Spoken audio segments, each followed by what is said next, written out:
Hello everyone, I'm Terengineer and welcome to play with Honkai Star Rail. And today we are made on the signal. So yeah, we are first time we are making the signal and she's still alive, it's fine. It's fine. Relax. So let's do this. You guys just don't waste your time. I need you guys don't waste your time. So here we go. Let's do this. Oh, I'm so busy, huh?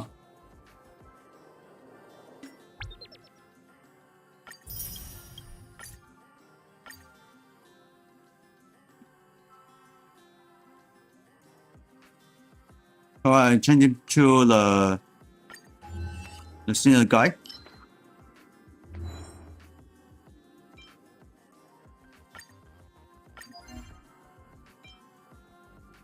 Balloon.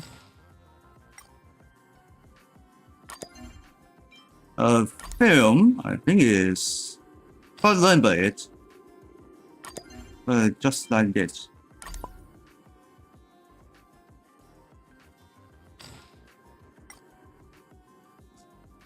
And voila. Here it goes. Yeah, I don't know what this.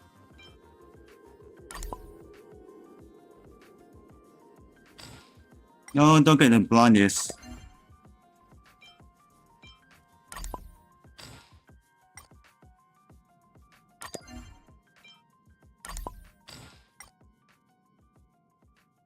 Pre-net. That should be put on the center.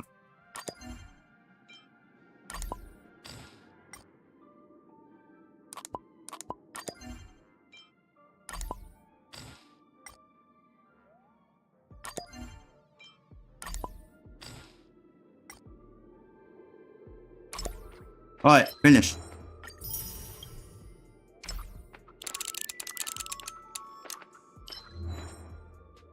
And nothing. There's only note.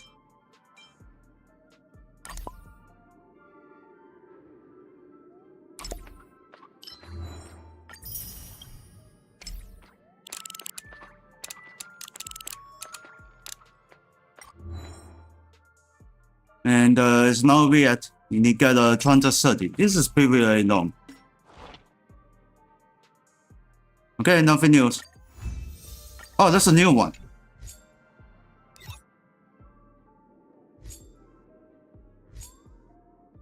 Oh my god, what is that?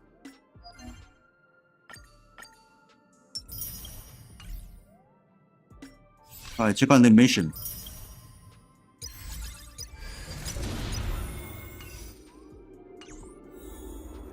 Alright, I post that, so then let's continue this. Let's go. Robin.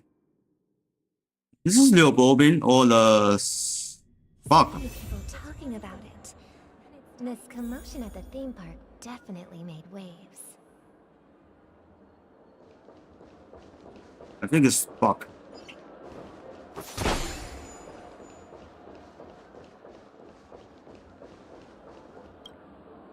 The family promised they would protect the guests within the dreamscape, but I witnessed a group of organic life forms making their way to the theme park. And soon after, a rip tore through the sky, and black rain started leaking out of the void. The family needs to provide a reasonable explanation, or I'll take my loved ones and return to reality. I thought the dreamscape was supposed to be a paradise. If it's not, then there's no point staying here. It appears the good sir has seen many great events. And it's true that an uninvited guest has unexpectedly entered the dreamscape. However, their target is not the ordinary guests, but the ambassadors of the IPC. The family will certainly ensure that the safety of the guests is of the highest importance. Miss Robin, I know the Bloodhound family has already sealed off the theme park and has control over the situation, but it won't resolve the problem. The family can try their best to protect their reputation, but as a guest, I don't wish to gamble with my life. But as you can see, sir, no innocent bystanders were affected in this incident. Perhaps the dreamscape is not as perfect as promised, but there's no place safer than dreams under the family's rule. I believe you know this better than I do. If this incident happened in real life, how many people would be able to walk away from it? I could stay here, but keep in mind, guests come to Penacony to enjoy the dreamscapes. They do not wish to be entangled in a conflict between the family and the IPC, so let's not have any more unnecessary incidents. Of course. With the Charmony Festival about to commence, we will spare no effort in our preparations. Rest assured. To express our apologies. Let's not do Robin because Thank you for understanding. it's a spark. Oh, Hello. May I ask what happened here? Nothing to be worried about. There's been a small rehearsal mishap at Clock Studios theme park. Please stay calm. Hey, are you a fool? You don't even recognize Miss Robin? Who do you think you're talking to? I'm sorry. I've just been transferred to the Bloodhound family, and I'm still not too used to working on the streets. I didn't realize it was you. I'm so sorry. Hey, don't sweat it. You guys have a tough job. I know how it is. How's the situation looking? Oh, we've sealed off the theme park. Most guests are used to bizarre phenomena in the dreamscape, and so far, no threats have been detected. We can expect order to be restored soon. Rest assured, Miss Robin will intensify our patrols to ensure that no incidents occur. I trust you guys. But regarding what happened in the theme park, what do you hounds think about it? It's okay. Feel free to speak your mind. Well... Actually, I was there shortly after it happened. Is it true that the IPC's ambassadors came with ill intent? And that Galaxy Ranger who easily cut through the sky? Miss Robin, tell you the truth, everyone's been talking about it. The myriad factions on Penacony have already been causing unease for everyone. Thank you all for your loyalty towards the family. The planet of festivities has indeed run into some trouble. The representative from the IPC... he's trying to regain ownership of Penacony and is prepared for a hostile takeover. Of course, the family did not agree. The result of the failed negotiations is as you see it now. No wonder. So this is the main reason why the IPC staff are banned from entering the dreamscape. Did they apprehend the troublemaker in the end? Don't worry. Mr. Sunday is currently tracking his whereabouts, and he'll have something to show for it soon. However, given the situation, the IPC surely won't let this go easily. Therefore, we are relying on you hounds to maintain the order and stability of the dreamscape. Please be assured, Miss Robin, we take our orders seriously. We won't let those IPC cronies get away with this. Thank you for your hard work. If there are any other members who still feel uneasy, please tell them on my behalf that protecting the dreamscape requires everyone's help. This is a small gift prepared by the Iris family for the guests. There's one for you too. Please, open it at the Charmony Festival for an unexpected surprise. I can't believe I received a gift from Miss Robin. It feels like I'm dreaming. Wait, I am in a dream. If trouble comes knocking on our door, we're not afraid to go to war. Rest assured, the dreamscape's peace will be protected by the Bloodhound family. alright, let's X the other one. Then before we check out the else, let's still continue, and the next is Trailblazer. She's a discussion Robin thing.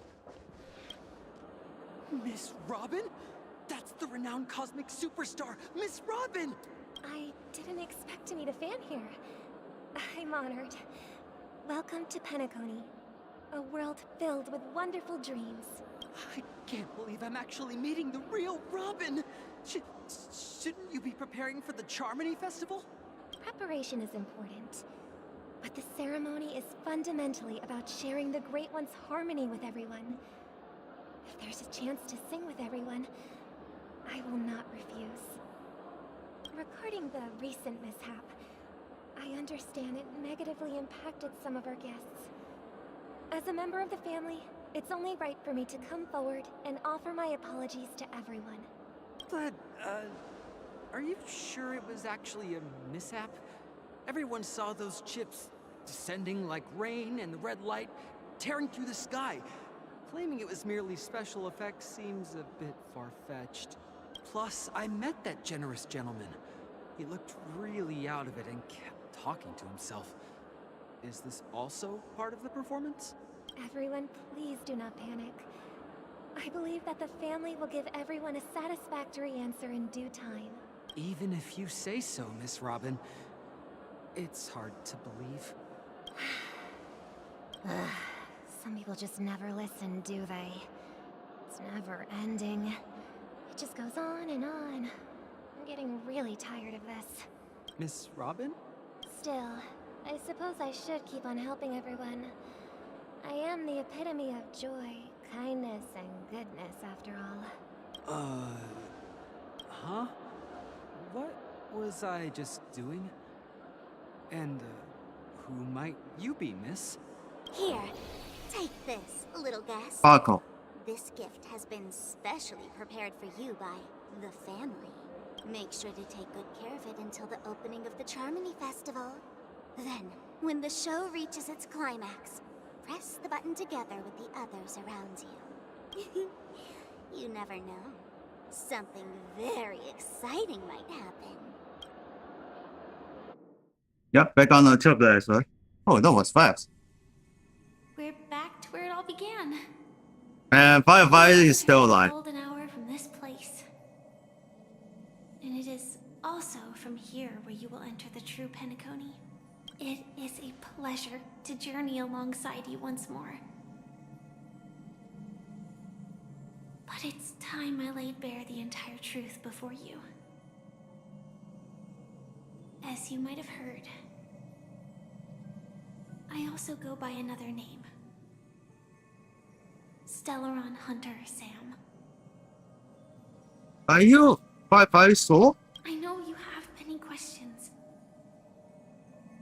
Do you remember when we encountered death in that strange dreamscape? When I was caught by that meme?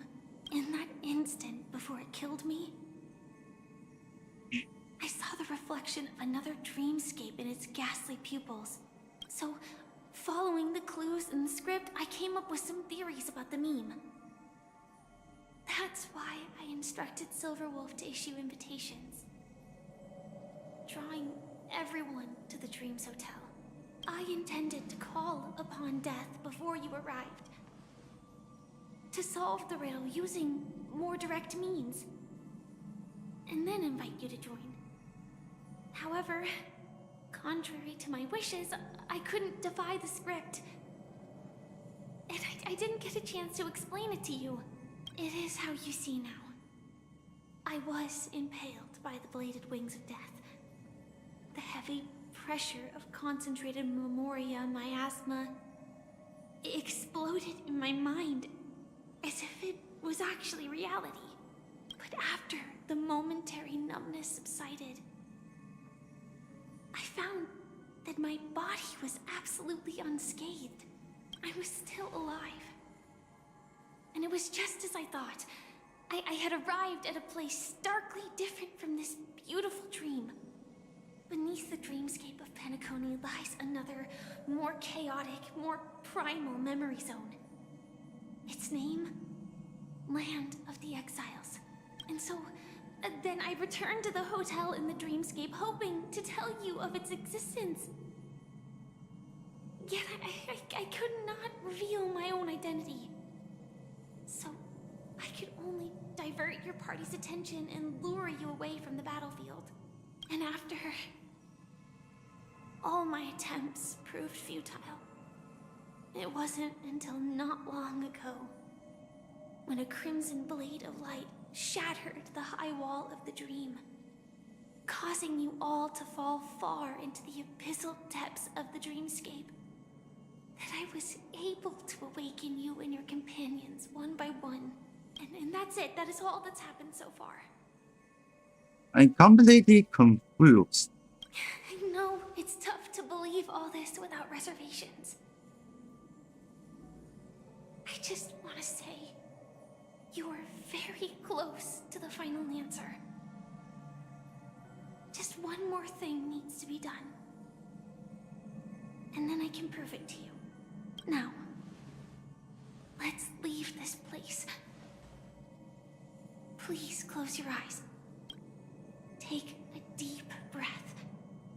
And visualize the dreamscape's outline in your heart. And remember, you must not open your eyes at all times. 3, 2, 1. Don't be afraid. The one who has come to greet us has arrived. And that sound is a monster. No. I never knew you could do this. Do you have a driver's license? I do. That is Yeah, that's black. surprising. Why? Because this is Japella, the city of sins. No, it's nothing. I'm just thinking that you haven't slept in 20 system hours. Are you sure you're okay? I'm fine. I'll survive. Same goes for you. I'm not so sure about that. Slow down a bit. Infiltration is over. Feel free to activate Sam anytime you like. There's still some time before the next part of the script unfolds. Let me stay a little longer in this body. Such a long tunnel. Didn't feel this long when I set off. In half a system hour, it will lead us to Kafka. And then comes the downfall of the Japella Brotherhood. Is that also part of the script? It's in your script too. Sorry. I didn't notice. Their destiny won't change just because of your selective ignorance. I told you before, it's a bad habit. What about you then? Is this the moment you finally find the death you've been looking for? As always, it's a blank slate. It's not on this planet. Why the sudden inquiry? Because I'm currently in a car with a sleep-deprived driver. I just want to get there in one piece. This car has full self-driving capabilities. I'll just put my hand on the steering wheel. Will that do? Hey, don't take everything so seriously. Elio would always say there's only one type of destiny. The inescapable type. He can see the future, and we, likewise, are aware of our predetermined end. But before that moment arrives, we can still choose what we do. We all have this right, don't we? After today, Japella's name will disappear from cosmic history, and the Everflame Mansion will take its place. In the not-too-distant future, you'll receive an invitation. That's your next stop. Land of the dreams. Penacony. I hope you find whatever you seek there. Be it answers or salvation.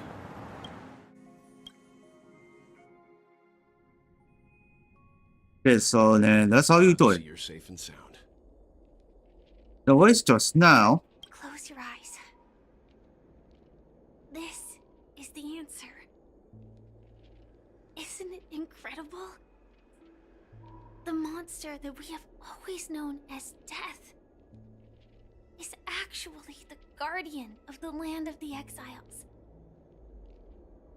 It abides by a certain rule. Abducting people from their dreams and bringing them here. The question that has been perplexing us, does death really exist in Dreamscape, appears to be a cognitive trap. It was laid by those orchestrating events from the shadows to cover up the truth behind the disappearances and the existence of this fortress known as Dreamflux Reef. Every emergence of that meme is related to the Watchmaker. Since Dreamflux Reef is where it brings its captives, it's likely that many of our long-standing questions will be answered in this place. The atmosphere here is starkly different from the beautiful dream. There are no regulators here like the family. And they all look like they're mildly dazed. But from the whispers of the residents, they've heard a familiar name. Gallagher. It's that man again. Always in the right place at the right time. Though that does save us the trouble of looking for him. Himiko and March have already made a move. Get ready. We're about to set off. The real Dreamscape, the land of the exiles. Before we go, should we speak to everyone first? Wait. Where are we?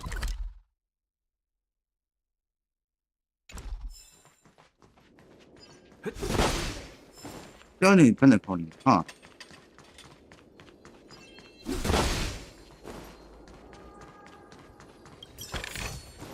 Looks good.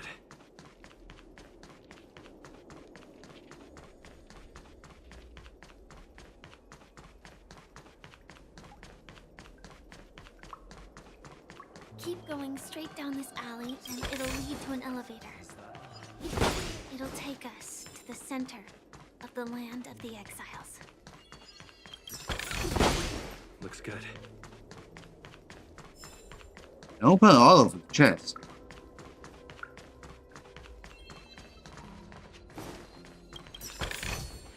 Is that all?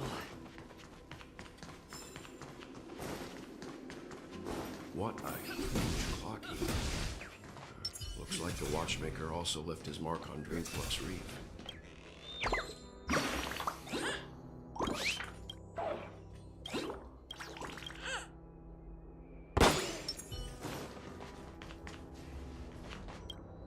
Alright, check out this.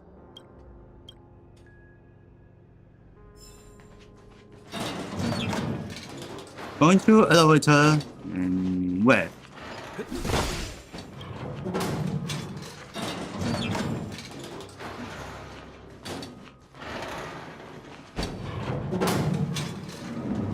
Alright, we're going up.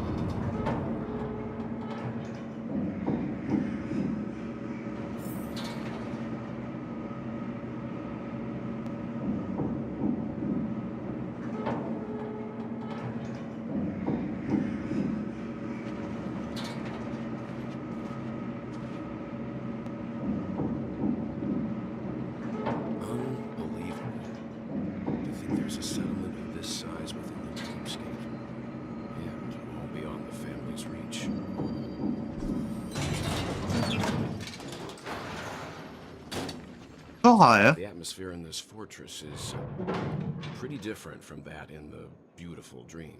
When I first saw it, I was in awe too.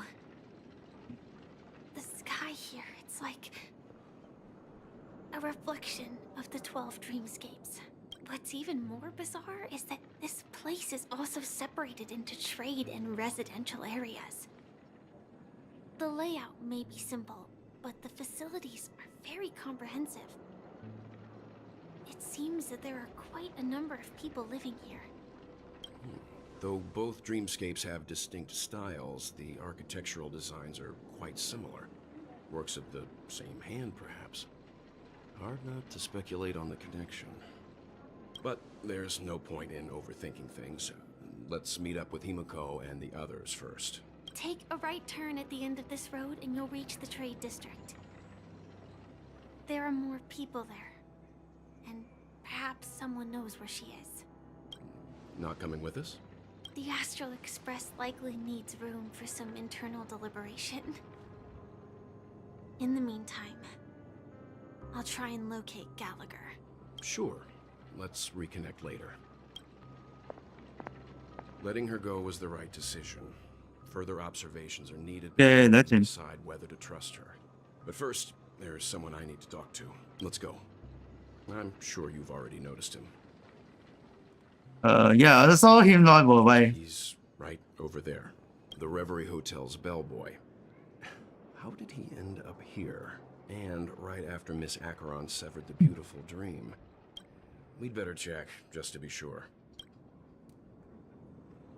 It's perfect for me, and perfectly legal for me to see. Huh? You're the guest from before. We meet again! And a new friend. Forgot to introduce myself. I'm the hotel's bellboy, Misha. Hello, Misha. I'm Welt. We met in a dream. Oh. And who might this be? Tick-tock! Old friend and new friend! Let's high-five! Mr. Yang, you can see him. Your, memory zone meme? Nope. Clocky is a good friend of mine. We all live here. How did you two get here? This dreamscape isn't supposed to be open to the public. I wonder if it has something to do with Sleepy. So, this is your home? Yep. After my work in the beautiful dream ends, I'll go back home. Commuting used to be more convenient, but ever since travel became cumbersome, Sleepy started ferrying people back and forth between the two dreamscapes. This Sleepy. Can you describe what it looks like? Sleepy is a memory zone meme. Looks fierce and has many eyes. But it's actually really well behaved. Gallagher's been taking care of it. Gallagher again? Based on the description, that meme is indisputably death. A nightmare for the family, but for the people who live here, well, that couldn't be further from the truth. Death? Not in a dream, surely. Sleepy's just a little aggressive, and sometimes messes up by fetching the wrong guess. But it would never hurt anyone. I see. Has it brought back any guests recently, say, in the last day or two? We're currently investigating a missing person case that occurred within the beautiful dream. I see. Then you'll have to speak with Gallagher. But he's currently busy hosting a visitor from the Oak family and specifically asked not to be disturbed. Mr. Yang, the person you're looking for, is it Miss Robin? Just as I thought. Considering what happened with Miss Firefly, this doesn't come as a surprise. If you're looking for Miss Robin, I can lead the way. She told me that she'd be willing to meet with outside guests. If it's not too much trouble. Also, we're looking for our missing companions. A woman with red hair accompanied by a girl with pink hair. Have you seen them? Oh, I haven't. But please, rest assured.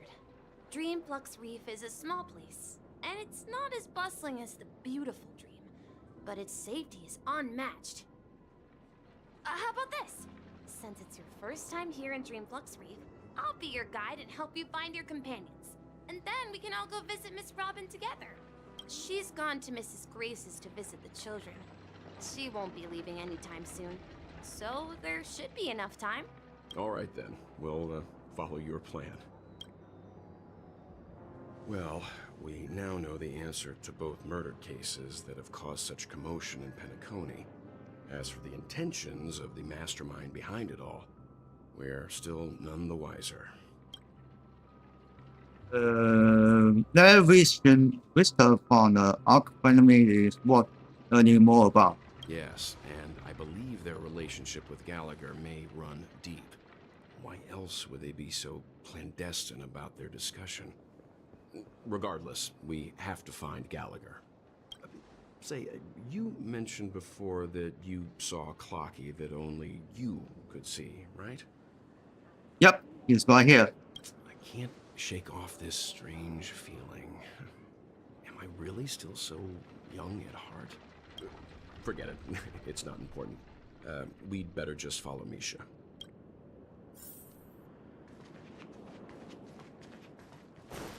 Yeah, I see the sound talisman on the top.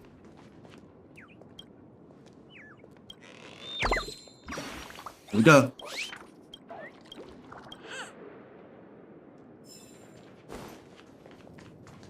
What's this?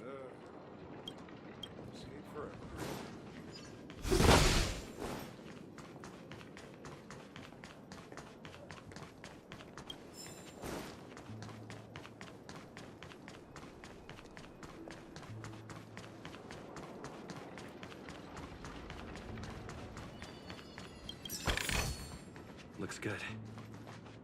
Everyone, look! From here, you can see the most spectacular view of Dreamflux Reef.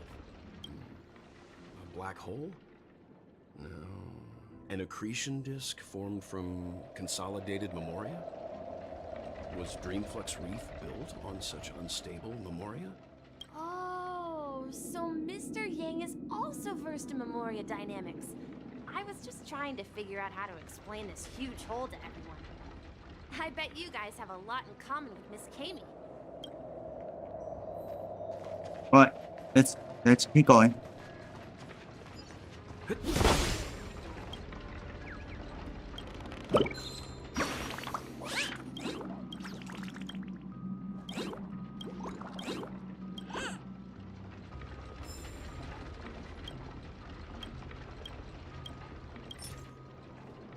Ah, there's no coin.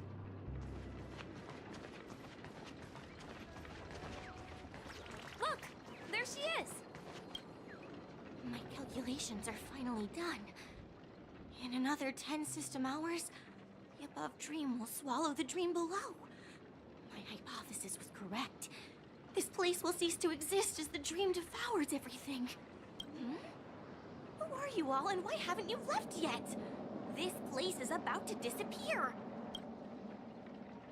What are you doing out here? I'm Kami, a dreamscape surveyor specializing in Memoria dynamics, and this is my life's work that I'm researching. See that huge gaping hole? It was just a narrow rift many years ago, but now it's grown into a giant hole. The surrounding Memoria has been flowing towards the other end of the hole at a constant velocity, slowly but surely. But the scary part is, according to my calculations, the flow rate of Memoria has recently changed, and it's faster than ever before. It's almost as if something is sucking it in from the other side. By constantly improving upon Madame Rosalina's Memoria measurement method, I've finally obtained accurate results. After 10 system hours, the Dreamflux Reef will cease to exist. It will disintegrate like a melting glacier, and then fuse with the sweet dream fragments on that side of the void. Please don't worry. This sort of thing has happened many times before. Miss Kami isn't a bad person. She's just a bit lost in her own world. She'll probably realize she's wrong soon enough. You don't say. There was something else that piqued my interest.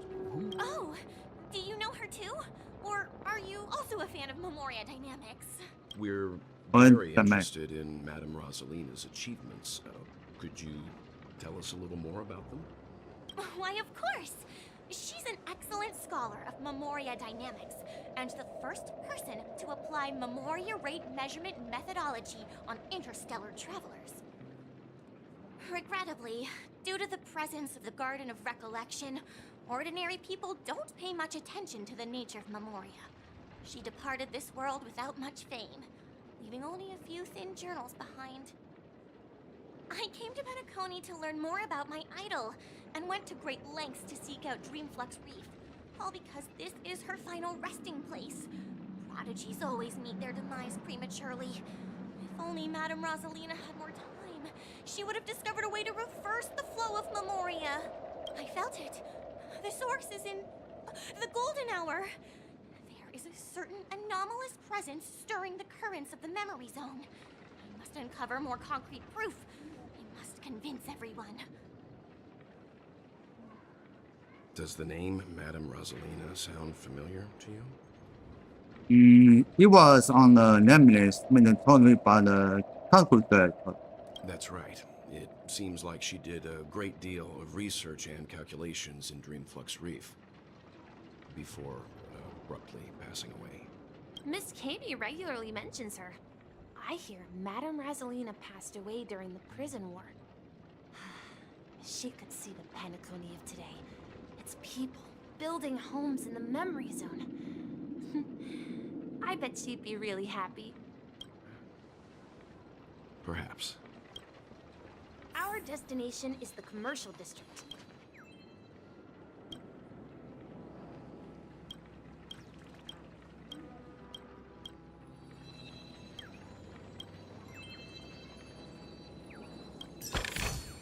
Yeah, I want to pass the... What's that?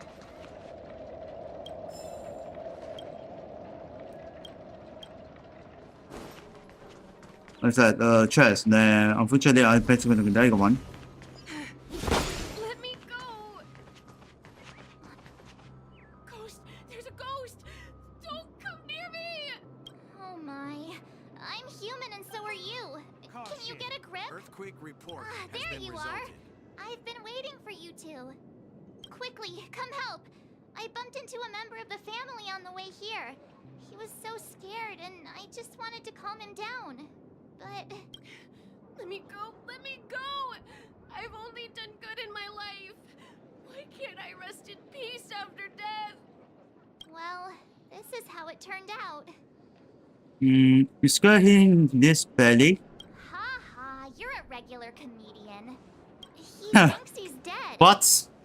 Although, when I first fell in, I also thought the same. Dear guest, this is not the afterlife. This is Dreamflux Reef.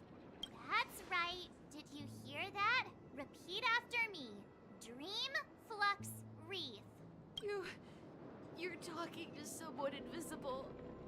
If I'm not dead, what am I? I shouldn't have pushed my luck and tried sleeping in my dream. Curiosity kills the Papeshi. Invisible who? Stop asking!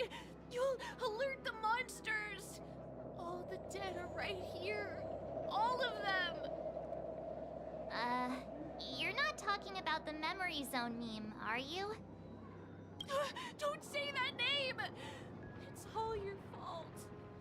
They're coming! What? Strange.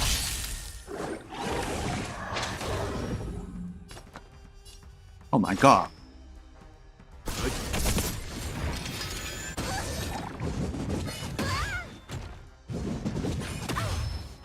What are you looking at me? Let's make it quick. You don't look so good. Time for some hardship. Time to kill! Let's go. Time to kill!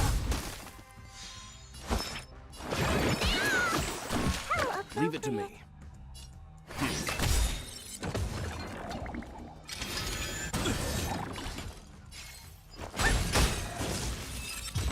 Alright, he's gone. He passed out. His intense negative emotions attracted the nearby memory zone memes. I see. But why aren't the other people around here scared? Unlike in the Sweet Dream, people here don't see memory zone memes as dangerous monsters. And even if they pose a threat, people can easily escape by forcing a wake-up call. But we can't just leave this man here. Can we take him somewhere safe? We can ask Jessie for help. I've gotten to know many locals while waiting for you guys. Everyone here is living a self-sufficient life. I don't know how to describe it, but this place feels like the real dreamscape. Alright, let's play rescue.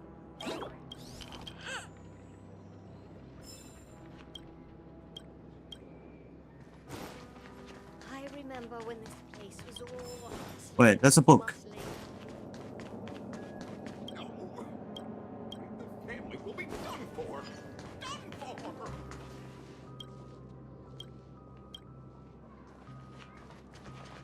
Oh my god. Do something for fun.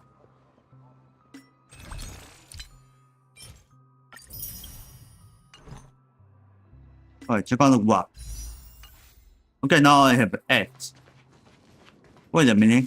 I knew you could. Alright, prepare this.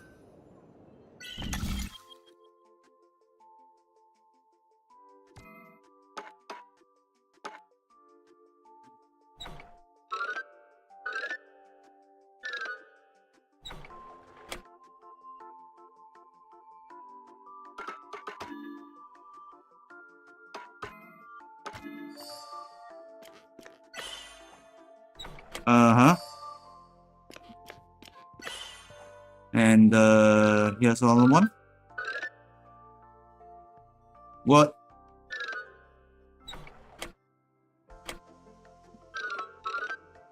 I think he can pass out this.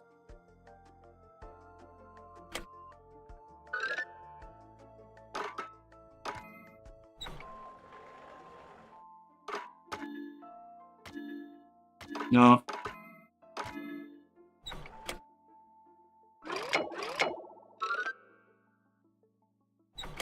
Wait. Oh, this.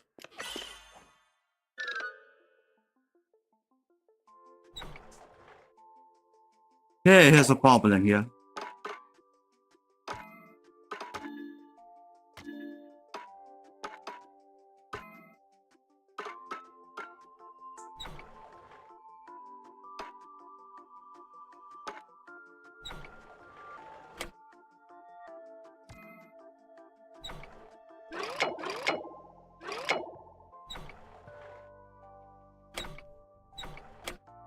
Wait, I think it's a ritual here.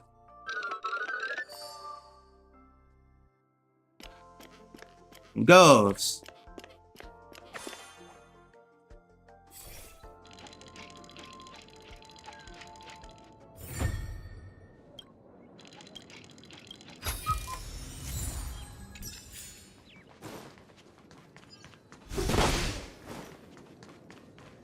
Alright, let's go. Let's see how you handle a stroke of genius like this. Evening, Jesse. Is it evening? Welcome, Miss March. Who might these be? These two are my friends. As for the man lying on the ground, he's a scaredy cat who fainted from fright. I see. Another poor guy who accidentally ended up here. I'll take care of him. There have been a lot of new faces lately. Things must be tough in the beautiful dream. The few remaining havens of freedom in Asdana will soon face trouble. Do such things often happen here? Not really, but they're becoming more frequent now. Guess it's one of the signs of the Sweet Dreams collapse. This man has had quite the shock. Could you help me find a Halovian lady, March? Her songs can heal mental wounds. A Halovian lady? That must be Robin. She's also here in Dreamflux Reef. Huh? Robin? But I thought she... Oh, right. If Firefly is here safe and sound, then it means Robin must be okay too. Misha is about to take us to her to find out what happened. But before that, let's meet up with Himiko. You were with her earlier, right? We met some stowaways in the residential area. Most of them came from neighboring star systems. I heard that places like Dreamflux Reef are scattered throughout the memory zone of Asdana, like islands in the ocean. They existed before the family arrived. I also heard that when Dreamflux Reef took shape, it was the center of all dreamscapes in Penacony. If that's true, it's no wonder there are so many similarities between this place and the Sweet Dream. Himiko must be gathering information. Let's hurry up and get going. Okay, let's head back. Wait. Oh, this is chest. Looks good. Excuse me, on the way.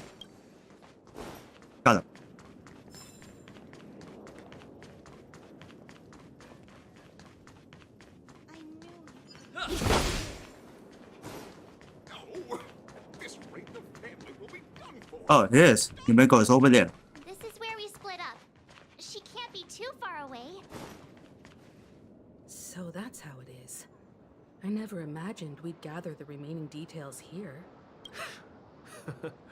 To borrow Gallagher's catchphrase, what an unpredictable twist of fate. Himeko, here they are. Ah, perfect timing. Now that everyone's here, I'd like to introduce everyone to Micah, who's partly in charge of the Land of the Exiles.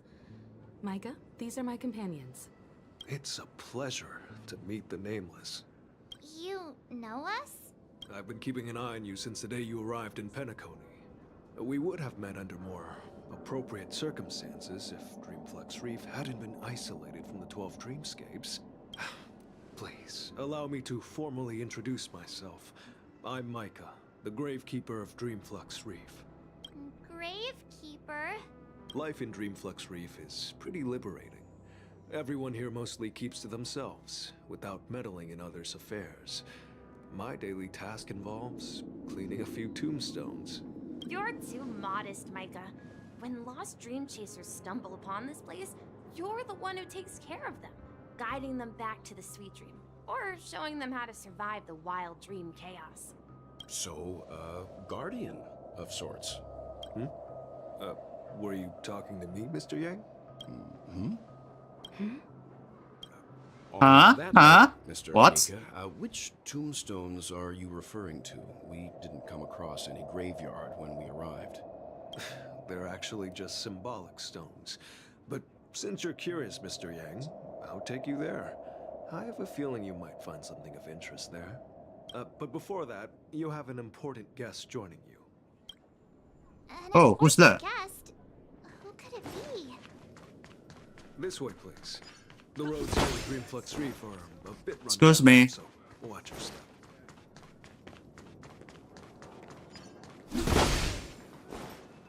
So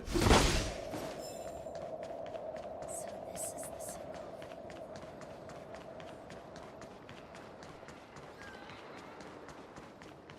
It was pretty far away. Maybe. Ah, there she is. Found her. Let's check out the out. It's not going anymore. Oh, I think it's this. Yep. Everyone sang so wonderfully. It's Not new. often that I think it's try this new music Robin. style, but I've gained some valuable insights from it. Oh, I can't thank you enough, Robin. Yeah, that's how we made the similar cut. Only a few days. It was nothing, Grace. I merely taught them how to sing. It was you who brought hope into their lives. Life must be quite difficult for them in reality, I imagine. That's right. Whenever it's time to say goodbye to these kids, they're reluctant to leave. But I've explored every corner of Dreamflux Reef, talked to everyone I met, and they all told me the same thing. This shattered dream is not worth clinging to. It seems you truly are a child of the Harmony. Emma and Andy are orphans I took under my wing. Carol there, with her blind eyes, used to work at a nutrition center in the outer ring of Penacony. And as for Gary, he's been living with autism since he was a child. They're not old enough to enter the sweet dream managed by the family. If we compare people to birds, these kids are like fledglings with impaired wings. But in this dream, well, they can fly freely. Even if they stumble along the way, well, they're still relying on their own strength. And me, an old lady with no legs. Well, without this dream, I couldn't even walk toward them. I'm glad that you found a new life here in Penacony. It's just... Don't worry, Robin. Dreams have their significance, but they aren't everything. Both the children and I understand this. No matter how long we fly through this dream, we will one day return to reality. But you know what? Emma and Gary aren't plagued by their insecurities anymore. No, and Carol is learning how to cope with her blindness. And Andy is livelier than ever. Well, even I've become more optimistic. You see, in dreams, we learn how to live. Once we return to reality, we learn how to survive. And should our feathers be damaged, then we share our wings with one another. There's no need to covet an illusory sky in dreams, because we have the right and the ability to fly towards a broader horizon. It's a relief to see you safe and sound, Miss Robin. It's nice to see you all again, Astral Express crew. I heard my disappearance caused quite the commotion out there. I'm really sorry about that. Since you're here, can we assume that you're fully aware of the situation in Penacony? Ever since I returned to Penacony, my voice started to change, until it gradually faded away. At first, I thought it was a temporary ailment, perhaps due to having been away too long. I thought maybe it just takes some time for my body to acclimate to the high concentration of Memoria and Asdana. But now it seems the root of the problem goes way beyond me. There are elements around me that don't align with the harmony. Losing my voice is just one of the signs of the Sweet Dreams collapse. The Sweet Dreams collapse. That memo keeper mentioned the same thing. So it's real. While I was away from Penacony, the boundaries of the 12 dreamscapes kept expanding outward. But whenever I mentioned the anomalies in the dream, all the family heads refused to talk about it. Only my brother was willing to respond. Later, I discovered the secret letters from the IPC ambassador, which further convinced me that there are hidden secrets beneath the surface of Penacony. So, following the clues in the Oak family's dossiers, I found my way here, the land of the exiles, concealed by the family under the guise of death. A dream within a dream, where Penacony's past is buried. Hearing you speak, it sounds as if your voice has made somewhat of a recovery. I hate to admit it, but the harmony in this place resonates more broadly than within the Sweet Dream. It's regrettable, but the family has experienced betrayal. The traitor, or traitors, abandoned their original principles and, using the name of harmony, exploited people's weaknesses to turn Penacony into the planet of festivities, trapping everyone in the illusion of the Sweet Dream. This is not the strong defending the weak, but rather the strong exploiting the weak. A world without equality won't ever be favored by the harmony. And naturally, those voices blessed by them have lost the ability to sing. Could there be another force influencing the family's shift in philosophy, Miss Robin? Considering what happened with Acheron, it's difficult to conceive of another entity within the realm of the harmony capable of influencing everyone. Unless a power surpassing that of an emanator is involved. I'd heard about what happened to the Xianzhou Alliance, but as far as I'm aware, the family hasn't Okay, faced pick a any hair such and external get interventions. before I'm gonna send you. Who knows? Perhaps I've just been away too long and missed something. Regardless, I cannot accept my home is moving towards the very opposite of what the harmony represents, while still claiming to uphold it. I must uncover the reason why Mikhail cut ties with the family, and who exactly it was who betrayed us all. Do you remember our arrangement, Mr. Micah? Well, here's my answer. I've decided to forgo my role, and never step foot on the Charmony Festival stage again. Okay, the assistant out. Look here, brother. A little bird. Looks like a fledgling Before Charmony sunset. dove. But Charmony doves don't live here. So how did this little bird get here? Maybe its parents abandoned it? It looks weak and frail. Why don't we find something soft and make a nest for it? This place is too dangerous for a fledgling. Let's take it with us. We can put it on the wooden shelf in front of your window. Okay. A bird like that must have a beautiful singing voice. But where will it live? I'll ask the family head to build a cage for it. A cage? But then it won't have the freedom to fly, right? Let's see. What is it that has captured the attention of the two best interpreters of the Great One? To the point that they've forgotten how to enjoy their dessert? Oh, poor little thing. Doesn't look like it's doing well. Do you want to rescue it? I do. But I don't want to lock it up in a cage. Why? Even if it's small and not fully feathered and can't sing. It didn't come into this world just to be locked up in a cage. Birds belong to the sky. That's quite the romantic idea. And what about you, a young scholar? Do you agree with your sister? I think she's right. But if we leave it out in the wild, it won't survive for more than a few days at best. Ah, I see. It seems our little scholar is still a bit unsure. Well, let me tell you youngsters a story. As you probably know, Charmony doves can fly through the air. When they fly really high, the friction caused by the flapping of their feathers against the atmosphere creates amazing lights, so that they look like shooting stars. We've seen this spectacle so many times that we think it's just something they can naturally do. But that's not the truth.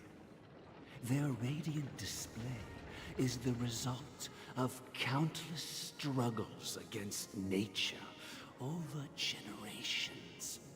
Their ancestors were too weak to survive on the ground. So, to escape predators, they started seeking new opportunities in the air. After countless attempts by many generations, one of them finally figured out how to fly. It soared into the sky and never looked back at the ground again. So, you mean birds aren't born to fly, but they find a way to do it through their determination, right? Well, that's an idealistic way of putting it. So, what are your thoughts, Sunday? I think people believe birds are meant to fly because they've never seen those birds crashing to their death. That's an interesting perspective. So, have you decided what to do with the bird now? For now, I'll keep it in a cage until it can take care of itself because I want it to live, no matter what. Well said, kids. It seems each of you has found your own answer. Your insights are truly remarkable. And I hope they come true in their own way. We will take good care of it. Won't we, brother? Yeah. But, Mr. Gopherwood, there's one thing I don't quite understand. And what might that be, my son? What if this little Charmony dove never learns to fly in the end? I mean, if there are fledglings in this world that can never fly throughout their lives, should we let them go back to the sky? Only to see them crash to the ground and die? Talking in your sleep, birdie? Time to wake up. You look a little unsteady. Need a hand? I'm still alive? Yeah. Happy about that. Where is Robin? Tell me. Now. I knew that was going to be the first thing you'd ask. Don't worry, your sister is here, safe and sound. She's probably walking around the streets now. If I were you, I'd be more worried about myself. Yeah. After all, Prodigy's right in front of you Prodigy's is the still guy who alive. just stabbed you in the chest with a dagger. If you wanted to kill me, you wouldn't give me the chance to speak. Just tell me your demands, lackey of the Watchmaker. So, You figured out who I am, huh? No wonder you had the guts to go against the Dream Master and the Four Families. Looks like I made the right choice. Choice? You are aware of my plan and see through my fictionology. Time is running out, so let's drop the charades. I'm suggesting we cooperate. Cooperate? What makes you think I'd cooperate with you? The fact that the famous Robin has chosen my side. Plus, some clues about a traitor and a bright future for Penacony. Any of that catch your interest? I find it hard to believe a man who's full of deception. Fine. You don't have to trust me. What you should trust is the sense of justice inside of you. Show me Robin first. All right, as you wish. Yes, yes. Huh? Fine. What's your trick this time? Just kidding. I mean, this lady will lead us to Robin, right? And the crew, too. There are too many people who you owe an explanation. Oh, come on. I thought that is a Robin. That is a Firefly. Now, all the Gallagher, what the heck? on the stage. This is the monument I mentioned earlier. The names inscribed on it should be familiar to all of you. Rosalina and Tiernan. When Penacony was known as a frontier prison, it was the Trailblazers who connected it with the stars. They were the heroes who saved Astana, and their names deserve to be immortalized. Not just on this small stone tablet, but in the annals of history for all of time. However, today, the planet of festivities is nothing but sweet dreams. That heavy piece of history is all a distant memory. Just like that prison. If their names are inscribed here, then that means... According to Micah, they died long ago. Rosalina was killed during the War of Independence. She ventured alone into the heart of the star system to investigate the flow of Memoria, but she never returned. Tiernan was a skilled gunslinger, strong and reliable. He led the people through countless battles, but he didn't live long enough to witness the arrival of true peace. In the decade following the war, Penacony faced challenges internal and external. To protect Astana, Tiernan picked up the way of the Trailblazer again, and led the Letmoth family to explore beyond the system, only to be surrounded and wiped out by the swarm. Though I had expected as much, the tales of these heroes truly are sorrowful.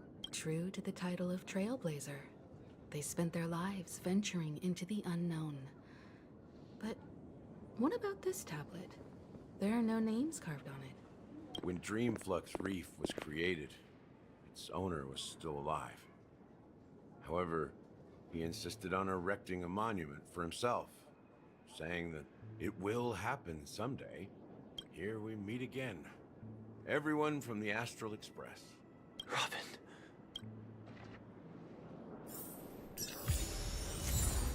Huh. Yeah, skill life, huh? I promised to give the siblings some privacy, so let's talk about our business first. What do you say? That sounds sensible enough. Since you went through the trouble of gathering the family head, the crew, and the Stellaron hunters, I'm guessing you have something important to say, Mr. Gallagher? Oh, is it that obvious? The look on your face is practically screaming, I'm the one behind all this. You're right, Mr. Yang. It is indeed time to come clean on everything. The siblings already know what they need to, and they've made their choice. But you, Nameless, arrived a bit late. So it's only fair that I answer your questions. Before we begin, let me reintroduce myself. I'm the founder of Dreamflux Reef, the deputy of the Watchmaker, and the one who sent out that invitation. As Gallagher, the history fictionologist, I humbly extend my greetings to you all. History fictionologist? So what? Everything you told us was made up? Well, don't worry. Almost everything I shared was true. Well, except for the part about the family accepting me back. I double-checked with Micah, and everything he said about the family, the watchmaker, and Mikhail is true. Thank you for your understanding. Now let's get down to business. I'm sure you're all wondering why I went through the trouble of setting up this battle for the legacy. Inviting different factions, stirring up a ruckus all over Penacony. Well, it all boils down to something very familiar to all of you. The Stellaron. The Stellaron? But how is that possible? Penacony is a free-flowing interstellar hub. There are no signs of contamination whatsoever. You're totally correct. So, care to take a guess at what that means? Someone is planning on planning the Stellaron? How keen. Well, what should I say? I expected nothing less from the person here who is the most familiar with Stellarons. The sweet dream doesn't come out of thin air. If you think of the memory zone as the sea, creating the land of the dreams is like filling that wild ocean with earth to make an island. To achieve this feat, without the help of an emanator of remembrance or enigmata, the only way is to use a Stellaron. And that's not something you can achieve with a simple wish. It requires vast quantities of knowledge, time, and manpower. I'm sure you get what I'm hinting at. In Azdana, the planet of festivities itself is a Stellaron disaster. The planet of festivities itself is a Stellaron disaster? It all started a long time ago, back when the Watchmaker and his crew liberated the frontier prison. They faced countless challenges as they began building Penacony from the ground up. That's when the idea of using the Stellaron came into play. The Stellaron first entered the Azdana system during the war. The Nameless warned everyone against the folly of attempting to tamper with such a power, and most heeded their words. But there are always people in the shadows with ulterior motives. The turning point came after Tiernan's death. With two of the Nameless gone, the Watchmaker had to go to the front lines. It was at that moment his rivals saw an opportunity. By the time a representative from the Montour System's family arrived at the Watchmaker's call, the Stellaron had already been activated and was seeping into the primordial synesthesia dreamscape. And I suppose the family happened to possess the knowledge to seal the Stellaron? Not just that. They knew far more about the Stellaron than the average person. They helped Mikhail swiftly quell the civil unrest and played a part in building Penacony under the disguise of the Harmony. Those three eras were known as the Age of Dreaming. The Watchmaker, who had been left in the dark, sent out invitations across the universe, spreading the hype around the land of the dreams. Then, how did they turn against each other? Remember the island in the ocean metaphor? The truth is, the Stellaron was never truly sealed. It existed in a different form within the dreamscape. Think about this. What would it cost to create and maintain such a lavish dreamland? It's people's lives. The opulent dream is built upon the decay of spirits, with a toxic elixir called pleasure flowing through the dreamscape.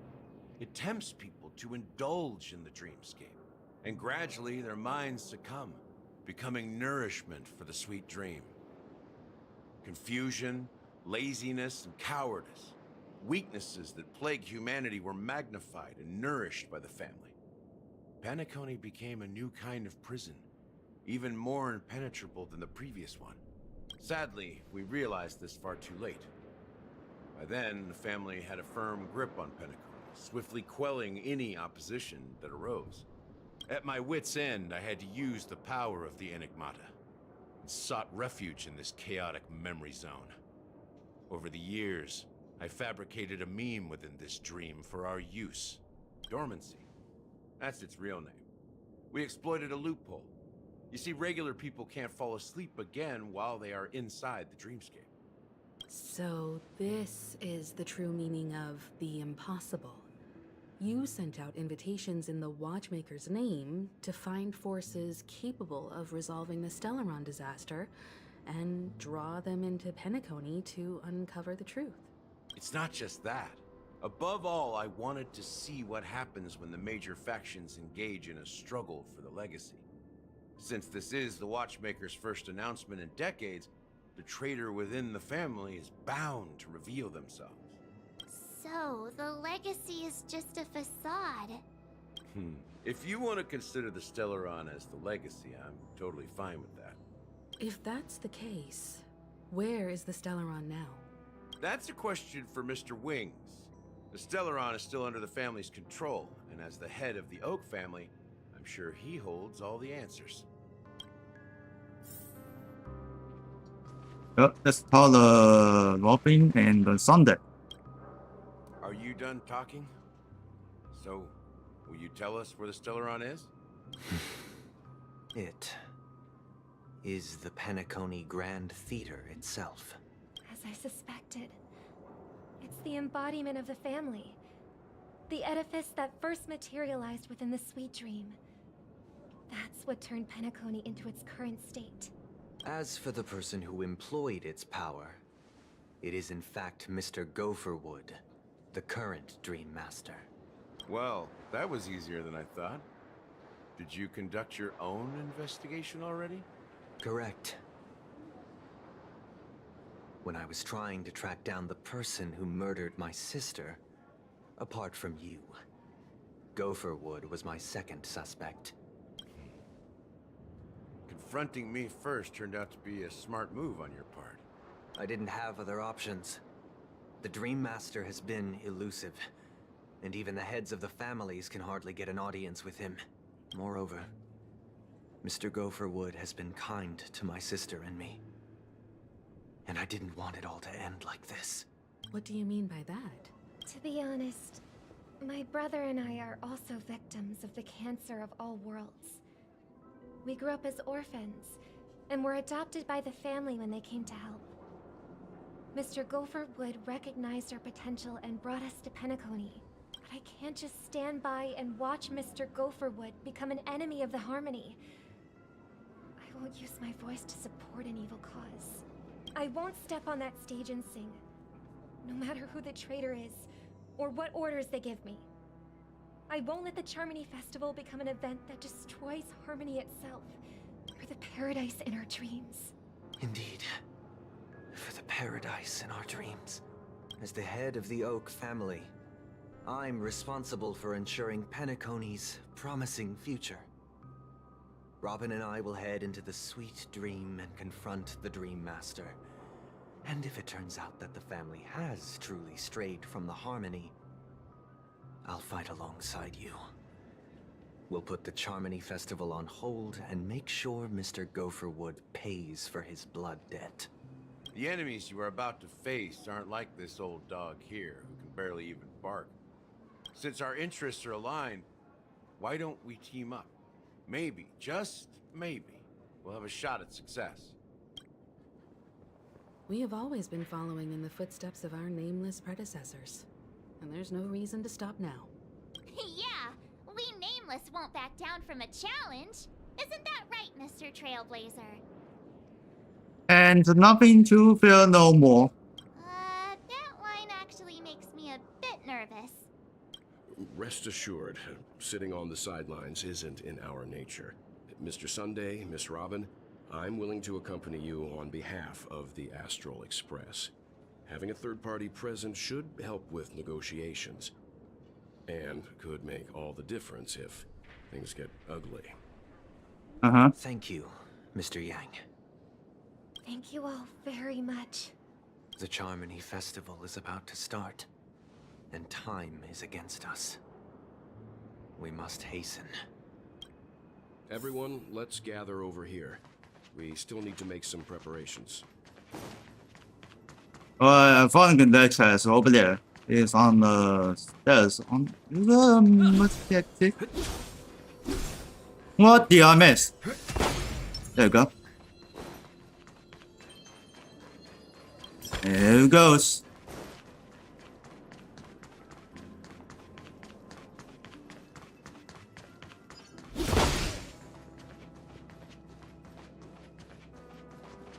Trailblazer dancing the level is not enough. So he need more items and level up. Now open. How powerful is that Dream Master?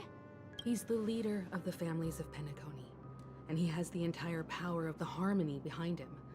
Not to mention the Stellaron in his possession. We must proceed with great caution. Maybe you can just stay behind this time, Mr. Yang? No, that won't do. Even if we count Robin as an ally, something felt off about Mr. Sunday just now. Although, I can't quite put my finger on it. I have to make sure he won't turn against us when things start to get dicey. You're still carrying the keepsake the IPC envoy gave you, right? May I borrow it for a moment? Yes. Take it. I knew it. So, what do you need it for? As I suspected, this chip Aventurine gave to you is actually a miniature transmitter. If I'm right, he intends to use it to track your location or contact you when needed. As it so happens, this may actually be of some use in the current situation. Aventurine? Is he still alive? And what does he have to do with our mission to confront the Dream Master? Remember what I said earlier? Working with the IPC is a way to keep the family in check. If negotiations go south and the family show their true colors by going after the Stellaron, I'll use this transmitter to send a message to the IPC. It'll be just the opportunity the IPC ambassador was hoping for. The only question mark in all of this is Aventurine's current status. But the IPC is always listening, especially senior strategic investment department heads like him. Getting the message across shouldn't be a problem. Good luck to you, Welt. Well, you take care too. If anything goes wrong, don't worry about me. Just make sure to seal the Stellaron. Spoken like a true hero. Even if the Dream Master is innocent, the family's corruption runs deep. I won't make the same mistake Mikhail did. Let's wish him the best of luck. Don't you have something else to tell us, Gallagher? Why would you say so? Before we departed, the conductor asked us to inquire about the three nameless in Penacony. We've already collected intel about Razalina and Tiernan, so the only one left is Legwork. If I'm not mistaken, we've already met him somewhere. It's not enough to say meet, but the answer is pretty obvious. After all, I've hinted at it in quite an evident way. I've been watching over you ever since I received the reply from the Astral Express. And I've seen the great effort you all put into linking different realms together across the cosmos. And now, after getting this far all in one piece, you have truly proven yourselves. Miss Himiko, were you the one who repaired the Express and got it sailing through the cosmos again? Yes. And you two, young Nameless, you have very interesting life stories and extraordinary skills. You're making me blush with this filters. Keep that home. I don't know much about my life story, but I do have extraordinary skills. You're full of energy. Please send my regards to the conductor, Pom Pom. Well, what's up, Please let them know that their friend has fond memories of his time aboard the Express, which he reminisces on every time he has a good drink. As for the last Nameless, he embarked, disembarked, and embarked again, traveling in a great circle, ending up back where he started. On his deathbed, he told me to find the Astral Express and deliver an invitation to the future Nameless. He left behind a special gift, a true legacy. Something that belongs only to the successors of the Trailblazer. Come with me. Now is the time to reveal it. Let's go see what's going on. And before I must be checked on what? I have no idea. I feel it's just very creepy, huh? Alright, see the message.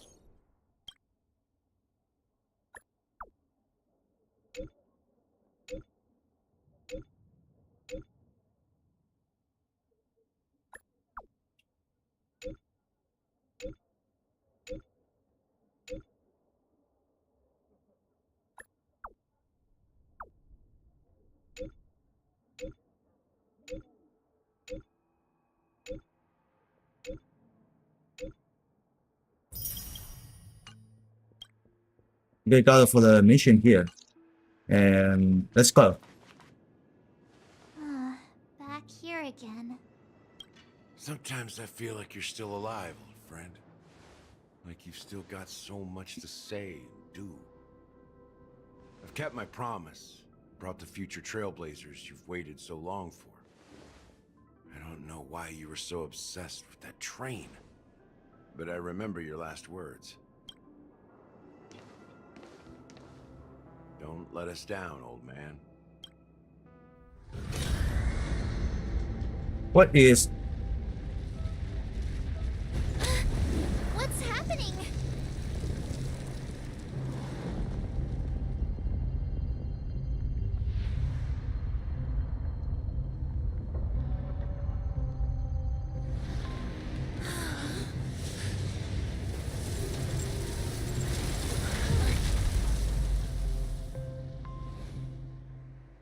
Okay, we're going to the forward. Go ahead.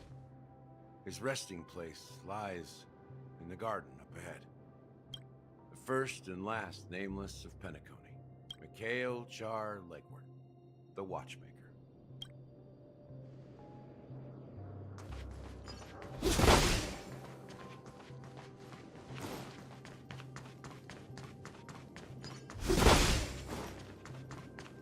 So then that's how we're going to the forward. I hear the box. I hear the chest. He is right here, the center, the chest. Alright, open it. Smash, smash, and here we go.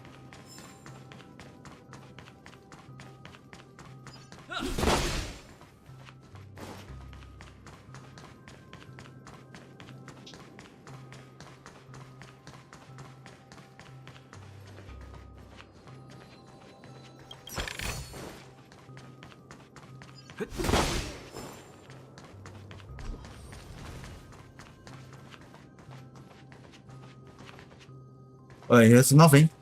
And here we are. Sure enough, the watchmaker is the third nameless. Even I could guess that one.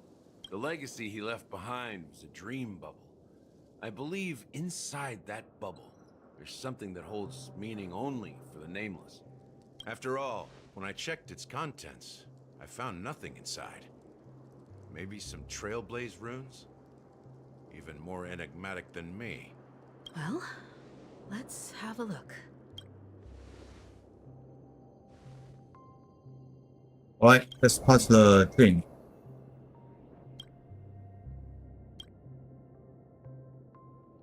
What could this be?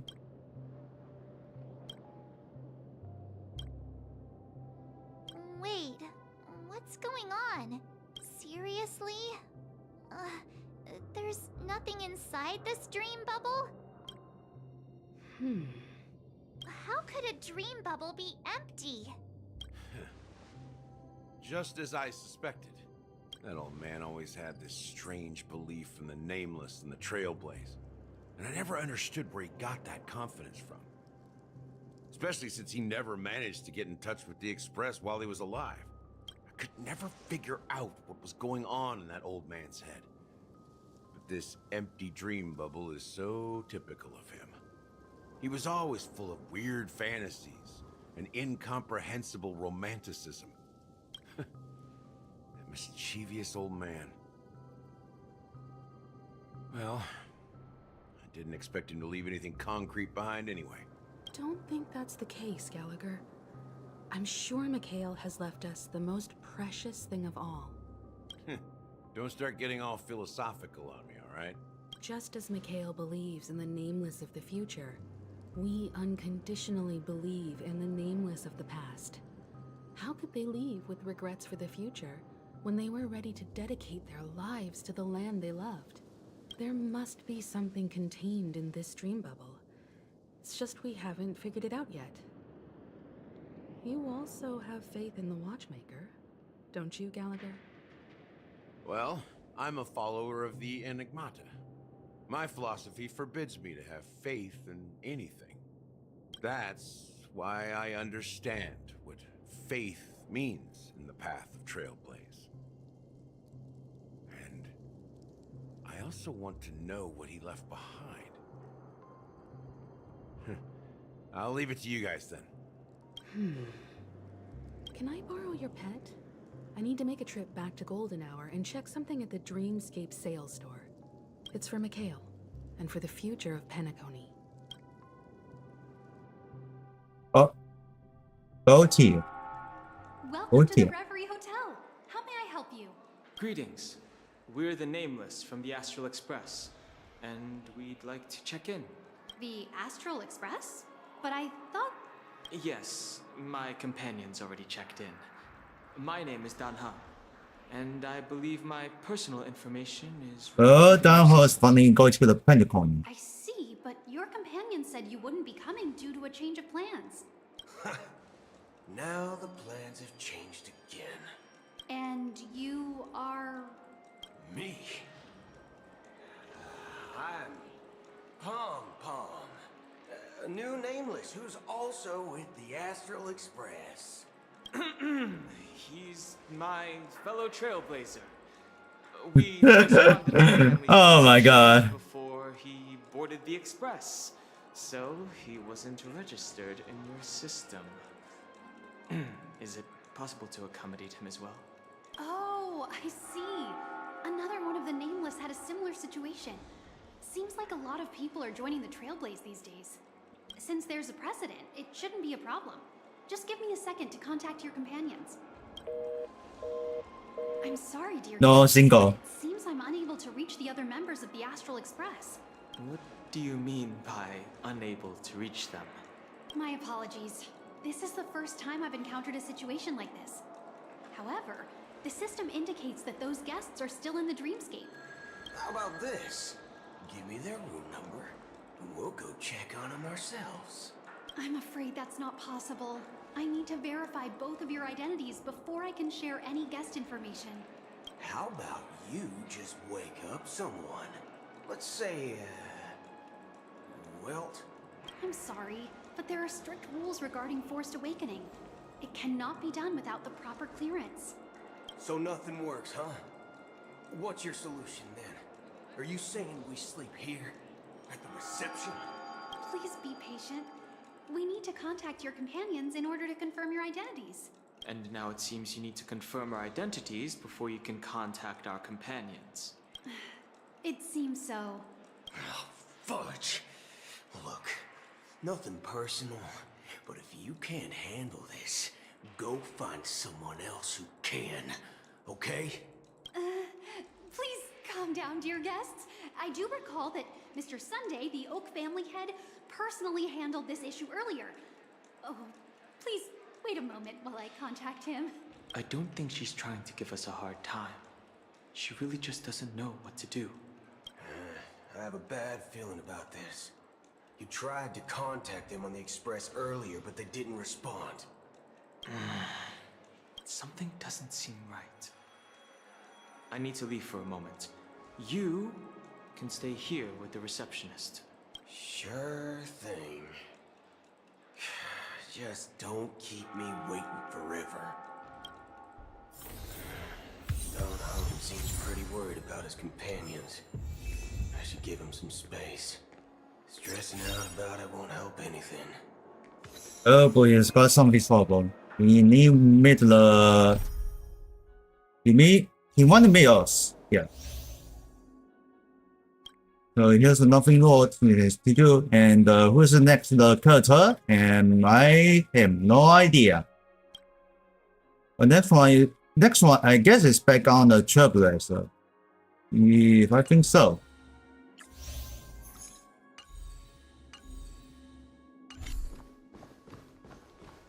Alright, let's talk the victim. The Charmony Festival is about to start. I'm so excited. Hey, you guys here for the Charmony Festival too? Well, I didn't come all the way here specially for the festival. Honestly, I don't really even know what it's about. But I heard it's a lot of fun. Well, back in my home world, I guess the we have festivals Windows like that 24H2. The first is not security, and put on the wonderful security on October 8th. And I so far as on time can be available. This is the October 8th after. Maybe on her world, birthdays only happen once in Amber Era. Anyway, let's forget about that. Have you heard about the unsettling things happening in the dreamscape? Unsettling things? What could possibly go wrong? It better not ruin the Charmony Festival. I've been looking forward to it. Relax. With a big event like this, there's bound to be lots of gossip and rumors. Don't worry. If anything does happen, the family will be on top of it. Oh, that's a relief.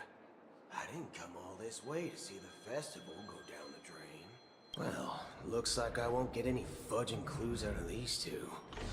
They're clueless.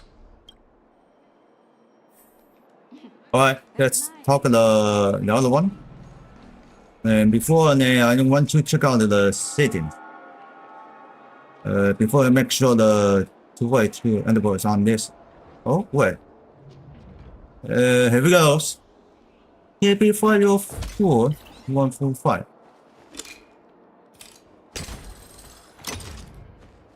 There it is. He's idol 1. But here's for he is another idol. Wait, hold on. He is a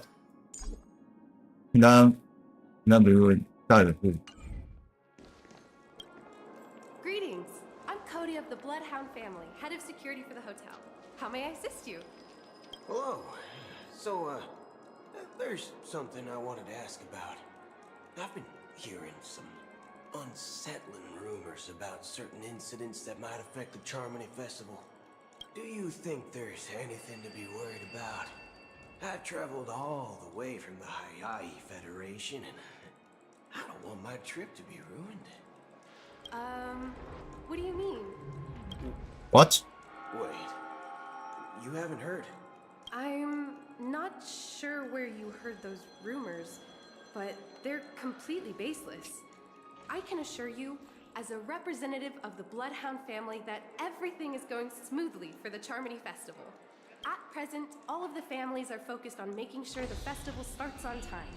Even the Dream Master himself has arrived. So don't worry, your trip won't be in vain. That's a relief to hear. She doesn't appear to be acting. So, it seems that even the hotel staff are out of the loop.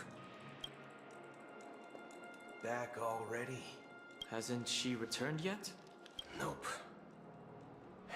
I'm starting to wonder if sending her to contact Sunday was a good idea. Neither the staff nor the guests seem to know anything about what's happening in the dreamscape, and wherever we go, all we see is people enjoying themselves. Definitely not a good sign. I agree.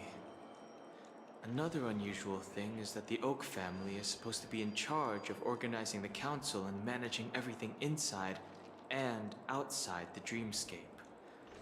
However, I walked around the hotel but didn't meet a single member of the Oak family on such an important day. Well, I'll be forked. If I remember correctly, the head of the Oak family is that Sunday guy, right? We shouldn't linger here too long. Let's go back to the Express for now. Not so fast. Have you ever robbed VIPC, bro? If you run away now, everyone will be chasing after you. Are you suggesting we sit here and do nothing? I wouldn't say do nothing. But let's stay put for now. Even if the family has ulterior motives, they couldn't have anticipated us showing up here. We're the surprise factor for them. They don't want to attract unwanted attention from certain outsiders, so they won't do anything reckless. See? The IPC lackeys are keeping a close eye on this hotel. If I were a family member, I'd find an official excuse and keep the surprise factors here. If we just wait here, that would be like walking into their trap. Of course, we don't need to walk into their trap. I gave a backup plan to the memo keeper. If it turns out we won't be allowed to enter the dreamscape, she'll order a drink for me in the VIP lounge at the hotel. In reality, a secret signal. That's right. Oh, a concrete object can indeed help the memo keeper establish a connection with you. But Boot Hill, if you have more backup plans in the future, I hope you'll let me know in advance. I'm sorry, but it's one of my quirks. I have too many unreliable friends. And if I reveal that I have backup plans, things can go awry. And that would leave all backup plans completely useless. How do we get into the VIP lounge? This is where my street smarts come into play. Let's probably this step. Manager. Then. The lobby manager, right? Yes, I am. How may I assist you? We're the Nameless from the Astral Express. We wanted to check in, but there's something wrong with your system. The lady at the front desk said she would contact the manager, but now she's nowhere to be found. Now, we've been waiting here forever, without any food or water. What the fork, man? Is this how the family treats its guests? Is this your idea of street smarts? Starting an altercation? It's called standing up for your rights. I apologize for the inconvenience. Please wait while we try to contact Mr. Sunday. I'll arrange 2 premium seats in the VIP lounge so you can rest there while you wait. See? Just like that. Just don't call yourself Nameless next time. Wow, this bar's something else. Certainly worthy of the planet of festivities. Good evening, gentlemen.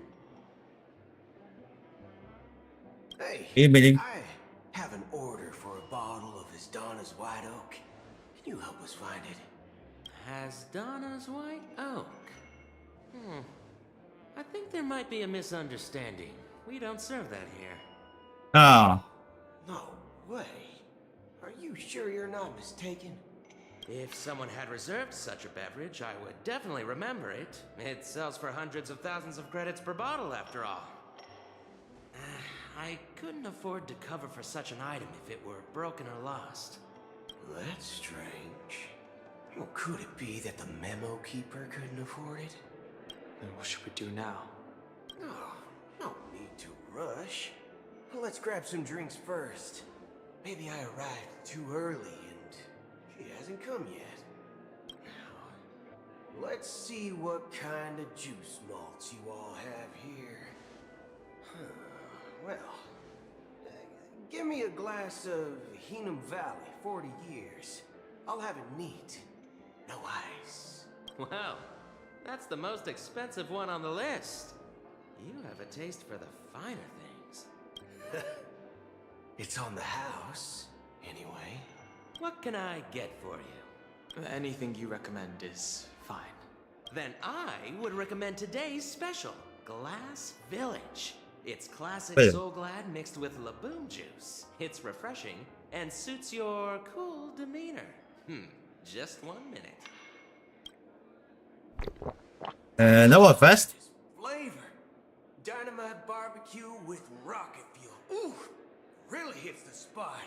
Truly, the finest sherry cask-aged malt juice in the cosmos. Dynamite barbecue with rocket fuel. Is that really something that humans enjoy? Hey, this guy doesn't know anything at all. As long as you're well. satisfied, dear guests, please enjoy. Let's give the memo keeper another half-system hour. If she doesn't show up, we'll need to come up with a new plan.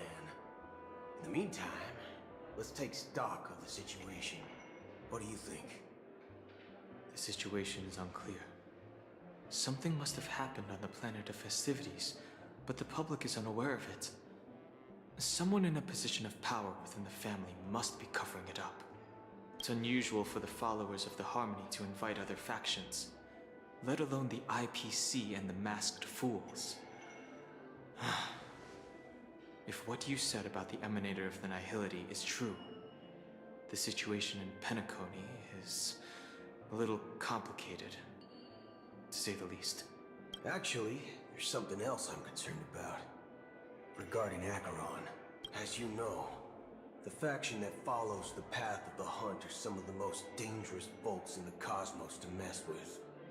I mean, who in the right mind would impersonate the Xianzhou Alliance or the Galaxy Rangers? It's like asking for a death wish. Isn't there a saying among the Xianzhou people that the Rainbow Sect lets their Lux arrow do all the beating? Talking. Do all the talking. Well, you know what I mean. Even though the Galaxy Rangers have been out of sight for years, we've been keeping an eye on this region. Even the dumbest criminals know better than to mess with the Annihilation Gang, much less the Rangers. But that Acheron lady, she doesn't seem like a lunatic at all. On the contrary, she's highly logical and organized. She knows exactly when to hold back and when to strike without mercy. And do you believe that someone like her would have an ulterior motive for impersonating a Galaxy Ranger? I'm not entirely sure, but I do have my suspicions. Maybe she knows a Galaxy Ranger, or perhaps she's trying to lure us out for some reason, which I can't figure out. Anyway, what worries me more are the anomalies within the family. They've summoned followers from various paths for the festival. No matter how generous the family might be, this move seems highly unusual. Unless the invitations weren't sent by them. If that's the case, it's even more intriguing that the family insists on organizing the Charmony Festival, despite the chaos. Maybe it's Shipei the Harmony pulling the strings. You find it beyond human understanding because it wasn't arranged by humans at all. People do stupid things out of irrational impulses. They abandon their principles when self-interest is involved. They believe in things they know they shouldn't, and fudge, they even break their own rules. But Eons don't. They stick to their determined path and never turn back, even if they reach a dead end. You think Shipei's will is behind all this? It may not necessarily be Shipei. There's definitely some higher entity involved. I know it may sound pessimistic, but if human free will were reliable, why would we even need Galaxy Rangers? It's much simpler when you boil it down to the eons and paths. Like how Lon always follows the path of the Hunt, or how the Express stays true to the Trailblaze despite Akavili's disappearance. But in my opinion, Akavili's fall holds significance for the Nameless. Oh, so you're saying the Nameless now have to take responsibility for their own choices because their absolutely right leader is gone? Exactly. I believe the purpose of the journey isn't just about following a path that's always considered absolutely right. It's more about doing your best to choose the right path for yourself among countless possibilities, even with limited insight and judgment. I don't know what you've been through, but I agree that people must take responsibility for their choices, because no one else can do it for them. That's why the Galaxy Rangers need to uncover the imposter and figure out her true intentions. Just in case. I have a backup plan if the Memo Keeper doesn't show up. This is my final backup plan. I promise. You sure have a lot of cards up your sleeve. Well, going back to my old career would make things a lot easier. By the way, Okay, so then let's talk about okay, talk about discuss after then. What's your plan? Okay, look here is the plan. A simple plan. So then who's next cut? I think it's Sunday. No need for that. We'll return to the Express now. Wait, are you getting scared? Draw your weapon. Let's make a big scene. Are you leaving, esteemed guests? Would you like to cancel that Asdana's White Oak you just ordered? Huh? Asdana's White Oak? But didn't you just say...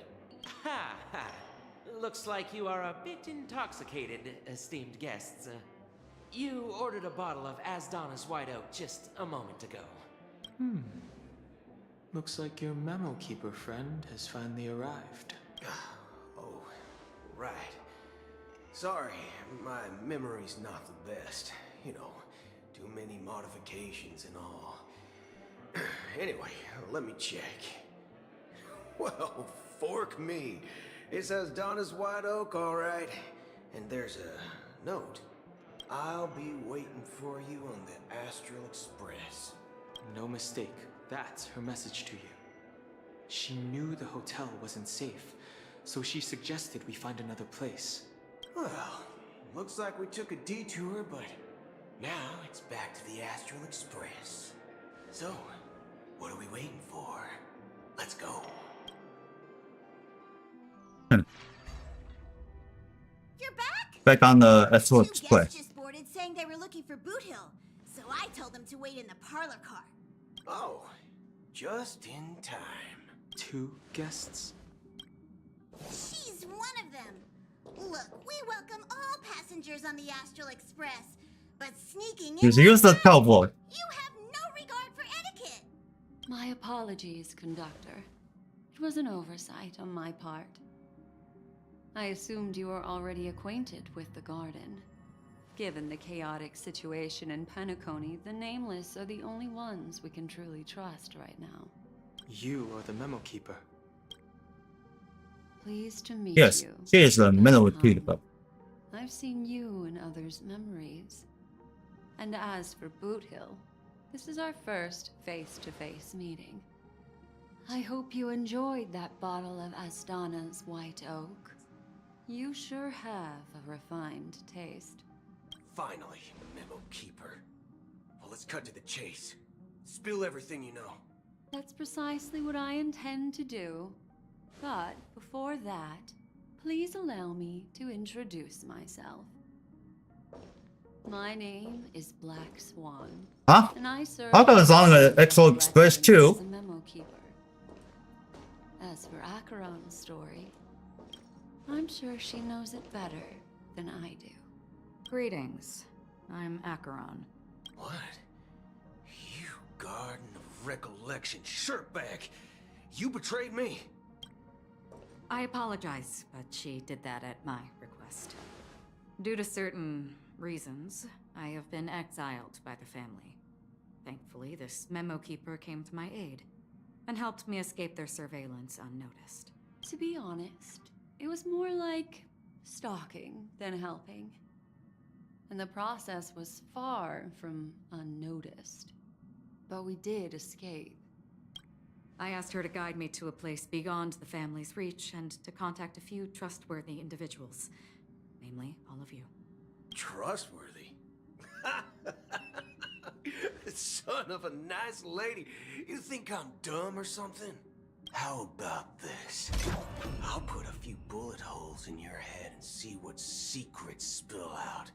Then, we can talk about trust. It doesn't have to be like that. I'm willing to answer all your questions, but not right now. If my cover hadn't been blown, we might have had more time, but at the moment, we don't have any other options. No other options? What do you mean? This is the only way I can ensure everyone's safety.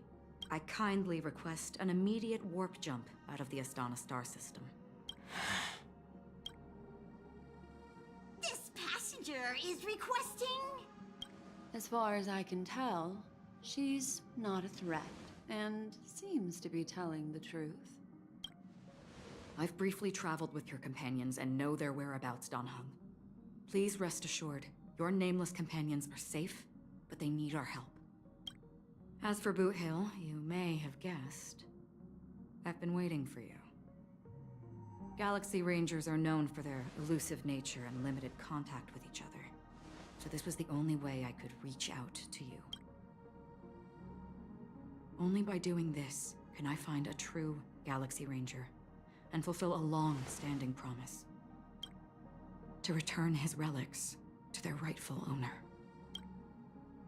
Someone once told me that every rainfall is like a gift from the heavens, a sign of their mercy upon the world. Raindrops are said to be the tears of the gods, shed in response to the sorrows of the world. Their constant pouring is a reminder that the gods haven't abandoned us yet. So, how long has this rain been going on for? I used to believe, just like you, that it would eventually stop. Years and decades passed. And in the end, such hope faded away before the rain did. Looks like the god you mentioned doesn't exist after all. Well, let me share a story. Mortals who walk the paths are like sailors on a vast ocean, leaving behind a trail that creates countless ripples of possibilities. These ripples last longer than the fleeting lifetimes of humans, and for some, their presence leaves such a strong mark that it's reflected in the waves. Like those shadows on the ocean.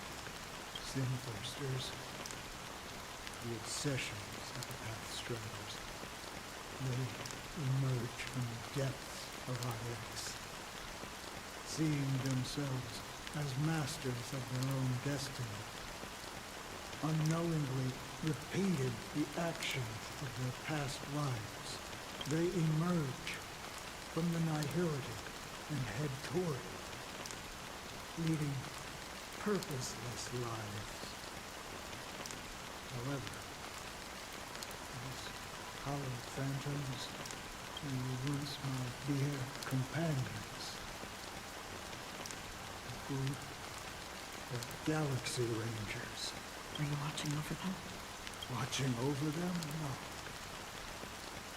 I'm guiding them toward transcendence. It was a brutal war. A crusade that shook the universe. The universe witnessed the fall of Zulo, the Lord Ravager, but it came at a price. A price so hefty that only those who were there still remember. The unwavering determination of the Hunt followers persists even in death. So someone must guide these lost souls to their life beyond. They were heroes in their time. And you shouldn't be reduced to mere puppets of nihility. As for me, I've suffered too many losses on that battlefield to advance any further. And that makes me the most fitting person to carry out this task. But you know, these sin-thirsters, they're not who they used to be. Does this seem pointless to you? Well, some tasks have to be done, even if they are pointless. I can help you. For what? For the meaning of the nihility. That's what I've been seeking. I see. After all, this realm means off limits to ordinary souls, right? Thank you, stranger. I wish that you find what you seek. Before we part ways, I have one more question. It is true that their actions and even their entire lives may seem pointless from our perspective. But if, and it's just an if this is what the departed ones expected, should we try to change it? A good question. And a profound one. I don't know the answer. What I do know is that one day I too will pass away. I hope that when that day comes, someone will stand at my grave and place a bouquet of flowers. Back on the Lobian. When I appeared as a child, my speech, mindset, and soul reflected immaturity and innocence. As I grew into adulthood, I left behind my childlike side. I humbly request your blessings, esteemed advocate of Xipe.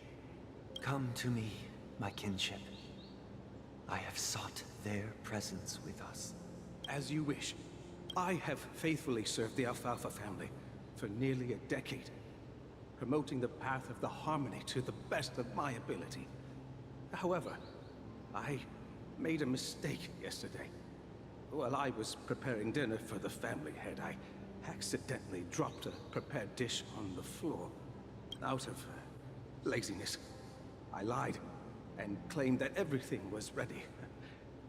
Although the head has dismissed me as punishment, it has been tough to sleep with the guilt still gnawing at me, as I worried that the seeds of evilness may have taken root in my soul.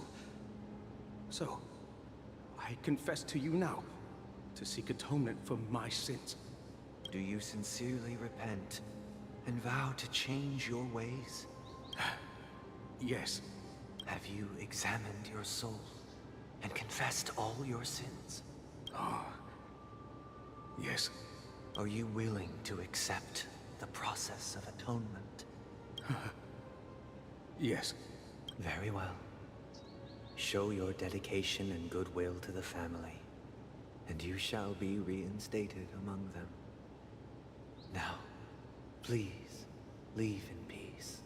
Oh, praise Xipe. And thank you, esteemed advocate. Next, please step forward. I wholeheartedly confess to you. Please, pardon my sins. Rest assured, I have implored their presence to be with us. As long as you are sincere, absolution will be granted. Oh, great. You know, I arrived in Penacony as a stowaway. I sold everything to get a ticket. My house, my land, and my 2 children. I see. Please, go on. My children were starving. And I hoped they'd have a chance at survival if they became slaves here.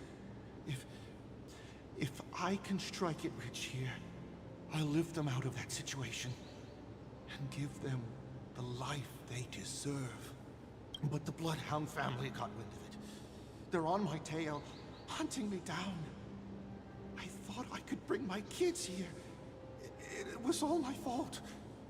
All my fault. The family is ready to forgive all sinners. I'll ask the Bloodhound family to cease their pursuit. You don't need to live in fear anymore. Oh, thank you. Thank you. I'll work my hardest to redeem my children and make them part of the family. Praise the harmony! Next, please step forward. Hey, long time no see, Mr. Sunday. The most esteemed individual in Penacony, and the next leader of the Oak family, right? I have sought their presence with us. Let us proceed. Sure, let's just get this over with. I have sinned, please forgive me. I wasted half a pizza at breakfast, and a bottle of Soul Glad. That's it. Nothing more. When we wrap this up, I've got a Robo-Ball game to catch, you know? Do you seek to atone for your sins through good deeds? My sins? Starting to sound like a saint, huh? Well, let me tell you something. Neither the family nor you have the right to judge me. You think nobody knows what your precious family has done? About the watchmaker? Huh? Don't kid yourself, Featherbrain. Those dream chasers might be fooled by your act, but don't fool yourself. Before you start spouting off your holy verses, answer me this. Where does the power of the Oak family come from? And your power? What makes you think you can sit there all high and mighty, looking down on everyone else? Well, I've spent enough time in confession today to enter the Harmony's paradise, right? Then I'll take my leave. Good luck with your election, and don't make me regret my investments in you.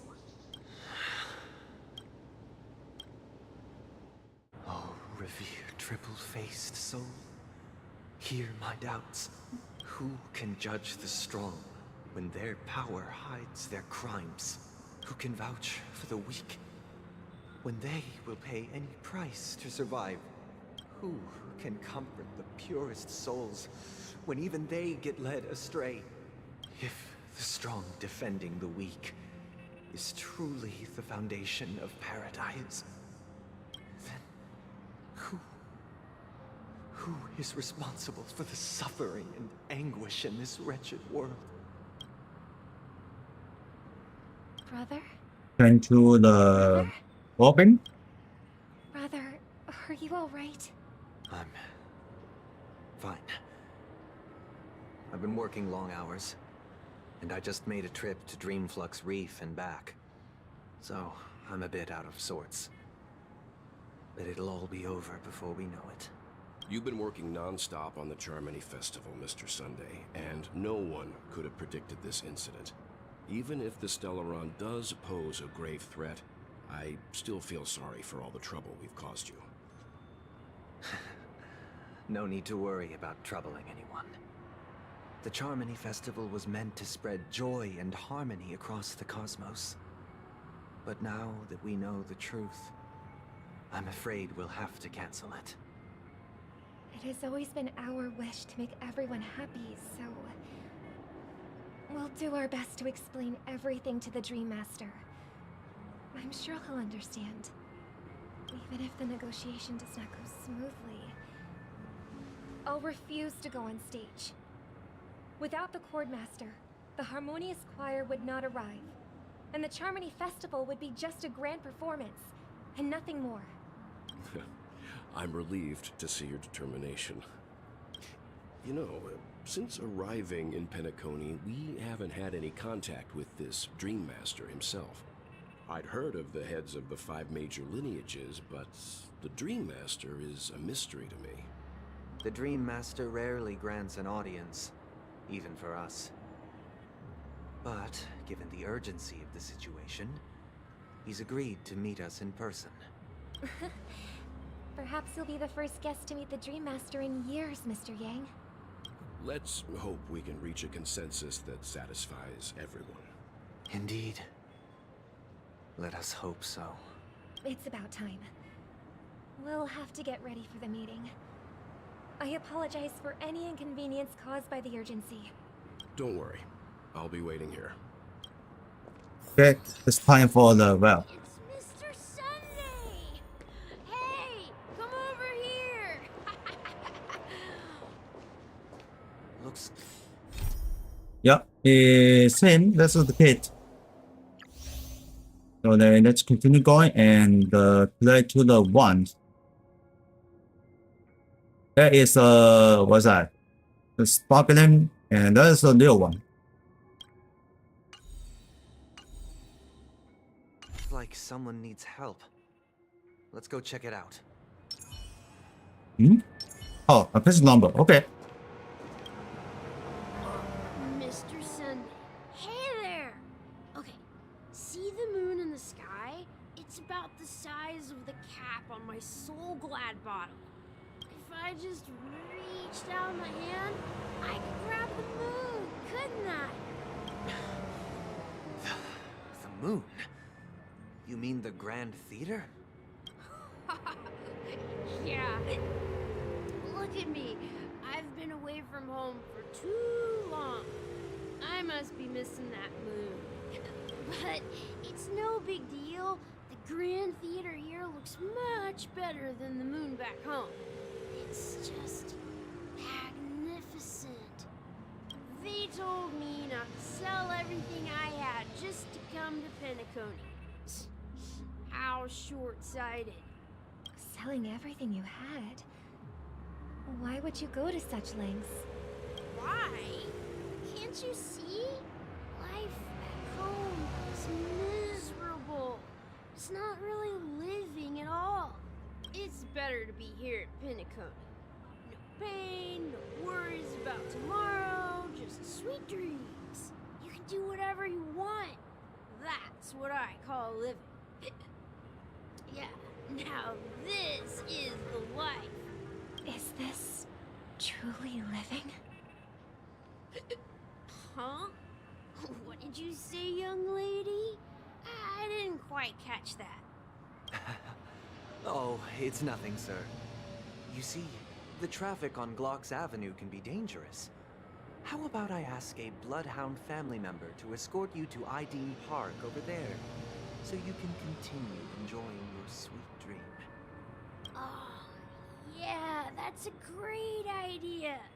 Wow, no wonder you were the leader of this sweet dream. You're totally a lifesaver. See you around, Mr. Sunday, and it was nice chatting with you. What's up, sister? This is the land of the dreams. But why do they live like this? The man we ran into, he doesn't seem happy at all. Even though sweet dreams are nice, they're just illusions. But for him, they're the only way to survive, even if it means giving up on reality. That's not really living at all. I suppose you have a point. But, in my opinion, that's how most people live their lives. Why do you say that? You think that man is not actually living, but that's not quite accurate. Even without Penacony, people create their own illusions called self-value. People believe they have a predetermined value to fulfill. Gaining value means gaining power, and those deemed worthless are seen as the weak. However, value doesn't come out of thin air, and there's a limit to it. To accumulate value, people have to take from others. So, the weak get exploited and oppressed. Are you suggesting that this is not how things should be? Exactly. But Ironically, people don't think there's anything wrong with it, because they uphold the illusory notion of self-value, and even the weak believe in it. The survival of the fittest. That's where all the tragedies in the world come from. People come to the sweet dream in Penacony to escape from that reality and find solace. No tragedies exist here, only happiness. Although in its nascent form. Isn't that the same paradise we yearn for in our dreams? Perhaps that man is just an exception. Let's not jump to conclusions. We should experience the dreamscape ourselves. Just as I did at Dreamflux Reef. Yes. Seeing is believing. I'll accompany you. The Dream Master hasn't shown up yet, so we have some time for a stroll.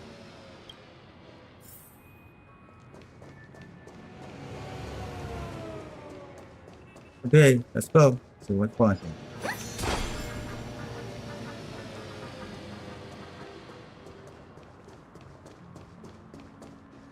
That's proper. Glad to meet you again, Robin. How are the preparations for the Charmony Festival coming along? We're all so excited about it. It's going smoothly. Thanks for making the trip to join the festival. You're too kind, Robin. It's a pleasure to have guests from all over the universe celebrating day and night. I can't stand being lonely or bored, so this jubilant dreamscape is perfect for me. But if this went on forever, would it get boring too? Nah, not at all. Who would get tired of having so much fun?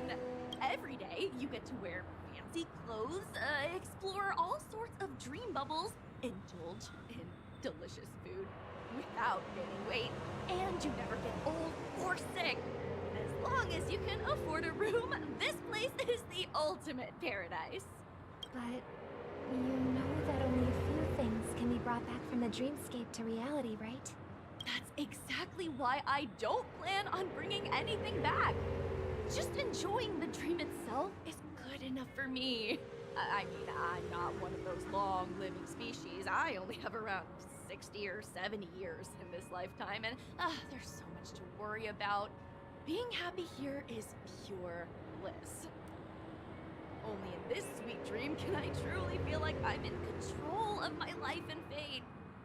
Who would want to go back to reality after experiencing this bliss? I see. I genuinely wish you all the happiness in the world. And I wish you a fantastic performance, Robin! I'm off to the Blue Hour for the ball. See you later. Oh, that lady is that. Seems like that guest's perspective didn't resonate with you either. She had a valid point. I could sense her genuine happiness. It's just that... What you're trying to say is, she thinks she's in control of her life. But in reality, she's just escaping from reality and seeking solace in this sweet dream. Once she steps out of this sanctuary, everything will be lost. Well, she did make mention of being able to afford a room. Didn't she? However, the paradise in our dreams, it doesn't have to end. No. And the paradise we yearn for shouldn't be just a fleeting dream either. Oh, let's keep going. See if I can arrive. Hopefully.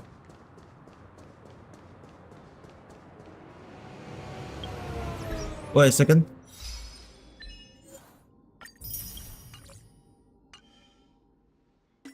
She got a what? Yeah, that was great.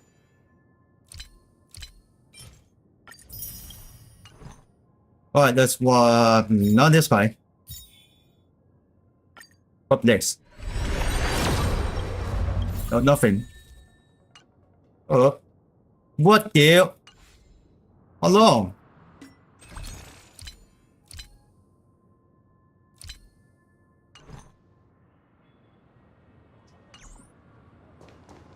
I guess freaking draws. I'm not good at that.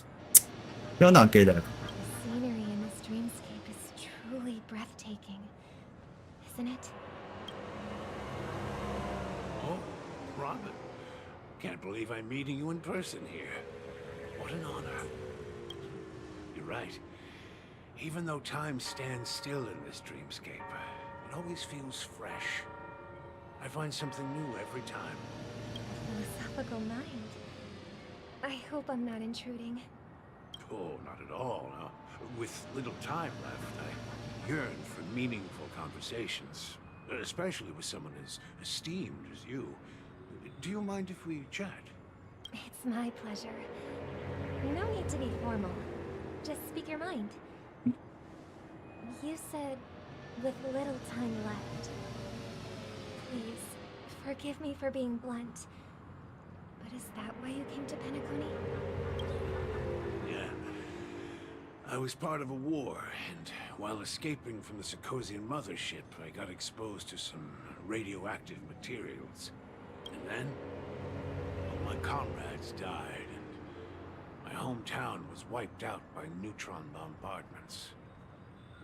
I couldn't bear to live with everything I knew gone. That's when I heard about a possible solution here, so I came. How heart-wrenching. I hope the family has been able to help you. They have, and I'm truly grateful for that. They provided me with a comfortable room, the most advanced life support devices in the cosmos, and a stellar team of caregivers. My physical body is now in the dream pool, sustained by life support. The me you see here is whole, rational, and no different from any other person. But I can't say the same for the me in the hotel room. My true appearance. Huh? I hope you never have to witness it, Robin. So, you'll be living forever in this dreamscape, right? Just being able to live at all is good enough for me. Whether it's in this dreamscape or not, I don't really have much say in the matter. My world has been torn apart, and my life could end any second. So, even if this whole place is an illusion, it's still my paradise. And I'll treasure every moment I spend here. How I envy those everlasting things. Romance story. It's so tragic. Fortunately, this sweet dream gives him joyful memories to hold on to for the rest of his life. That's precisely why this sweet dream in Penacony exists. However, even this sweet dream has its limitations. While it provides solace to the disillusioned, it can't completely eliminate pain in reality. There will be a way out. Penacony is already on the right track. Let's go. Yep, that's a fake one. It's a Discord. A lovely young lady. Brother, what a surprise to see you again. Show yourself. Your trick won't work on us. I've heard that a skilled mass fool received an invitation. Okay, she's很bad. That must be you, right? Did you enjoy yourself? Barely. The people here are Barbara. way too gullible. A little bait is all it takes for them to bite. And they run away at the slightest hint of danger. In other words, they're naive and cowardly. Now that you've had your fill, it'd be wise to leave before it's too late. The music of the harmony doesn't tolerate discord. What? Now that you have the real Robin, I'm useless? Oh, how disheartening. I've done so much for the family. You should be thanking me, because if it weren't for me cleaning up this mess, Penacony would still be in shambles. Don't you think? That was a personal request from the head of the Iris family, and it has nothing to do with us. Step aside and stop causing trouble for the Charmony Festival. The Charmony Festival? You think you can scare me? You think I have no idea what you're planning? I don't care what you're thinking, chicken wing boy. But I'm pretty sure lovely Robin won't be appearing on stage. After all, you're well aware of what a sorry state this dreamscape is in under the banner of harmony. Penacony, the land of the dreams. Is this truly paradise you desire? Stop it. What's the rush, chicken wing boy? Did I get to you? Our paradise is none of your concern, Master. Leave now, or the family won't tolerate you anymore. All right. I'll go. But Robin, I suggest you seriously consider this. Do you really believe those living in dreams can escape pain and find true happiness? Well, I've done my part. And now I'm simply waiting for the fireworks to begin. Here, the last 2 gifts for both of you. And don't lose them. If by some unfortunate chance the Charmony Festival starts against all odds, remember to use them during the show. And it'll be thrilling. Then! I heard a raven cawing in the distance. It seems the Dream Master will arrive soon. Okay, let's go on the top. Let's wait here for the Dream Master to arrive. Okay. By the way, brother, I heard you no longer have a sweet tooth. Back when we were kids, you used to steal my desserts. Seems like a lot has changed during my absence. What exactly happened? Well, someone has to stay awake even in this sweet dream. But that someone doesn't have to be you, or anyone in particular. You're carrying too much on your shoulders, brother. The paradise in our dreams. It shouldn't be like this. Penacony is nothing more than a dream. It can't erase the worries and pain of reality, or bring true happiness. It only offers an escape from reality. Nothing more. Remember the old man we met earlier? Without this dream, he might have completely lost himself. That might be true, but even without Penacony, he could have chosen another path. As far as I know, the Intelligentsia Guild has been promoting their rehabilitation techniques for a long time now. That path may have been more ordinary and challenging, but now he's in a comatose state. And the sweet dream has become sort of end-of-life care. His fate is sealed. Is Penacony granting these people a future? Or is it taking it away from them? Well, don't forget this. Not everyone really has a future. The future for humanity is like the sky for birds. People mistakenly believe that flight is inherent to birds because they've never witnessed those birds crashing to their death. Do you remember how we took in that little Charmony dove when we were young? Yeah. We took care of it. Provided food and water, groomed its feathers.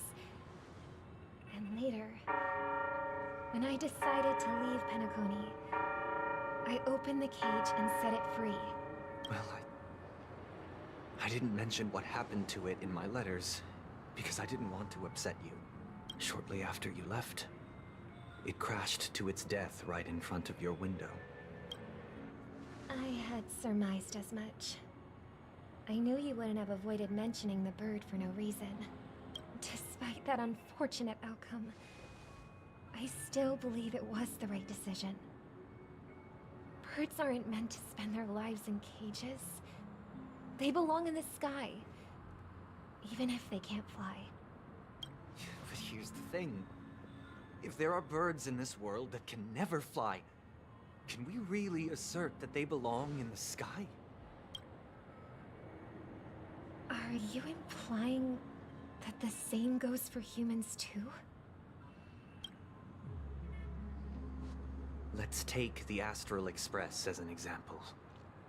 The Nameless made tremendous efforts to bridge worlds, gaining fame across the universe. However, only a few extraordinary individuals can endure such a perilous journey. That's because the pursuit of the Trailblaze exceeds the capabilities of ordinary humans. Otherwise, why would this path be filled with broken rails, an abandoned express, and even a fallen eon? That's just sophistry. If that were true, then only the powerful would have the right to determine the future. Unfortunately, that's exactly what happens. Another name for the future is self-value. While this world has its fair share of heroes who inspire people and garner admiration for their heroic deeds, the majority of ordinary people will never become heroes in their lifetime. Some are born weak and vulnerable. Some find themselves trapped in unfortunate circumstances. Some fall victim to malice and cowardice. When it comes to survival, everyone is equal. And the weak can only watch as their value gets constantly diminished by external forces. That's why we should care for the weak and support them as if their suffering were our own. That's what the Odes of Harmony have always taught us. While the Harmony holds noble aspirations, the strong will always be strong, and the weak will always be weak. Even in this carefree dream. Human nature contains greatness, but it also harbors inherent weaknesses that can't be eradicated. In the end, if people can't even secure their own survival, they won't care about the illusory future of equality. As long as the law of survival of the fittest prevails, there will always be fledglings crashing to their death. But if people don't live for the future, do they merely exist for survival? If even you, my brother, don't believe that the Harmony will save the weak, then which eon can make our dreams come true? People often forget that when the first bird took flight, the entire world envisioned a future where no more fledglings would ever crash to their death. Are you reading, sister? What are you reading? Mr. Gopher White gave me a picture book. It's about the story of the harmonic strings. If I could become a chord master, I'd like to summon Dominicus, the harmonious choir. I want to sing with everyone and spread our wishes so that all can feel happiness and joy. I see. Then I would summon the harmonious choir too. Don't you have a wish of your own, brother? Of course I do. It's just that it includes your wish and everyone else's. I long for a true paradise where everyone can find peace. Then let's build a stage there and invite everyone to our performance so that both our wishes come true through the power of the harmonious choir. It's a deal then. Yeah, it's a deal. But how can I become a chord master? Maybe you'll have to become a star first. Oh, like a Trailblazer, and I think it's funnel? No. You're back sooner than I thought. Good go. Any results? Yes. And now, it's up to us to forge ahead.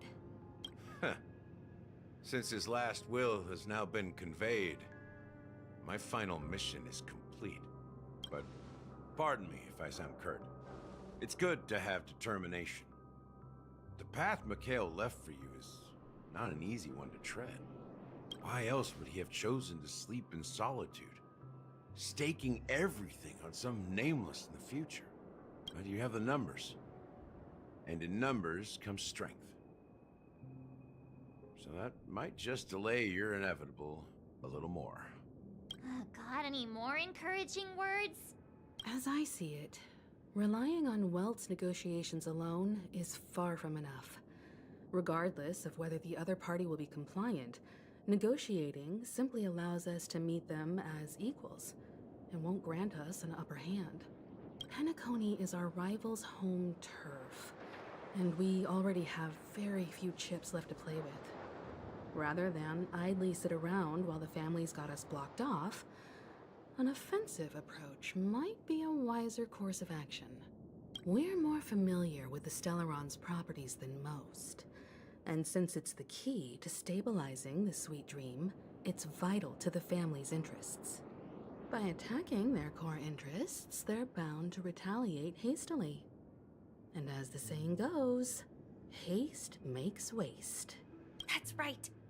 As long as we pose a threat to the Stellaron, either with words or otherwise, we have a chance at gaining the upper hand. But the problem is, on the eve of the Charmony Festival opening, how exactly are we going to get close to the theater? Family security will be airtight, and if we brute force it, even if we succeed, it's too risky. So, no one's gonna say anything? Then I'll raise my hand. I know the answer to this question. You? Of other people? What's that supposed to mean? You'd better believe it. So, I heard that before the Charmony Festival begins, there'll be a pageant to kick off the festival. It's called the Soulglad TM Festivity Auditions, or something, and it's going to be held in the moment of Scorch Sand.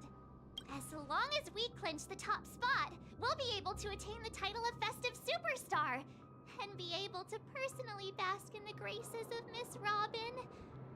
Not that that's important. What's crucial is that we can enter the Grand Theater before the audience arrives. So, how do we go about participating in these festivity auditions? I've already procured special invite tickets from Miss Robin's fan club. To tell you the truth, I had been preparing to join the auditions all along, but now it looks like even if I scrape through, I probably still won't have the chance to shake Miss Robin's hand. So they're still running this thing, huh? It was originally just a publicity stunt, set up by Mikhail to drum up attention. But it looks like it might be worth a shot. We'll follow Marge's plan. Mr. Gallagher, will you be joining us? I'm afraid I won't have the time. As a virtual character, I've already completed my final mission. Whether Penacony can awaken from this dream is all down to you. Should we ever cross paths again? I'd love for you to visit the Express. All right. I'll have to add to that data bank of yours you've got on the Express. And Miss Firefly, Here it goes. we thank you for all your support. We're faced with a formidable enemy. As long as the Astral Express and Stellaron Hunter's objectives are aligned, we're willing to cooperate with you. We've already come this far together. I'd like to join you for the rest of your journey on Penacony. I'm pleased that we can finally fight shoulder to shoulder. I couldn't ask for a better ending. This is also the spirit of the Trailblaze. Now everyone, let's prepare to move out. Okay, going to the Charles string. Here's something.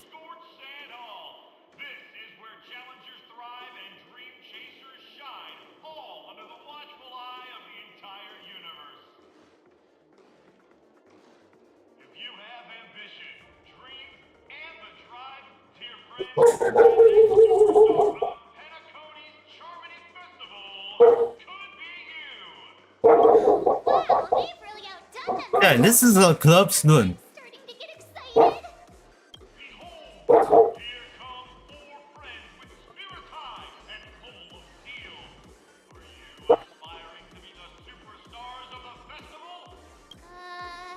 Is he talking about us?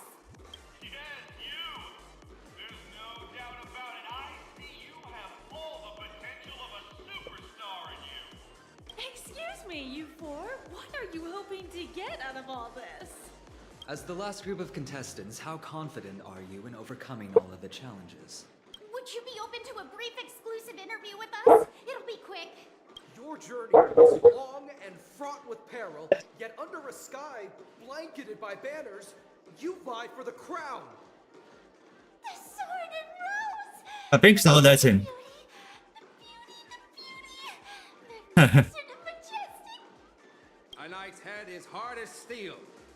Brother Lance's focus is stubborn as a heel. And I just put in for the angry and the smile thing. We'd all be sinners. People are pouring in. Kinda feels like all sorts of baddies are showing up. Let's get in there quickly and enter the competition. Ladies and gentlemen, please make way.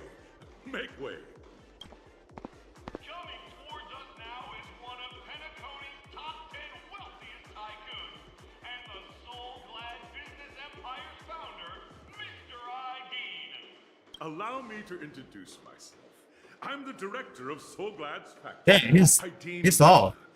My four friends, introduce yourselves to the audience across the cosmos. Hello, everybody. I'm Himiko, a nameless from the Astral Express, and these are my companions.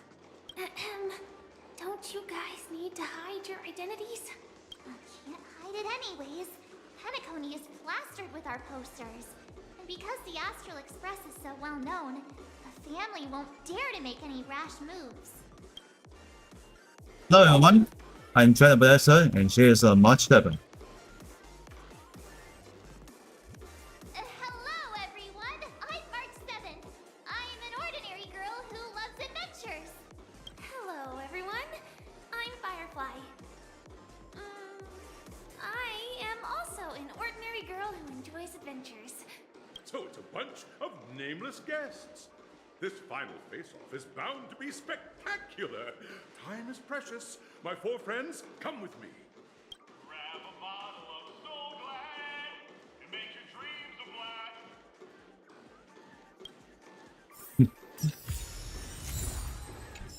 a black. See, it looks like this guy is all like in the party, you know. Okay, I'm in the Trailblazer.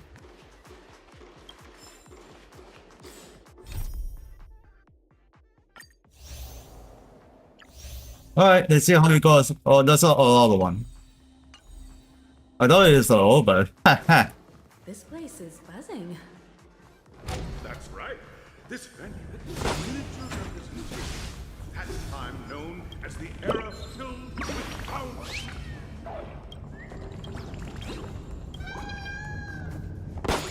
Alright, time for the rescue. I think he is hiding in this. Alright, wow, that's interesting. This is the Sablon.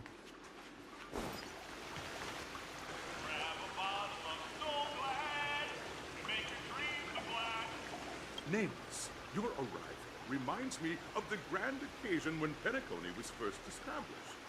I was still a young, bright-eyed lad back then, lured here by the watchmaker's ads, full of zeal and ready to make my first fortune in life. Once, during a particularly grueling day, I passed out and was resuscitated by a drink from Mr. Sousa. That sweet taste has since been etched in my mind, and that was what drove me to create the Soul Glad that we all know and love today. The dream-chasing era was truly a wondrous time. Oh, I miss those days, and the watchmaker. Scorched Sand Hall is my homage to that time of boundless possibilities. I wholeheartedly hope you make it to the finish and emerge as the next superstars of Penacony. Now then, is there anything you'd like to say before the competition officially begins? Can we get the ball rolling already? There's that swift and decisive trailblazing spirit. How about you, Miss Martin? Hello everyone! Next up, get ready for the Mega March 7th adventure, where I'm going to break the speedrun world record! Trailblazing into the uncharted and challenging the limits. That's Miss March 7th for you. How about Miss Firefly? I hope that by the end of this journey, everyone will have achieved the outcome that they hoped for. Ah, a wonderful wish. Miss Himiko, what are you expecting from your team? Safety first, everyone. Simple words, but full of warmth. Waiting for you are 3 stages, each connected to that era. The first 2 stages offer 2 distinct paths to choose from, with unique challenges on each route. And in the last stage, you will face off against a champion who has defended the title to this very day. A beloved contender whose noble virtues are unrivaled. Those are the rules. Simple. Everyone clear? Now, I hereby announce that the 33rd Scorch Sand Festival of the 20th season, sponsored by Soulglad Enterprises, has started. Sponsorship. Well. Everyone, as the Charmony Festival is drawing closer, we must reach the end as quickly as possible. Factoring in efficiency and safety, splitting up into 2 groups is the best choice. March and I haven't known Miss Firefly for too long and aren't overly familiar with her. It'd probably be better if the 2 of you paired up. Fine by me. Let's do it. All right. I don't have a problem with that. Okay, so what now? I get 2 pair out of Firefly and there's no catch. We'll split into the assigned groups then. Let's not waste time. Oh, I found the box.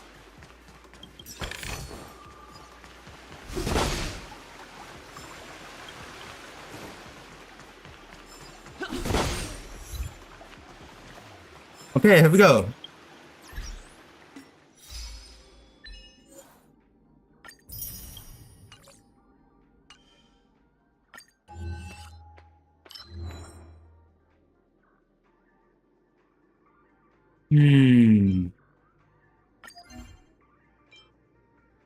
Okay, this is good. Okay.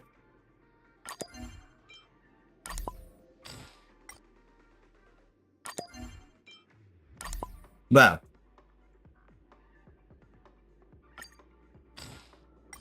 Doing that way.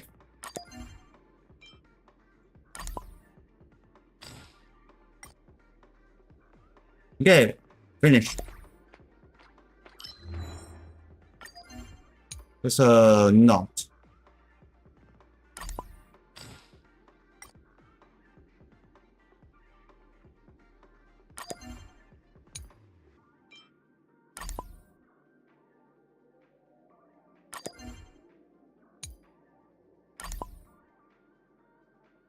I can put it down now.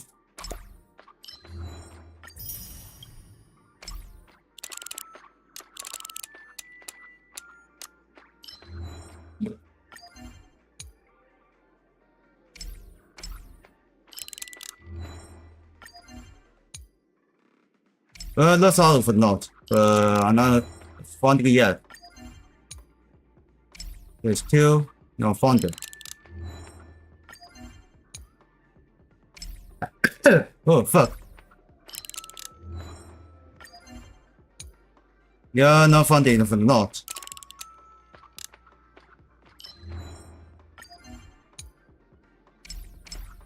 I never found.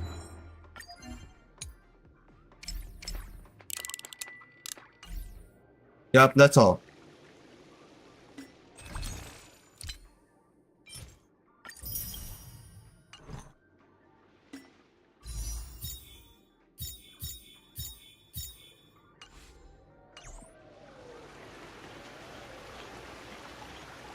Alright.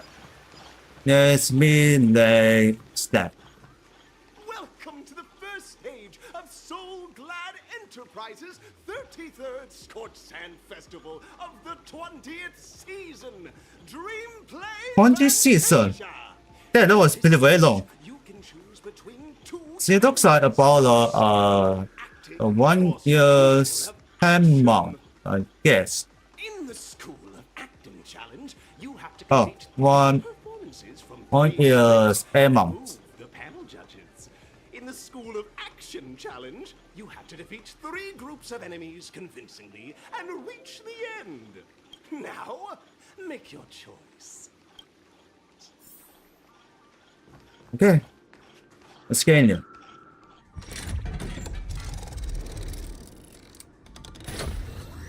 Oh my god, let's just play on the ball.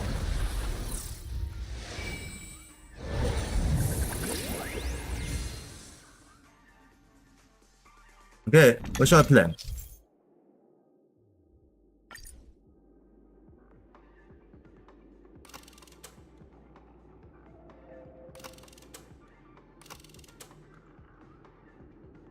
Let's try out. Go to the big one.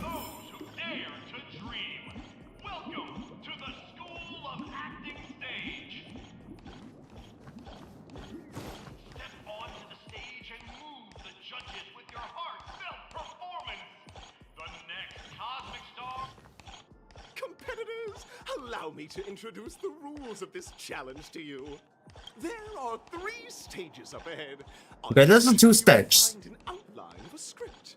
These 3 scripts were written by the legendary filmmaker, the Watchmaker, and depict various stories from Penacony's era of pioneering. Your task is to bring those moments to life, find the right words, and act convincingly to make the judges feel the script's intended emotions. Oh, I wish you a successful performance. Also, a bit of trivia. The record score for this stage is held by a participant with fiery red hair. His exceptional performance brought even the strictest judge to tears. Looks like he wasn't even acting at all. We are running out of time, so let's get this over with quickly. Okay, okay. I'm with you. Okay, I think that's only just that. Okay, anyways, this stage is not coming out, and we need first stage to complain. Such star quality. Since you come as a pair, I'll prep a 2-person scene for you. You two, are you ready? Gotcha. Envision that you both, driven by the spirit of exploration, are arriving at the land of dreams that is Penacony for the first time. But instead of lush lands, you find yourselves amidst swirling sands and desolation, far from the paradise the Watchmaker described. You're driving an old clunker through the wilderness of the dreamscape, braving the cold wind, choking on the dust, and suddenly, a fierce memory zone meme blocks your path. Now, Mr. Greyhair, what line would you deliver to express your disappointment in Penacony? Well, bodies quick, quick. That's what you over. What the hell? You usually express disappointment this way? Okay. Wait, I don't think we're doing inside. No, that's not right. You're trying to express disappointment. Why do you sound so chipper? 我呢個睇is here 和the Watchmaker is a big. Very good. Now, Oh my god. disappointed, your Look at the firefly. conversely very enthusiastic. Now, young lady, you will say... This is great! I love living on the wild side. Very good, very intense. And then we cut to the story's next scene. You find a job mending the rails. Oh, that was funny. Days are long, and your endurance can't keep up, and you finally collapse in the endless expanse of desert. Suddenly, sweet rain falls from the sky, wetting your lips and rousing your spirits. Now, Mr. Greyhair, what line will best express your surprise at this moment? Okay, so then. Okay, what you mean just let me die? Perhaps we will never made to succeed. We're already at the next scene. You need to convey surprise now, not disappointment. Penacony, my Penacony, you're truly about with opportunities. But at this moment, your Don't just die there because this is bad. her eyes closed. I knew it. The raindrops fall, blurring her vision, and she tragically says, Perhaps we were never meant to succeed. Right? Fantastic! Both of you have an incredibly solid foundation in dialogue delivery. However, minds aren't everything in a performance. Please continue this story on the second stage. Up next, you'll be challenged with a body language test. I hope these tests won't take too long. And stage is unlocked now. Here we go. Yeah. Let's see let's open the chest. And oh, there's not on the stage. I can see the stairs. Is this? And this is the final stage. And we go to the second stage. Here, you two are required to skillfully utilize body language to portray the story context I've laid out for you. Picking up from where we left off, a heavy downpour saves you both stranded in the desert. This rain quenches the anger in your heart. You look to your companion, now completely devoid of fighting spirit, wanting to comfort her. At this moment, what should you do to make her laugh? Well, what do you mean you pet her head? And don't. You look less like you want to make me laugh and more like you want to abandon me. A joke? The test now is about body language. I don't think dialogue is allowed here. What do you I think that would make someone laugh. Ascend? What?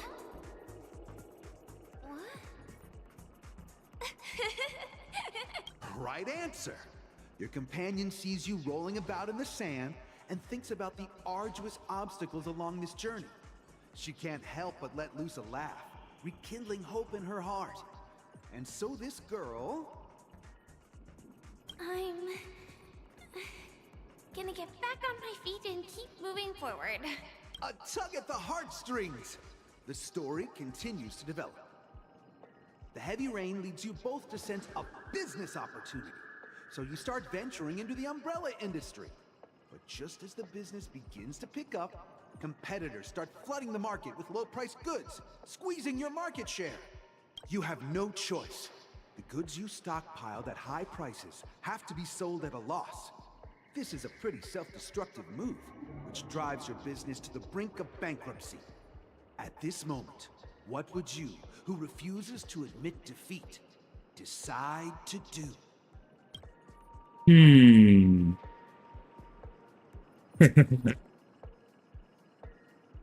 Stand out and what? Fantastic! Okay, there we go. It's a pity your friend does not agree. Seeing that you're up to your eyeballs in debt, she sees nothing but despair in her future. And then... I leave Penacony in utter disappointment. Is that okay? Of course! Absolutely! I was this close to tears. Both of you possess exceptional acting talent. However, the true test is yet to come. You're about to encounter the harshest judge this show has ever seen. You'll need to rely on perfect performances if you want to win them over. Well, let's go to the final step.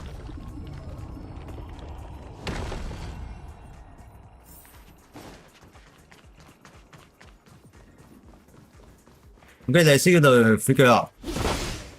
What's that?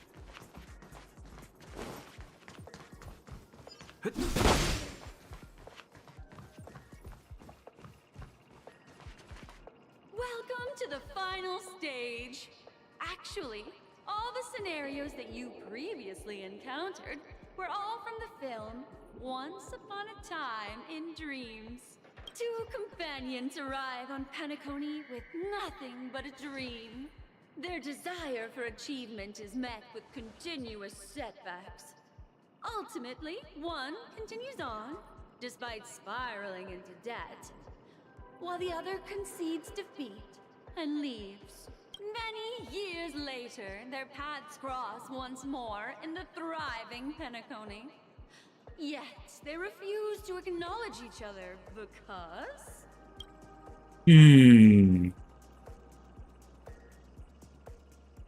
I think it was a bit short, but she's in the what? Against the backdrop of a revitalized Penacony, the joy What the? mixes with the sorrow of past separation, the awkwardness of being Fortunately, that's polite. shyness of a long-awaited encounter, all converging at this very moment. Give it a shot. Try and convey this bittersweet scene to me. Bring it to life with precise and emotive acting. Is this ever going to end? I know! Why don't you try that clockwork thing you used before? Oh, well, okay. Your performance is far from satisfactory. Okay, let's try yours.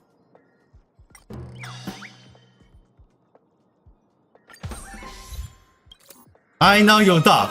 Thank you for follow.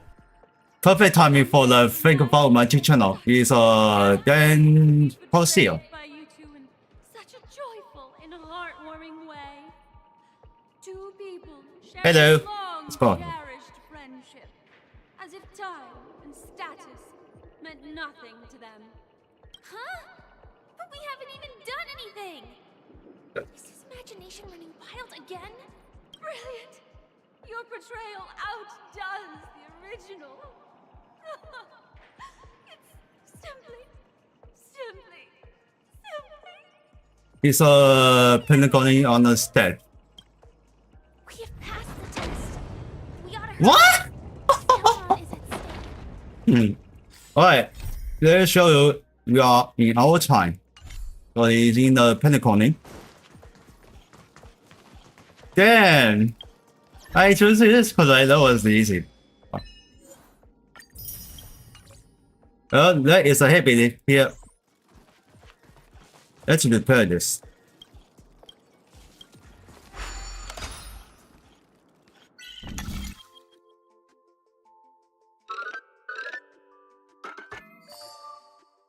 We are inputting this.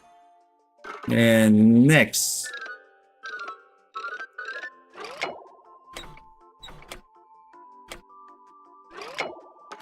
What's something else?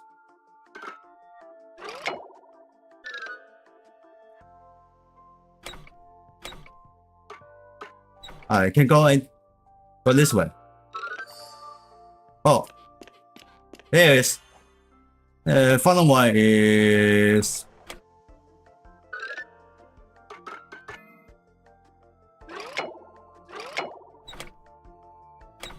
I don't see them.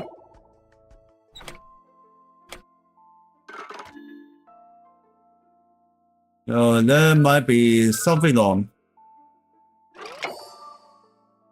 Never mind. Here we go. We repair this. Looks good.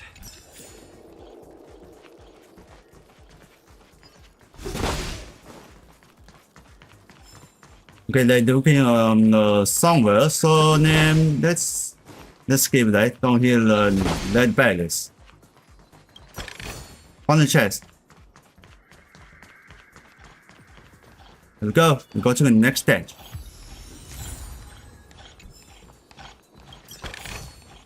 Is that all?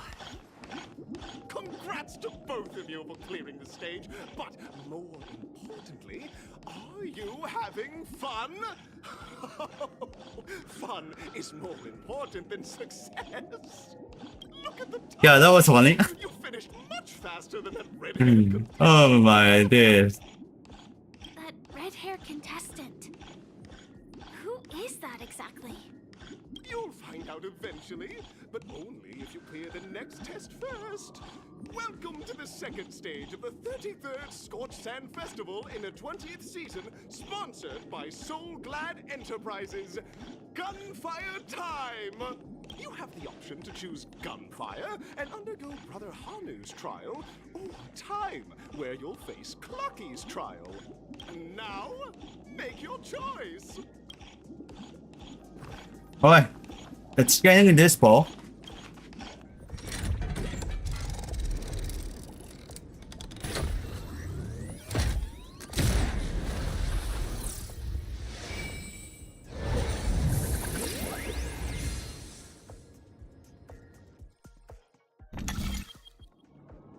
Alright, here we go. This is the next one. Time trial and gunfire trial. I choose a gunfire trial.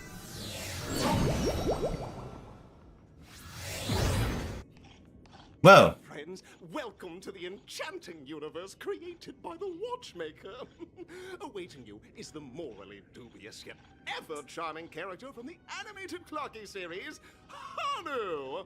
It is said Hanu? that these cartoon characters were inspired by the Watchmaker's own experiences.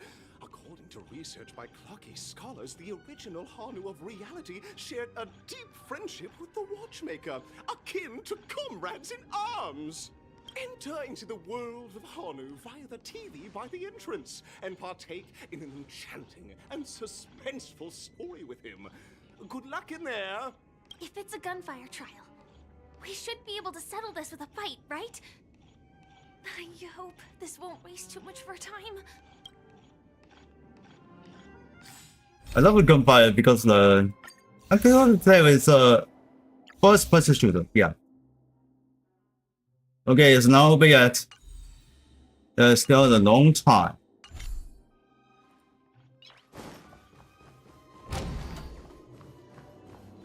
Oh, hold on. Let's kill this guy.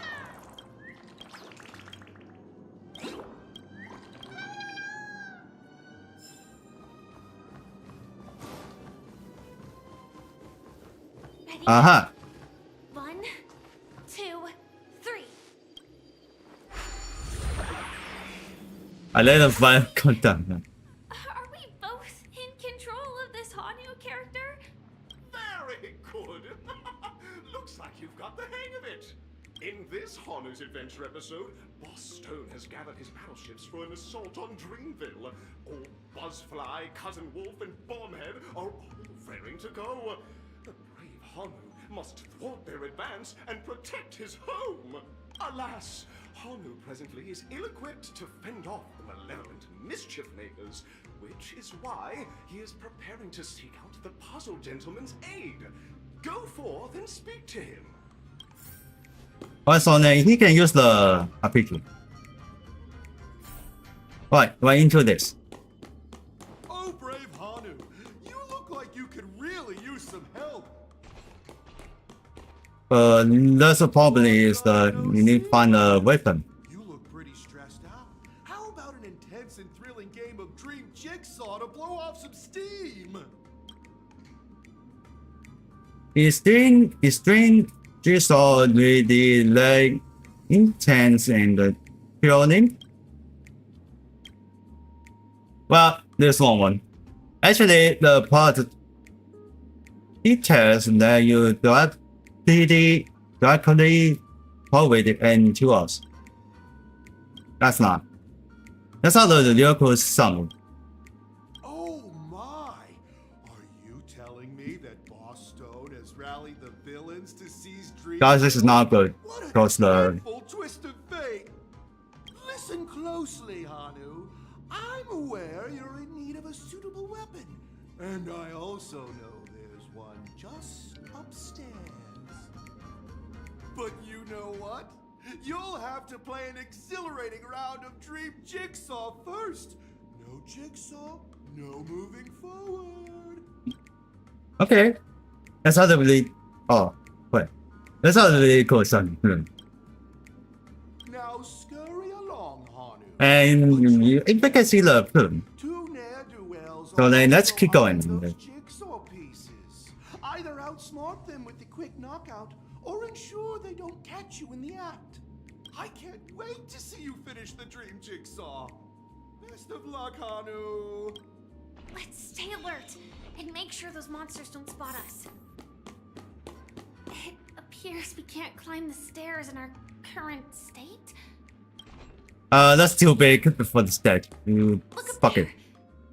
If we can push that thing down, do you think that would do the trick? I need to find some RPG.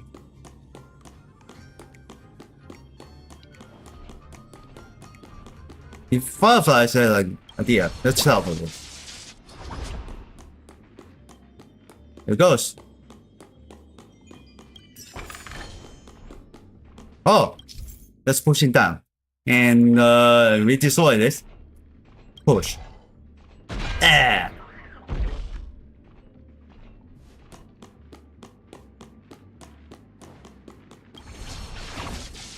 And put him back.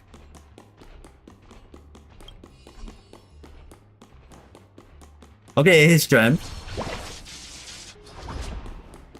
And see a long time can he return.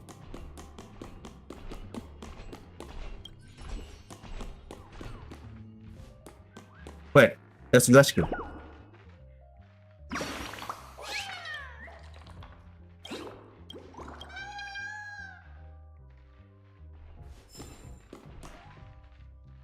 Where's it? Where we go? Oh, there it is.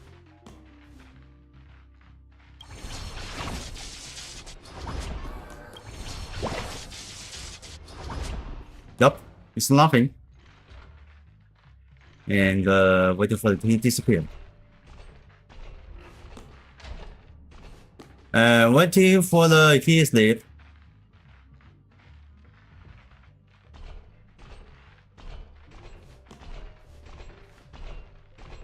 Here's for the wizard spot.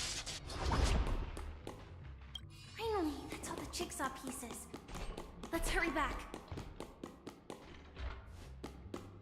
It's nothing. Here it goes.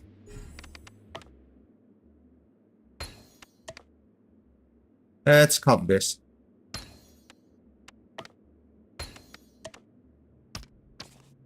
No, please, something's wrong with. Yes, it is.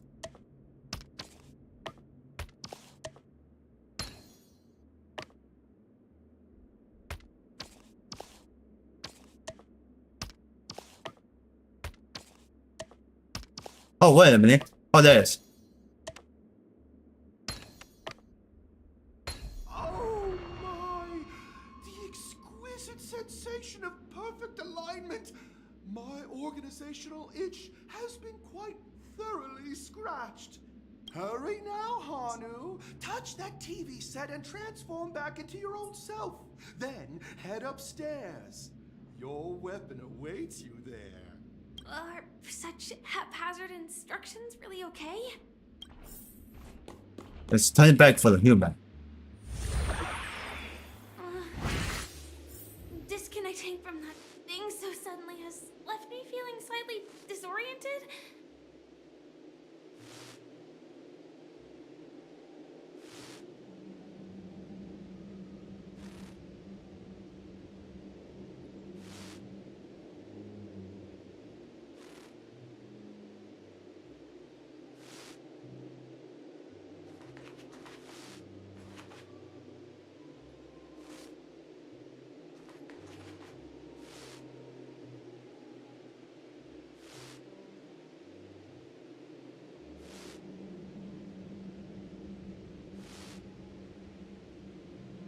Okay, let's continue going.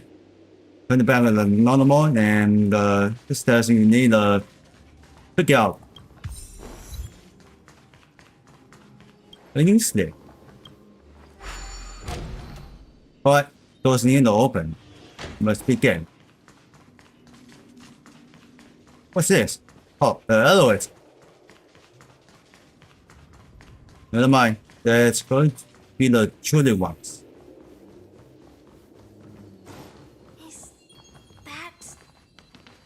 Hanu? Looks good. That's real, homie.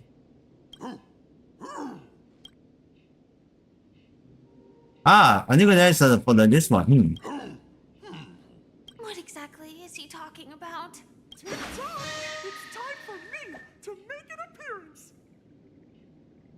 Where did you come from? Clocky? I can also see him.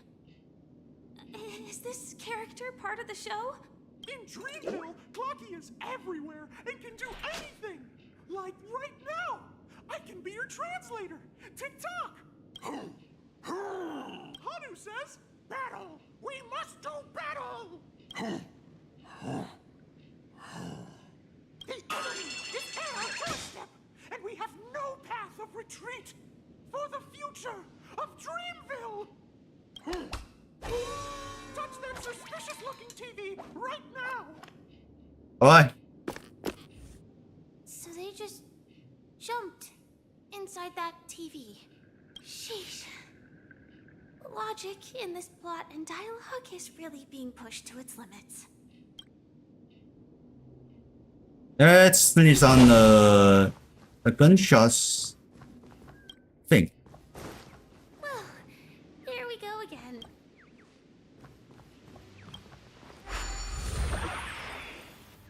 Let's go. I'm gradually getting used to this. Huh. Who knows? I might even be able to perform some high-level moves with Hanu. Oh? Did someone say high-level movies just now? That's right, pal. The upcoming script is just exploding with all sorts of high-level shenanigans. Last we saw, Hanu was preparing for battle. Suddenly, he hears heavy footsteps coming from the hallway. Malevolent mischief makers have broken into his home. But brave Hanu won't go down without a fight. He instantly sprints for the storage room, ready for a do-or-die showdown against the baddies. But we still don't have any weapons in hand. Guess what? Hanu's favorite bazooka just so happens to be in that storage room. So get a move on. What a coincidentally convenient plot twist. It'd be even more awesome if the organizers allowed me to wear armor. Well, let's get going, and I need to find some the vent. Oh, never mind. The door's open. The storage room. It's behind the shelves, right? Oh my god. He wasn't lying. There's actually a bazooka here. Yeah, got a launcher. Now we should have a way of dealing with those baddies. This thing feels just like the Sword Locust too.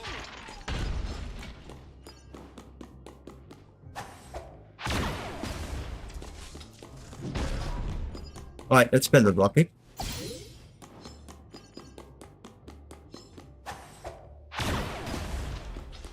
Let's go this baddies first.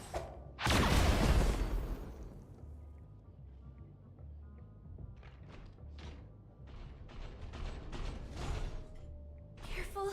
It looks like we've got more company. Get ready to fire.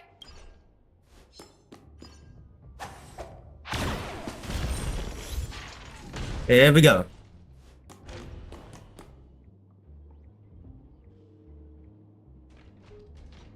Oh, that's the wrong one.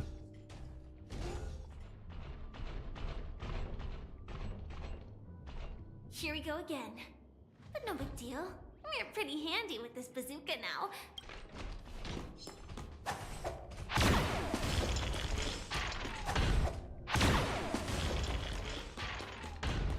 Okay, now it's empty.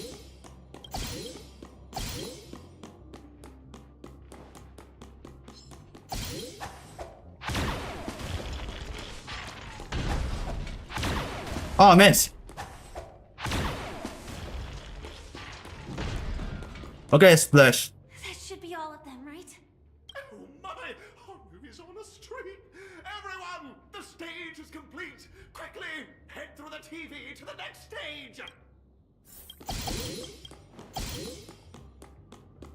Okay, that's enough for the ammos. Let's go.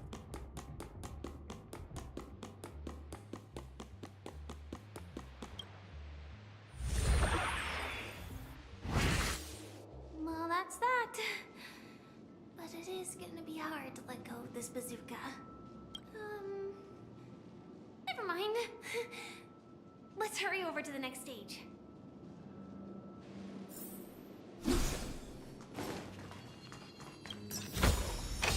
Great. The more the better. Ooh, that's interesting.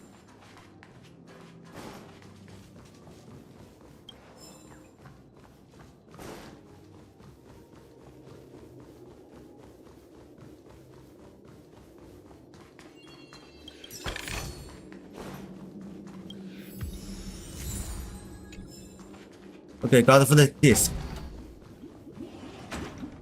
There we go. Congratulations to both of you. Oh, you've overcome all obstacles and proven yourselves.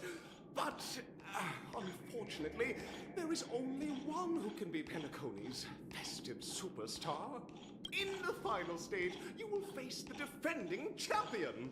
If you fail, you will lose the opportunity to become the festive superstar. Welcome to the 33rd Scorch Sand Festival's third stage in the 20th season, sponsored by Soulglad Enterprises Superstar Showdown. Oh, that's funny. Alright, see something dinner. I'll reveal watch myself. And I guess that's tomorrow. Penacony spawns that. But it's not final. It's final Trailblazer mission. And let's see how it goes.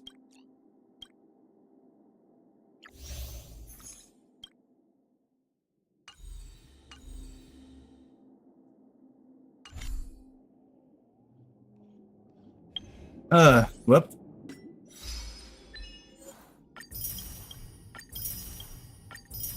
Oh no. So likes just the movie. So, hello. You watch for the film on that? Oh, not enough. Alright, let's pause it. I'll be in the dinner and wash my body. So then I'll be back.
I gotta have it. I ain't even playing, got a really bad habit. If it moves, gotta grab it. Fuse like a magnet, lose, won't have it till I'm doomed in a casket. I ain't playing, got a weird mind. If you work 8 hours, I'ma work 9. If the shit tastes sour, you should taste mine. I'ma stay in power for a long time. Get up, nah, I ain't a quitter. Toss me the ball, I'm a really big hitter. Big picture, I'm a straight killer. Rising the song to the highest bidder. Got juice, got gas, I'ma move fast. New shoes, new tracks, like who's that? I'm new, come back, better than last. Yeah, it's a new me, never gonna look back. Never gonna look back. Cause damn, I was built to last. You move slow and I move fast, and that's facts. Only I can make a change. Slowly take a step today. I will never be the same. Cause that's what it takes.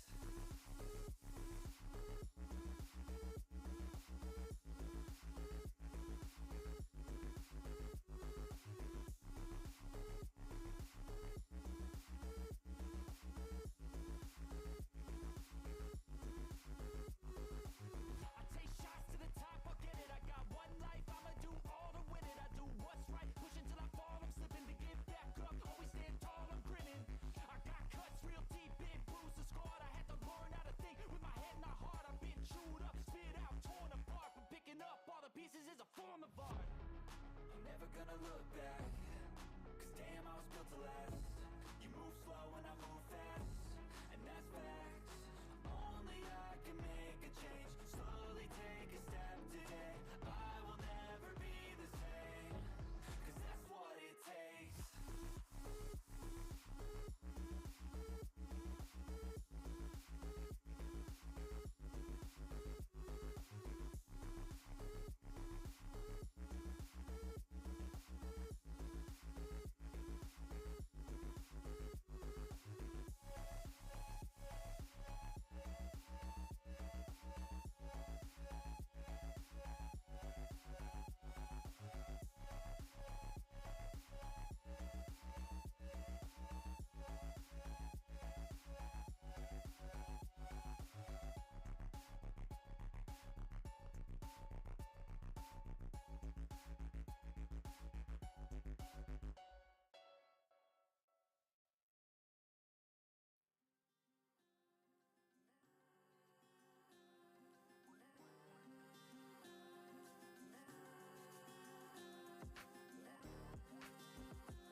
gotta have it. I ain't even playing, got a really bad habit. If it moves, gotta grab it. Fuse like a magnet, lose, won't have it till I'm doomed in a casket.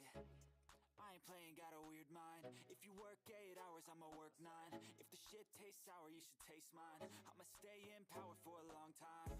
Get up, nah, I ain't a quitter. Toss me the ball, I'm a really big hitter. Big picture, I'm a straight killer. Rising the song to the highest bidder. Got juice, got gas, I'ma move fast. New shoes, new tracks, like who's that? I'm new, come back, better than last. Yeah, it's a new me, never gonna look back. Never gonna look back. Cause damn, I was built to last. You move slow and I move fast, and that's facts. Only I can make a change. Slowly take a step today. I will never be the same, cause that's what it takes.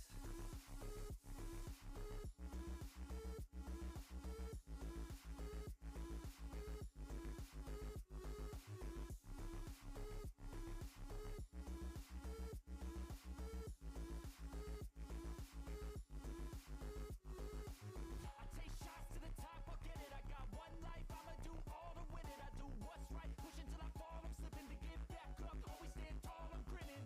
I got cuts real deep, big bruises scarred. I had to learn how to think with my head not hard. I've been chewed up, spit out, torn apart. But picking up all the pieces is a form of art. I'm never gonna look back, cause damn, I was built to last. You move slow and I move fast, and that's facts.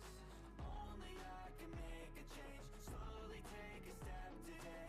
I will never be the same, cause that's what it takes.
gotta have it. I ain't even playing, got a really bad habit. If it moves, gotta grab it. Fuse like a magnet, lose, won't have it till I'm doomed in a casket.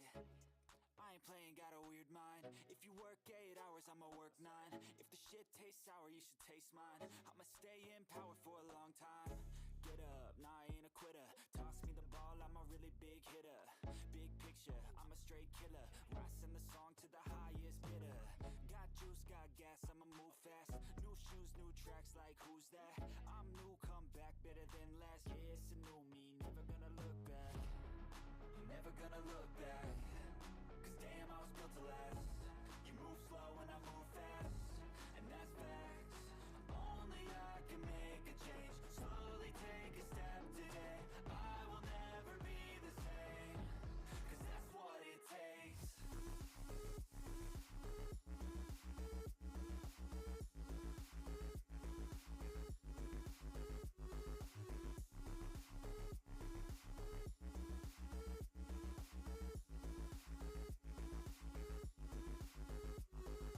I take shots to the top, I'll get it. I got one life, I'ma do all to win it. I do what's right, push until I fall, I'm slipping. To get back up, always stand tall, I'm grinning.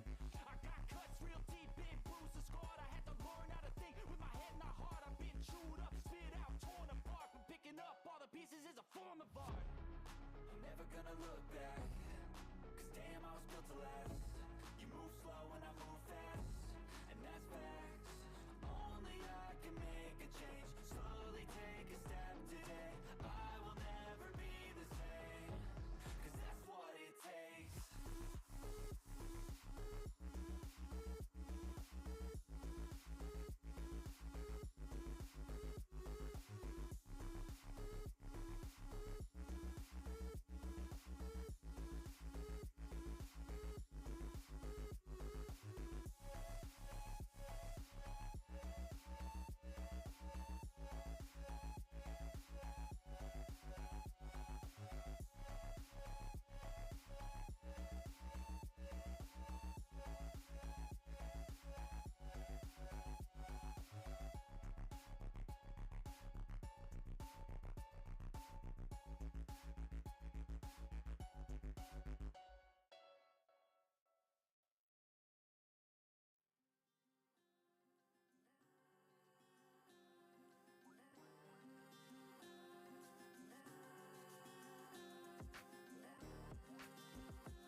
do, I gotta have it. I ain't even playing, got a really bad habit. If it moves, gotta grab it. Fuse like a magnet, lose, won't have it till I'm doomed in a casket.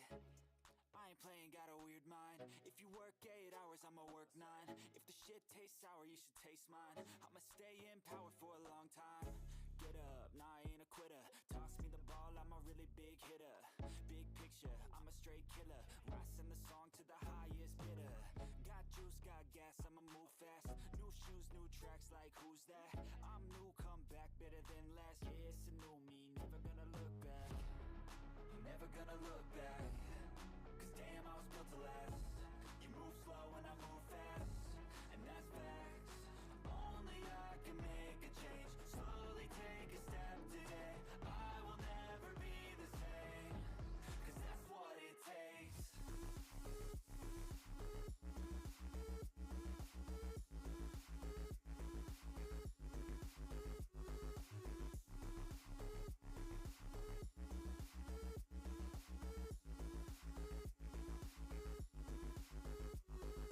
I take shots to the top, I'll get it. I got one life, I'ma do all to win it. I do what's right, push until I fall, I'm slipping. To give back up, always stand tall, I'm grinning. I got cuts real deep, big bruises scarred. I had to learn how to think with my head and my heart. I've been chewed up, spit out, torn apart. But picking up all the pieces is a form of art. I'm never gonna look back, cause damn, I was built to last. You move slow and I move fast, and that's facts. Only I can make a change. Slowly take a step today. I will never be the same. Cause that's what it takes.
Hello guys, I'm back.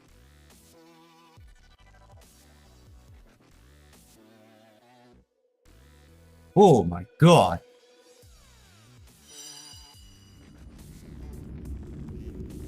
Okay, here it goes. Let's go nothing. Export. Alright, let's continue going on the Trailblazer and the Firefly. And let's see what's going on here.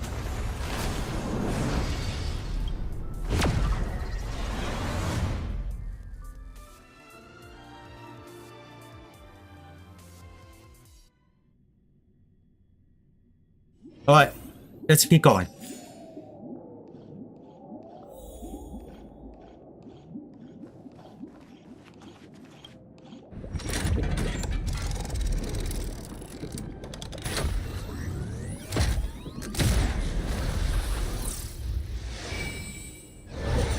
Alright, let's final stage. Inbound.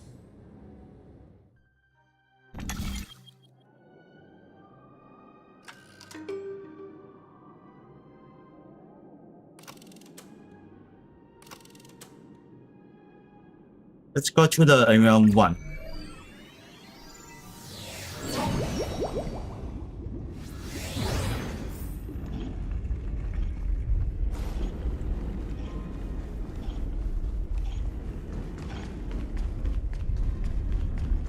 No way.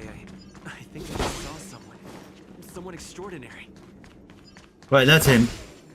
Another but him.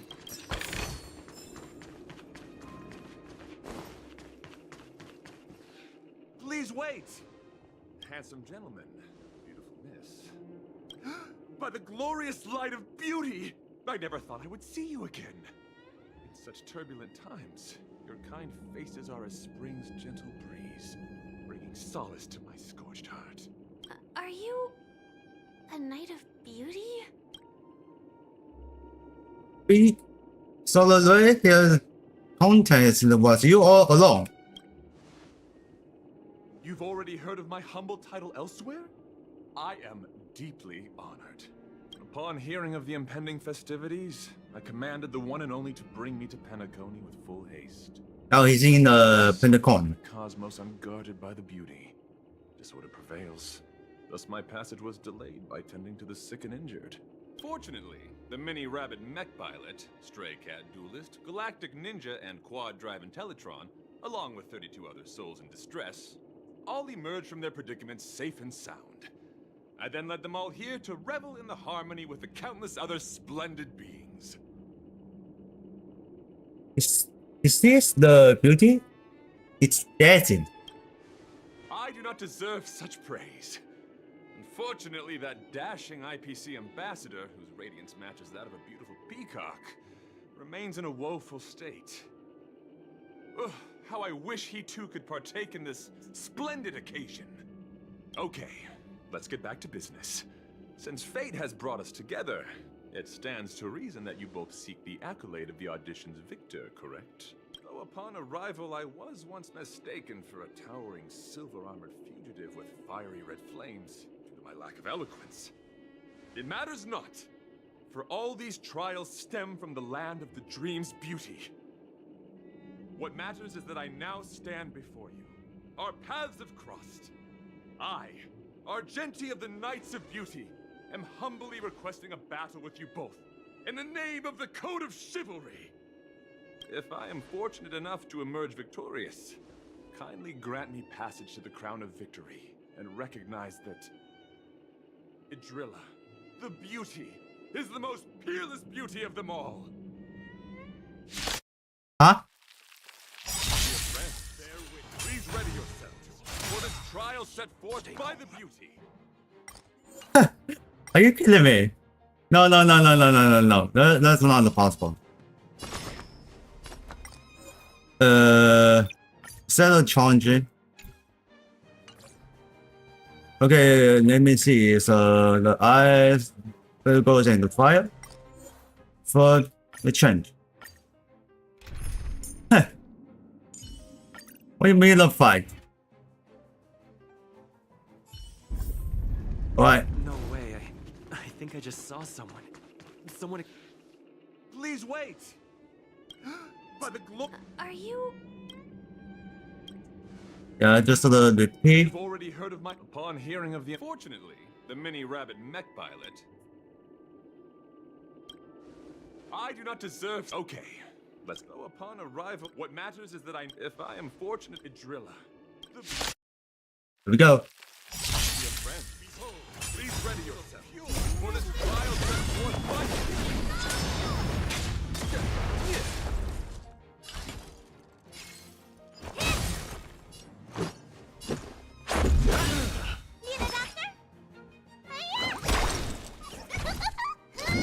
Rise to the challenge. Rules are made to be broken. Alright, hit this guy first. Let the duel commence. Forth all of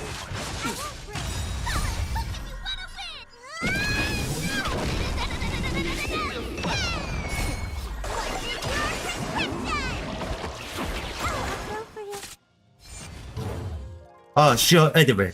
Damn it. What are you looking at?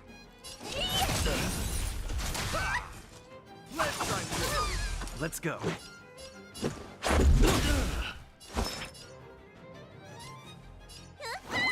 Secure this guy. Oh, never mind. bear witness to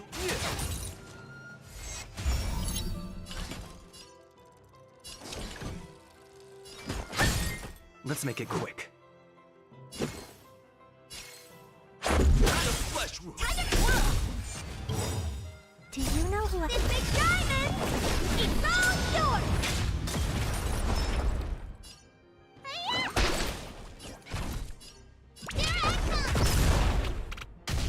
You're fighting a gentleman.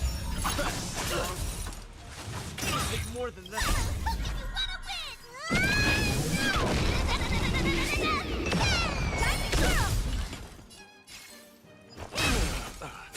Stop that. This is our chance. Rules are made to be broken.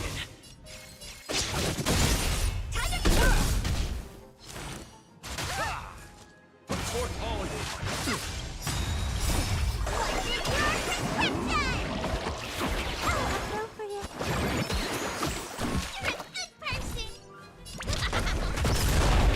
What are you looking at?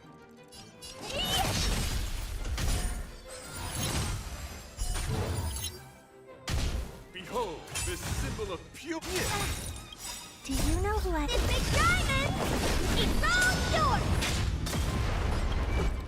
How many level? Oh, he has a 76. I forgot saying into the castle. Let me tend your wounds. How appropriate. Let the duel commence. Forth all of Oh, it's just gone. Honored to meet me.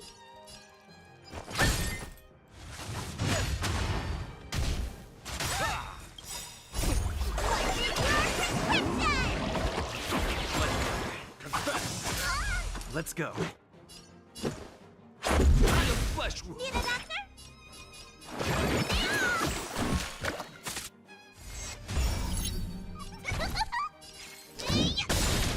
Time to kill!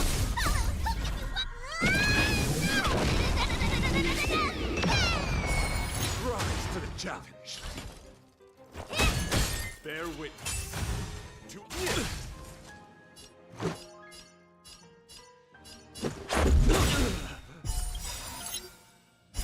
Aha! are made to be broken. Flesh wound.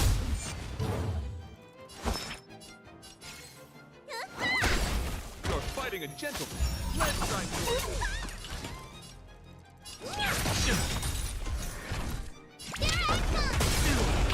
Time to kill! This is our chance. Oh, it's myself. I thought it's everyone. Do you know who I... This big diamond! It's all yours! Forth all of What are you looking at? Time for mischief!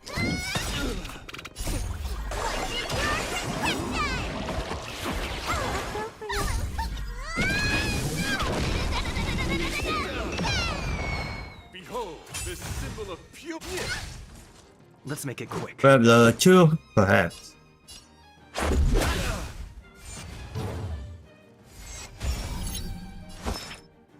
Yeah, I know what you would like it for the. Honored to meet me. Let the duel commence. Support all of you. Just a scratch. To the chap.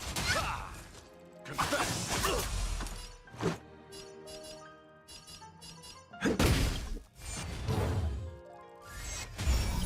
What are you looking at?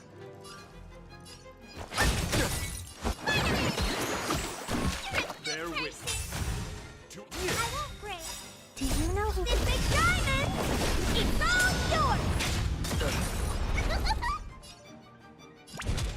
Here I come. Time to go. Rules are made to be broken. Time to go. Oh dear. How appropriate. You're fighting a gentleman.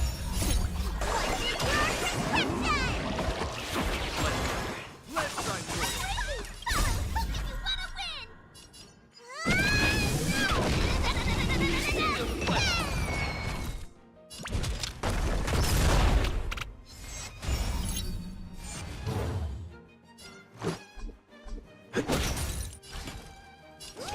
Rise to the challenge. Support all of you.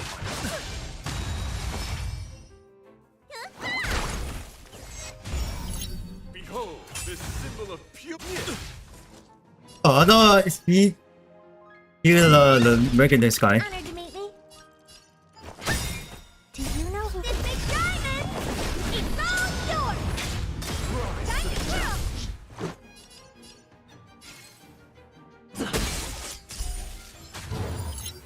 Let me tend your wounds. How Let the appropriate. duel commence. Support all of you.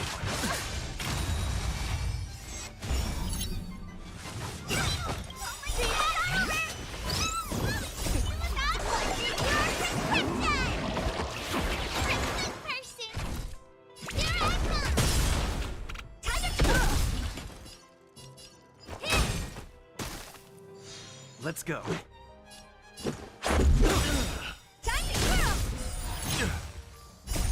Rules are made to be broken. But second, perhaps. Are indeed on. It's a pity. The laurels of victory belong to a thriller. Let's sign for it.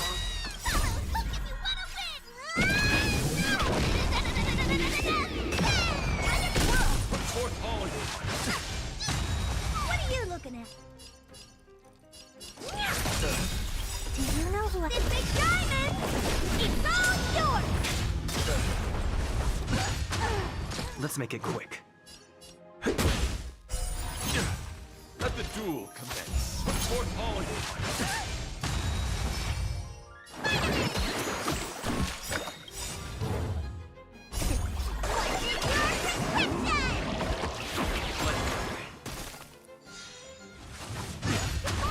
Behold, this symbol of pure fighting a gentleman. Okay, here we go again.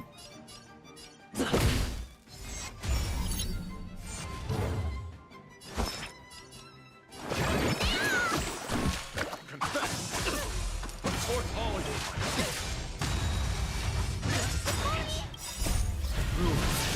Don't be it.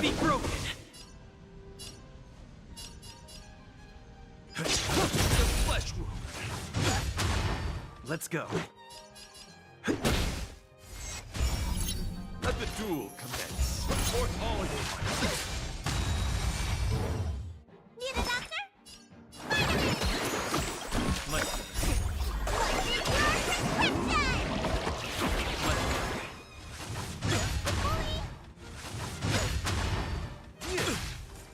You're fighting a gentleman. Let's make it quick. Let me tend your wounds. Let's sign for it. Support all of you.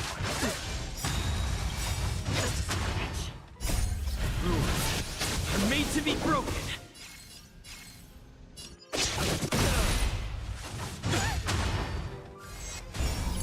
Let's go.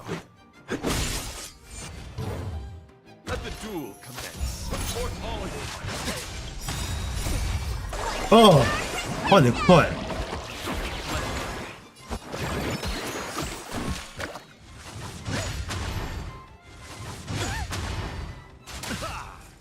You're fighting a gentleman.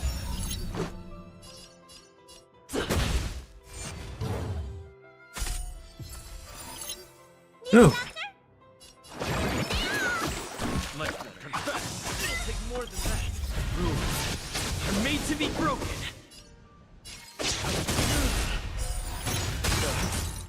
Forth all of you. Just a scratch. No way.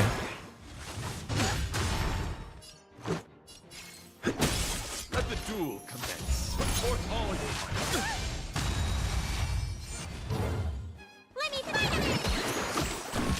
Behold, this symbol of pure fighting a gentleman. Let's make it quick.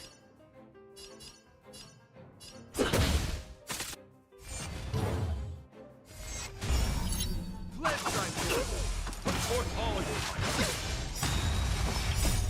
Rules are made to be broken.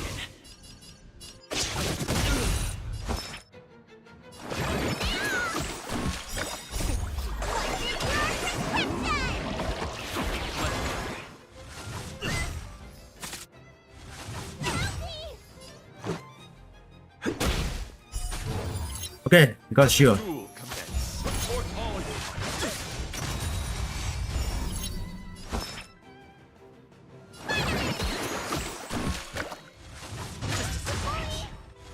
you. Bear witness. You're fighting a gentleman. Let's go.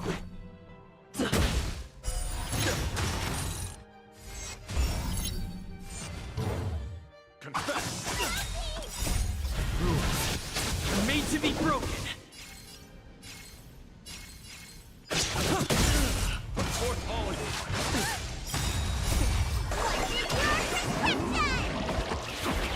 Yeah, I don't know how long I can end this. Let the duel commence. Forth all of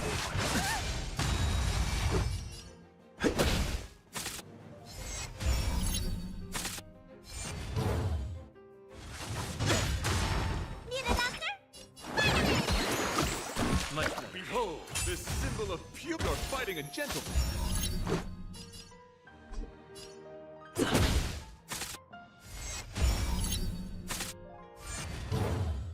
Let's try It'll take more than that. forth all of you. Rules are made to be broken.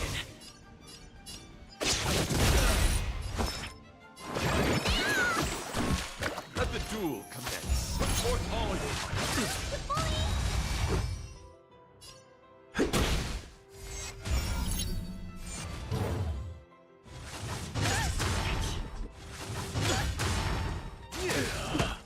Oh, he's dead now. Let me tend your wounds.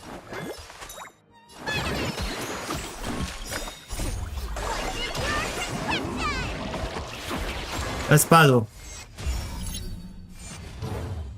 confess. Forth all of you.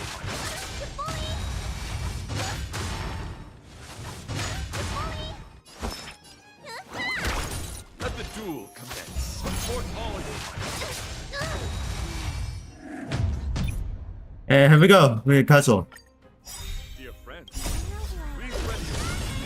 This trial set forth fight you. Just a scratch. Rules are made to be broken. But that's the problem. Oh, it's down to 67 level.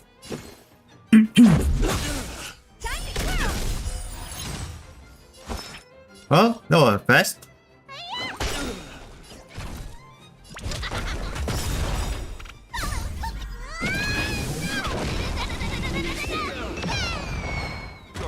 a gentleman. For all of What are you looking at? Do you know who this big diamond? It's all yours! Okay. Here is shield. This is our chance. Need a doctor? How appropriate. Here I come! Time to twirl! Pledge time for it. Behold, this symbol of pure Let's make it quick. beauty. Let me tend your wounds. Time for mischief.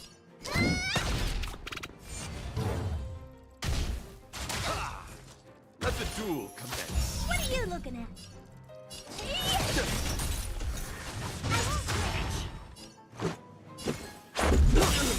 Time to Rise to the challenge. Ah, the shield is west.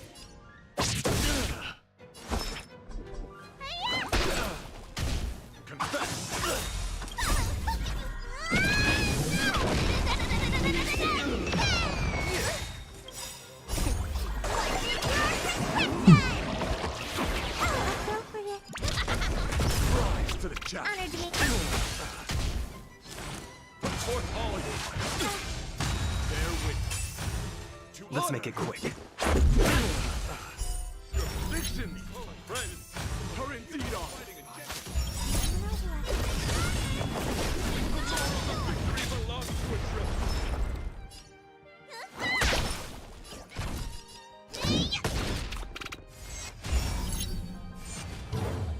What are you looking at?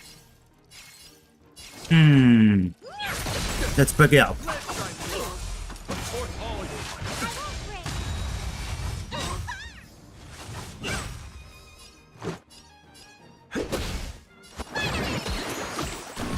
Let the duel commence. For all of you.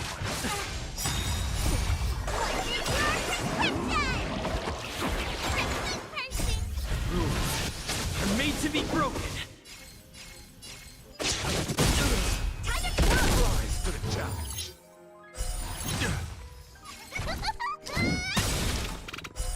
Rise to the challenge. Here we go. There is smoke. Do you know who I... This big diamond! It's all yours! Bear witness. You're fighting a gentleman.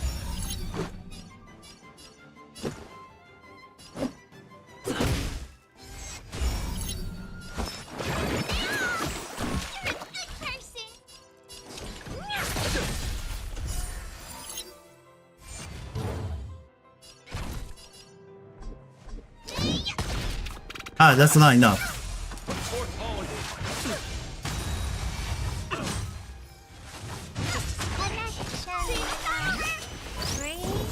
Booting! Time to twirl!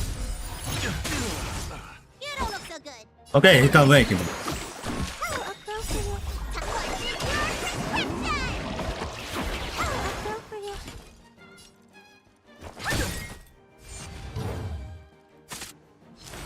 Let the duel commence. For all of you. Do you know who I... This big diamond! It's all yours! Time to twirl! Rise to the challenge. Rules are made to be broken.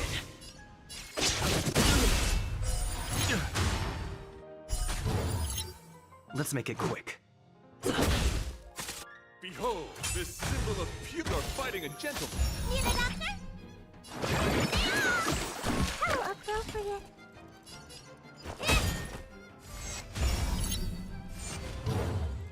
Pledge time for it. For all of you. Just a scratch. A flesh wound.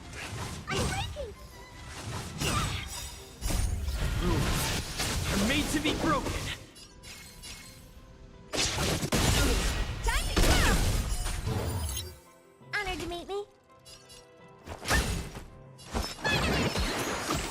How appropriate. How appropriate. Let the duel commence. For all of you. Do you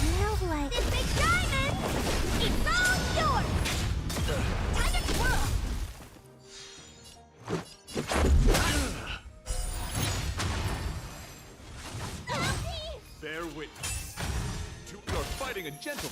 What are you looking at? You don't look so good. Okay, it goes. How appropriate. Confess. Report all you. Let's make it quick.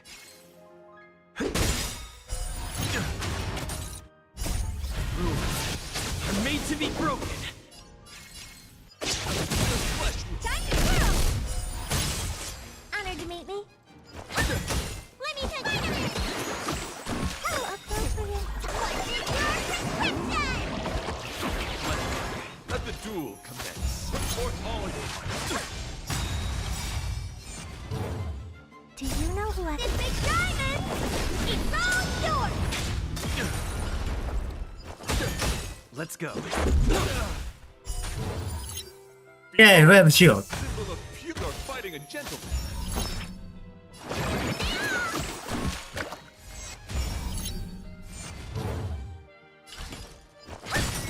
Let's try more. Report all you.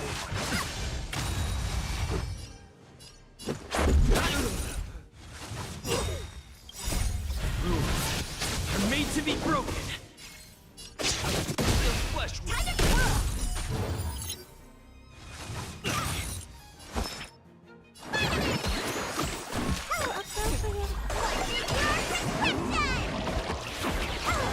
Let the duel commence. Report all you. Just a scratch. What are you looking at? Oh, That's enough. I have come to grasp the sincerity of your cause. I yield. yeah. I thought it's a 1% there. Truly a captivating contest. It is through you that I realized to uphold the honor of a driller, I must further hone my skills. What a beautiful lesson indeed. Go forth, my dear friend. Beautiful miss. The audition's crown is yours to claim. I shall remain here, gazing from afar as you bask in the limelight, joining the audience in offering you the most heartfelt cheers and applause. We don't have much time. May fate allow us to meet again, Knight of Beauty. Yeah, I just mentioning to. Let's make our way to the end. Forgot to come in. Penacony's really thronging with talent. I hope we make it in time.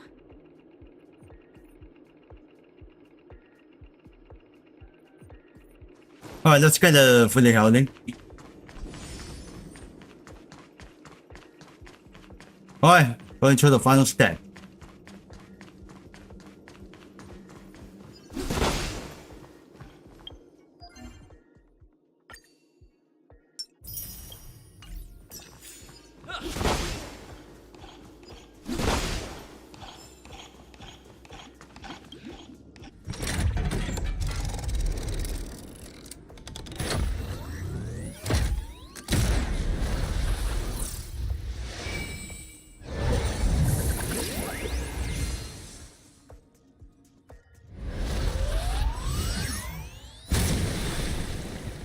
Okay, here we go.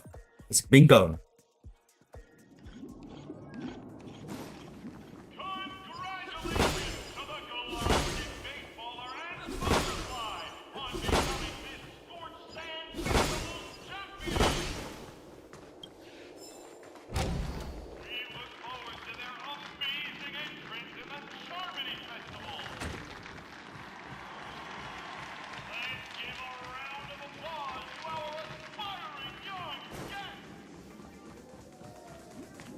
Well, mission is accomplished. Here we are. Congratulations to the both of you on becoming the festive superstars of this year's Charmony Festival. Before entering the Grand Theater, I, on behalf of the Sunday. organizers, extend my sincere congratulations to you, wishing you joy under their radiance. What are you doing here?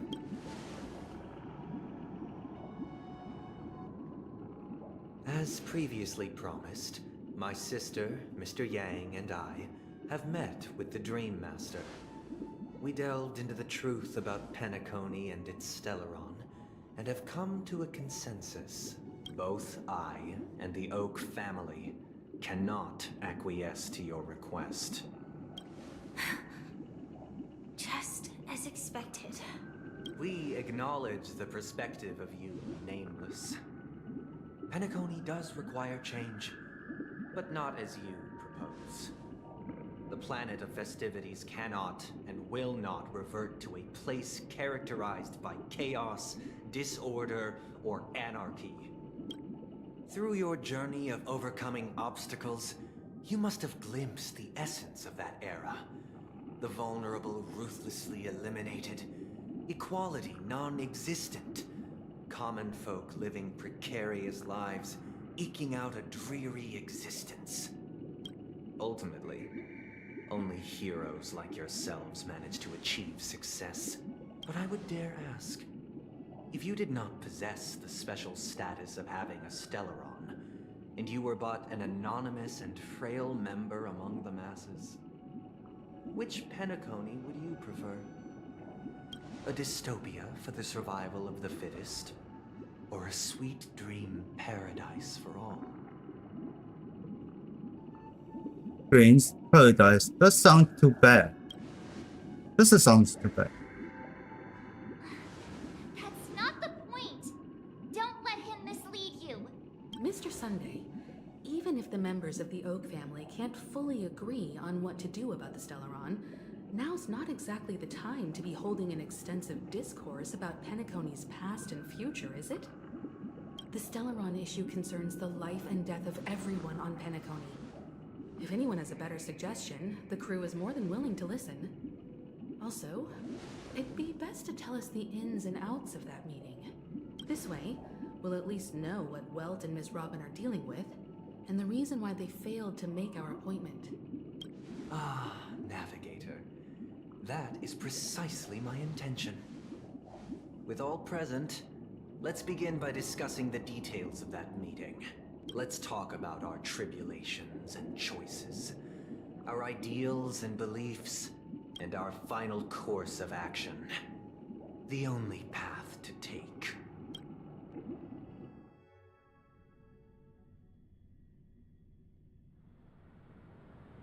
Well, go. To say that for the longest time, there have been scoundrels who would use the Charmony Festival that I have bequeathed to the masses as a tool to realize their ambition. Indeed, Dream Master. Once the Charmony Festival begins, the Stellaron's powers, along with the song, will be broadcast across the entire planet of Penacony. And then everyone in their dreams will be unable to awaken. This is indeed surprising to me. The dreamscape is maintained by the collective effort of the 5 families. If someone were to use the Charmony Festival to recklessly disseminate the power of the Stellaron, this individual must hold a position of great authority. Do you have any suspects? I'd like to ask, did you really not know of the Stellaron's existence? I would have never thought that this Nameless would point the spear at me.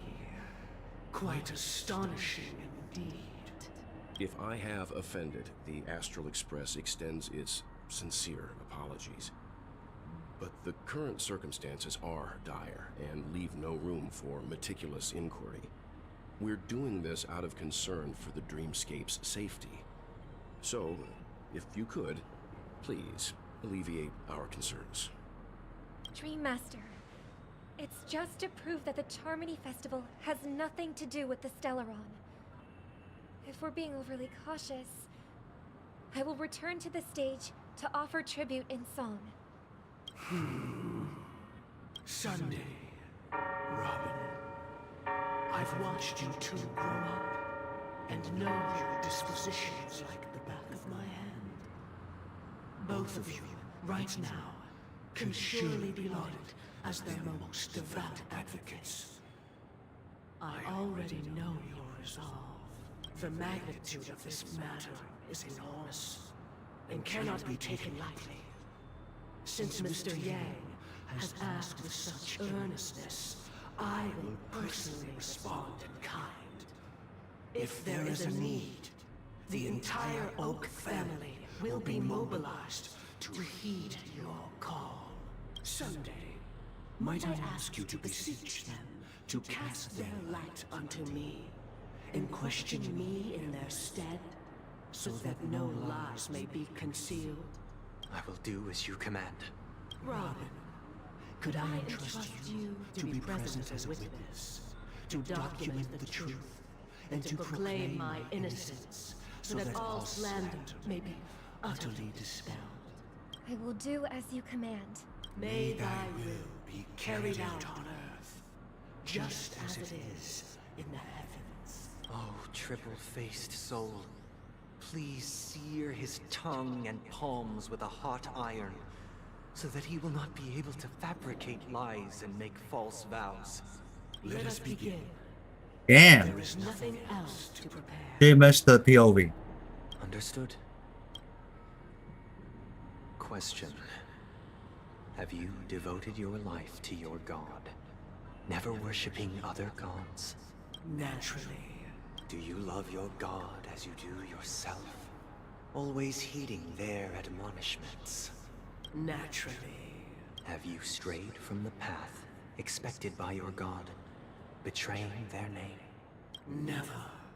Have you ever been inordinate with your asks of your god, coveting more than the foundation of the creation itself? Never. Then, a final question. Do you swear to fulfill all vows, past, present, and future? With the Eon as my witness, if I do not deliver on my words, or if I renege on my vows, may I be cursed in accordance with divine law. They have seen your faith, and have endorsed your faith. With this, it can be evidenced... Just a moment. Oh, he honored by what? Mr. Yang. I have another question I hope to have answered. To my understanding, the family's harmony and prosperity have never relied on so-called divine laws. The god you both mentioned, are they truly Shipe? Mr. Yang should know that those belonging to the family toil together as if they were kin, embracing solidarity and unity under their light. All duplicity is laid bare before the harmony. Such a delicate and complex symphony. Which other god could perfectly harmonize this, if not for the great one, Shipe? Perfectly harmonize. Therein lies the problem. It isn't an outsider lurking in the shadows who changed the harmony, but a dissonance that has surreptitiously emerged from within this very symphony itself. In the distant past, there existed an Eon. With one flick of the wrist, they crafted the laws of the cosmos. Their followers formed the Beyond the Sky Choir, spreading solemn and reverent hymns throughout the universe. Later, they fell.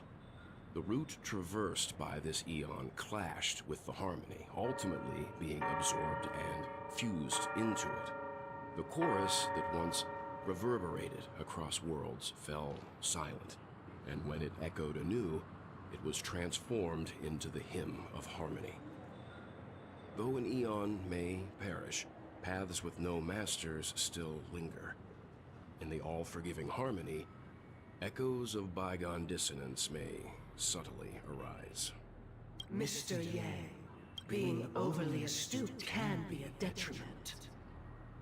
Especially when you find yourself alone and without allies. So this is how it is. For the sake of our grand cause someday, please afford these two an opportunity to rest. What?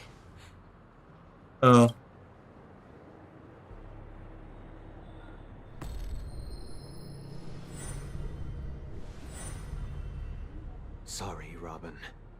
It's just you. I did not wish for you to know this. It's a pity that things have turned out this way. So, this is the true reason I can't sing? The shadow that envelops Penacony is actually... We were never children of the harmony. Our ideal paradise could not have been crafted by Xipe. True bliss can only be guaranteed by the one who transcends the many. Within the foundation of law, humanity establishes civilization, and through harmony, we obtain order. Yeah, so that's how he done. To think that there would be remnants of the Order on Penacony. What have you done with Mr. Yang and Miss Robin? Don't worry. I just gave them some time alone to ponder their fates. You should know that these actions make you an enemy of the Astral Express. Should we need to stand against the Nameless, it would only be myself and the Oak family involved. But we haven't reached that point yet, have we? Your efforts for the justice of Penacony are evident to everyone, and have been widely observed. You want to talk commerce with us? Smart kid. You're just as sharp as the other one. If it is the Order that drove you to imprison Welt and Robin, and you're using them to coerce our compliance, then there'll be no point in entertaining any type of discussion. You're mistaken, Miss Himiko. They are in very safe hands, and just as the family has always proclaimed, no one can be harmed in the dreamscape, least of all in the beautiful new world belonging to the Order. Penacony and the entire universe have witnessed far too much innocent bloodshed. The strong wield their blades against the weak, and the victors push the vanquished to the brink of life. Natural selection. The world abides by this principle, establishing the well-being of humanity atop the corpses of the downtrodden. Only we, or rather, I, possess the power to put an end to this farce. So you've decided to resurrect a dead Eon? No one's ever done such a thing. If Miss Himiko is interested, let's draw back the veil and speak candidly. I've always firmly believed that people can understand one another through peaceful means.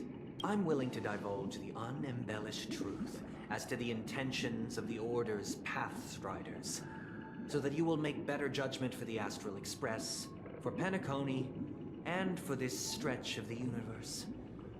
Words can hardly do justice to the beauty of that ideal.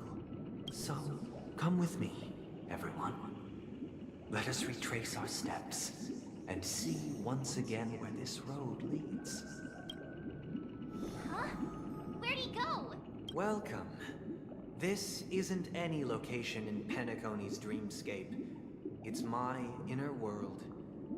The reason the scenery before you remains unchanged is because your consciousness has drawn on similar concepts to fill in the gaps. Who in their right mind would expose their inner self like this? That means... Did you do the same to Welt? It's a tuning process. Stronger in effect and more draining on the mind. The gray-haired guest has experienced it before, so he should understand what it entails.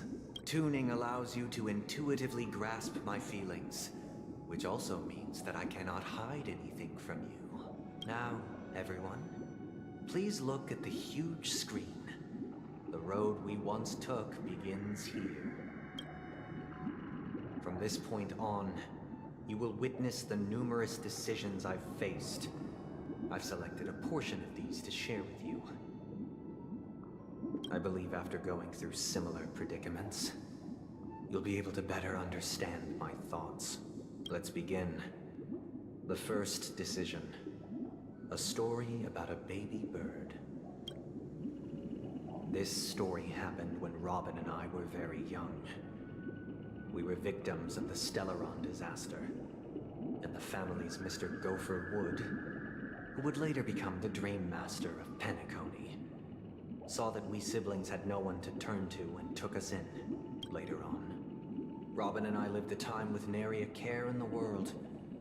One day, after dinner, while my younger sister and I were lounging about in Mr. Gopher Wood's yard, we spotted a fledgling Charmony dove all on its own. That baby bird was tiny. It didn't even have all of its feathers, and it couldn't sing. When we found it, it was already on its last breath, having fallen into a shrub, probably abandoned by its parents. We decided to build a nest for it right there and then. However, thinking back, that winter was unusually cold, with fierce winds at night in the yard, not to mention the many poisonous bugs and wild beasts in the vicinity. It was clear that if we left the fledgling in the yard, it stood no chance of surviving until spring. So, I suggested we take it inside, place it on the shelf by the window, and asked the adults to fashion a cage for it.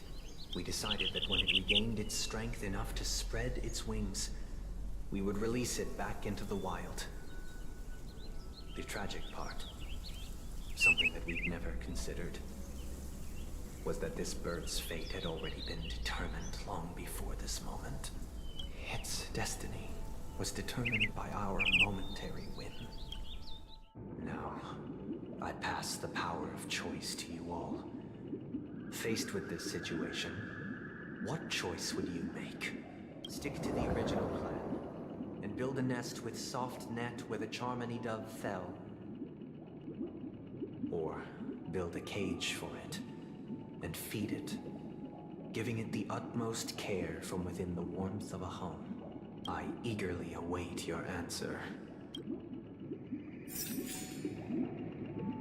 Let's choose the left side because the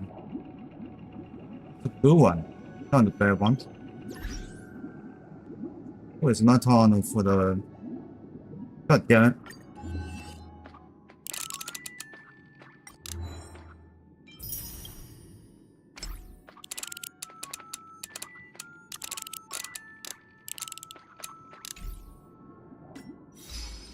No hostile visual.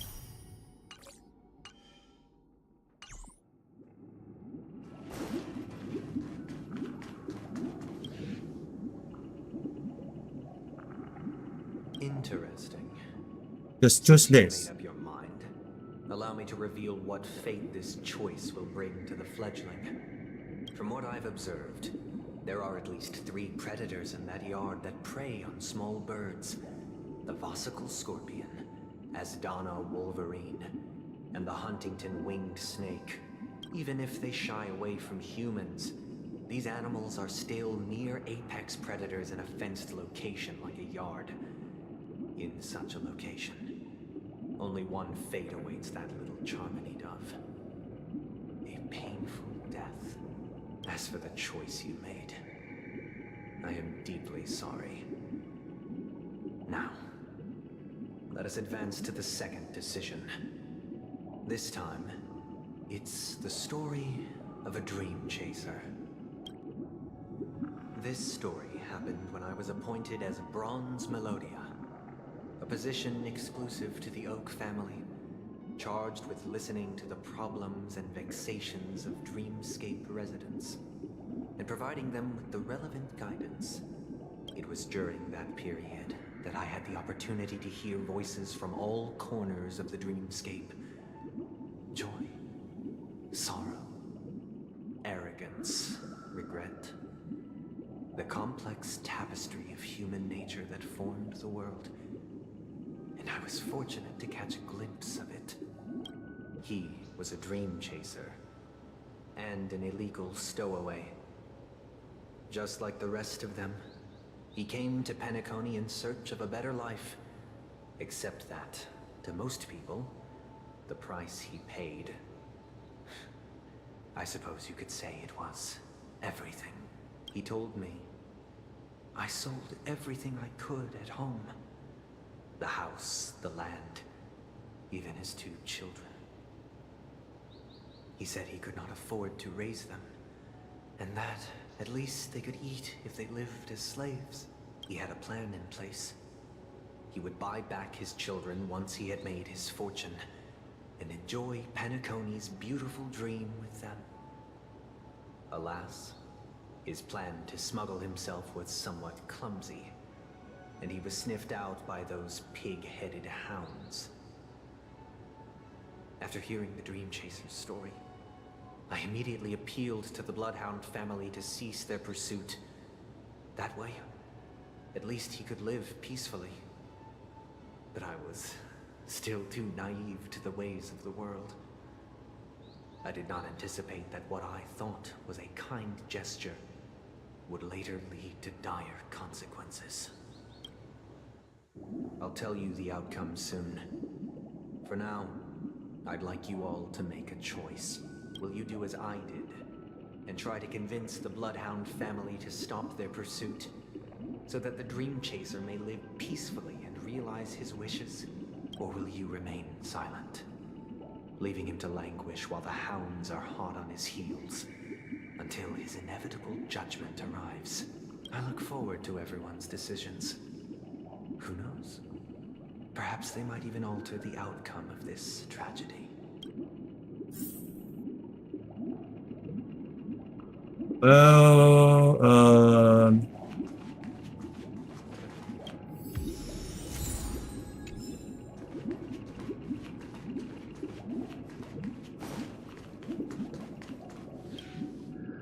what this? I'm honored to witness you arriving at the same decision. Out of respect, I'll share with you the dire consequences that my choice back then brought about.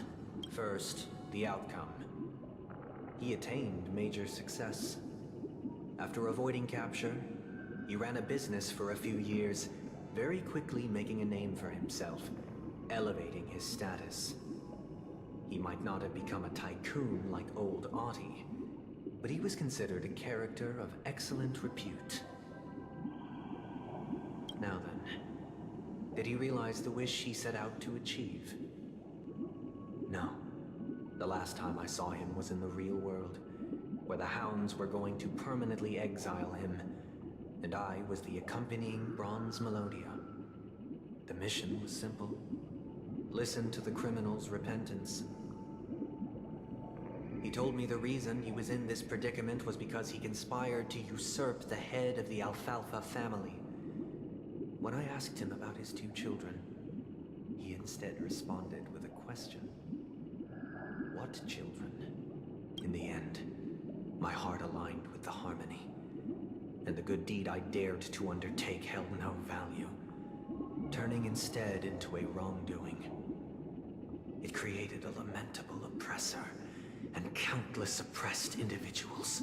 As to your choice, I once again offer my heartfelt apologies.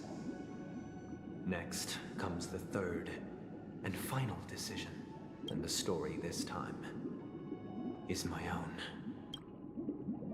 This story happened the day I was appointed the Oak family head. At that time, Mr. Gopherwood was the current Dream Master, and as per his wish, we had a private conversation. What surprised me was that the Dream Master had only come to deliver a letter to me. He let me read its contents, and it was a letter from my sister. The letter contained the usual pleasantries, anecdotes from her travels, nothing out of the ordinary. Just as I started wondering how this letter related to our discussion, the Dream Master began to speak. Do you know who wrote this letter? My sister, of course. But why would you personally visit me to hand me a letter from my sister containing mere trivialities? To help you grasp the full scope of this issue. Do you know where Robin is at this moment? From what the letter indicates, she must be in Caspelina 8, correct? She's touring there right now. Correct. Has she mentioned anything about a stray bullet? A stray bullet? What? A war has broken out on that planet.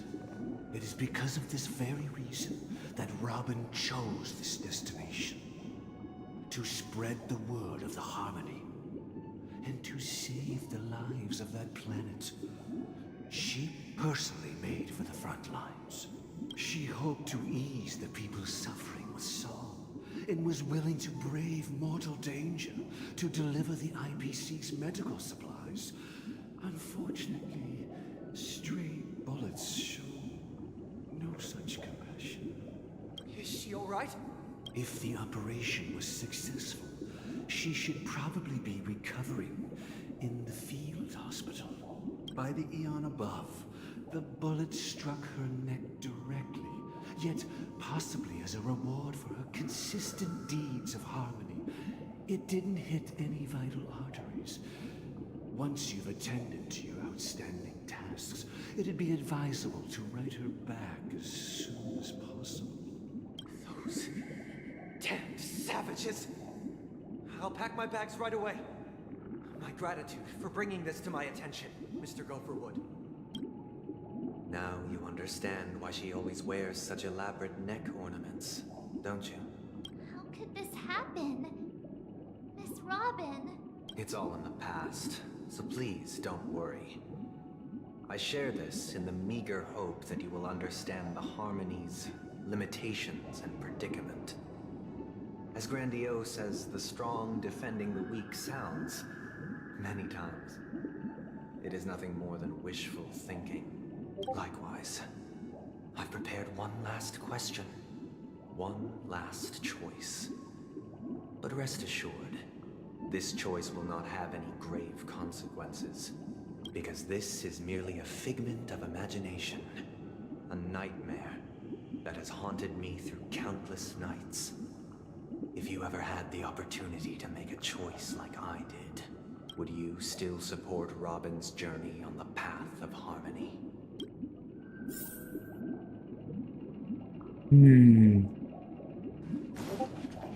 Stop it. Needed.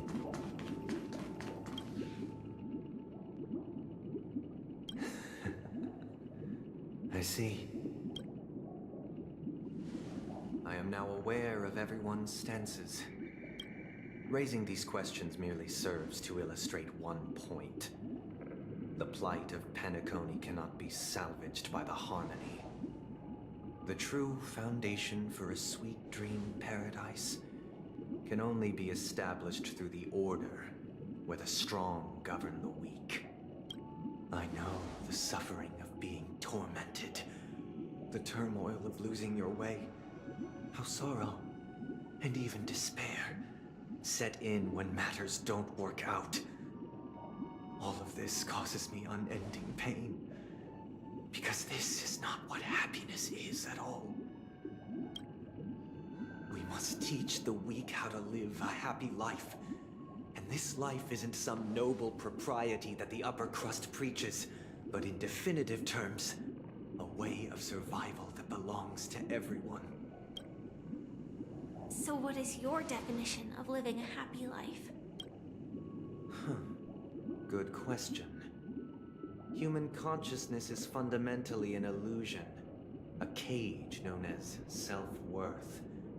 People lured in by this illusion make mistakes, yet still ask that external influences bear the burden. When one mistake after the next permeates the masses, they become impossible to trace. Thus, the amassing of these individual cages culminate to form a prison, a place dictated only by the rule of survival of the fittest. Nature is always accompanied by predation and sacrifice. Its antithesis is known as order. That is what I want to do. Unite people's happiness under the banner of order. They won't need to make bitter choices any longer, nor face the weaknesses of humanity. They can cast aside their primal instincts to build a haven for mankind. Simply describing thoughts is far too abstract. So allow me to provide a simple example. As you all may know, there are societal norms like weekends and long weekends that exist on some worlds. During these hard-earned rest days, people are given the chance to extricate themselves from the stresses of everyday life, allowing a certain tranquility to return to their souls. And it is only on these days that people do not have to adhere to the law where the strong prey on the weak. They can live out their lives happily during these brief intermissions. It's just a pity that 2 or 3 days are still too fleeting compared to the span of a lifetime. From where I stand, society's ideal system should be 7 rest days. Following Sunday, there should ensue a second, a third, and indeed an infinite procession of Sundays. This should be the face of the new world. Idyllic, eternal, peaceful days. And thus, every person can return to their base selves in this utopia. Some gaze in reverence at the stars, pouring their whole beings into calculating the distance between us and the isolated world of Pagana. Meanwhile, some seek refuge in quiet corners, holding one another, unencumbered by the chains of unwelcome obligations. There would be no need to bear the hardships of reality. Only in this way can humanity face the inevitable end with the purest of spirit, living a life of dignity. This is what it is to live in bliss. Miss Firefly, you who are stricken with entropy loss syndrome, you of all would surely understand this.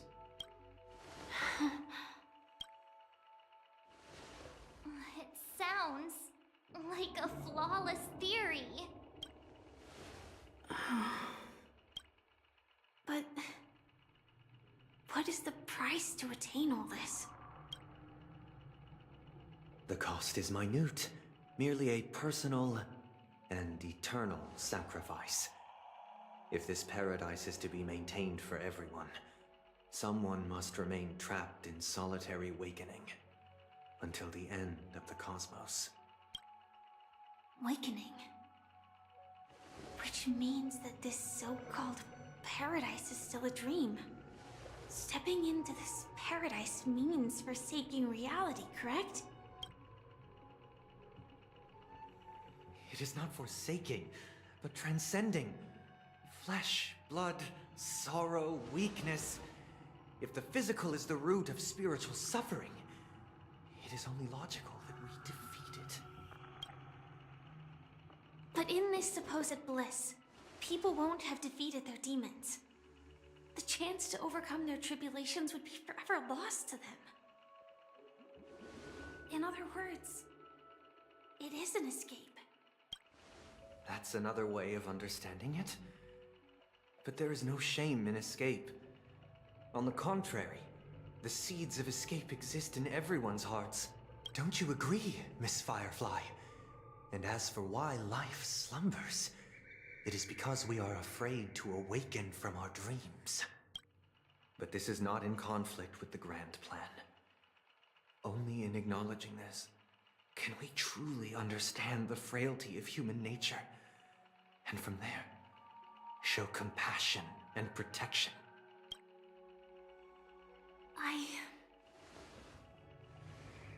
I admit that you are a born leader. Your perspective on humanity brims with pessimism. Yet you express compassion for all, even when your heart pities them. But unlike you, I live for the self. From my perspective, individuals making choices for themselves is their birthright. The want to escape may be innate in the weak. But whether they are weak or not, it is not up to another to decide. Perhaps in your mind, you also view me as weak?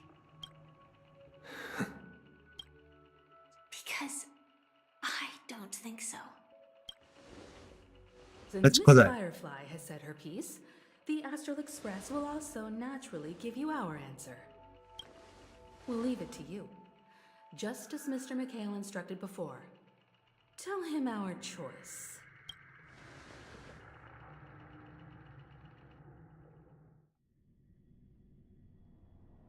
Okay, check on the web. Is this place? Does this place ring any bells, Misha? I don't know. But I feel a sense of deja vu. What is this place? It's the realm within a dream bubble. This was left to the Astral Express by a nameless, but weirdly, when we entered it, it was completely empty. Dr. Edward from the Dreamscape sales store told me that dreams are formed from memories, and a dream bubble can't take shape if its core is empty.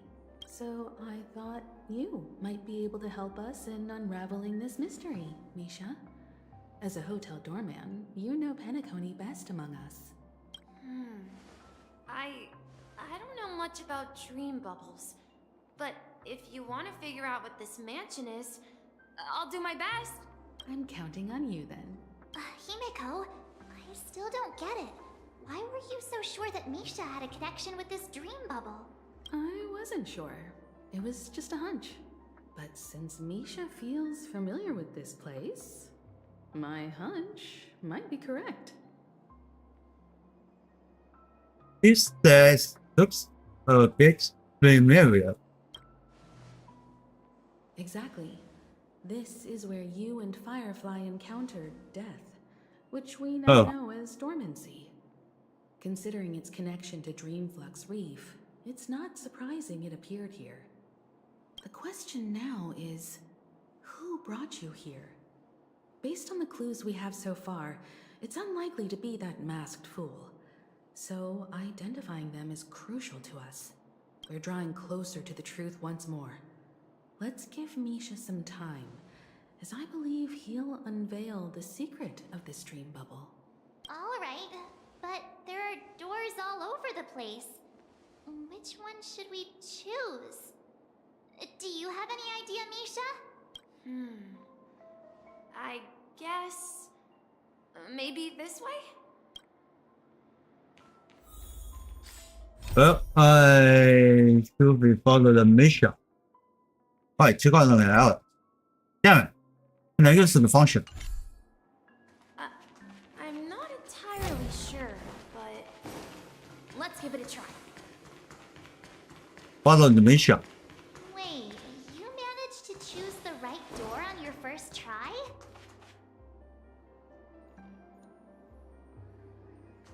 Come on. Weird. This place is quite different from the hotel.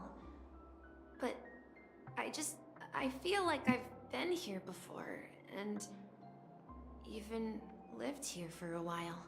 If I remember correctly, there should be a fireplace down that hallway. Clocky and I used to sit by the fire, listening to the crackling of firewood. And the room on the other side was the toy room. I loved spreading out all the toys from the box on the floor and making up stories for each of them. Hold on.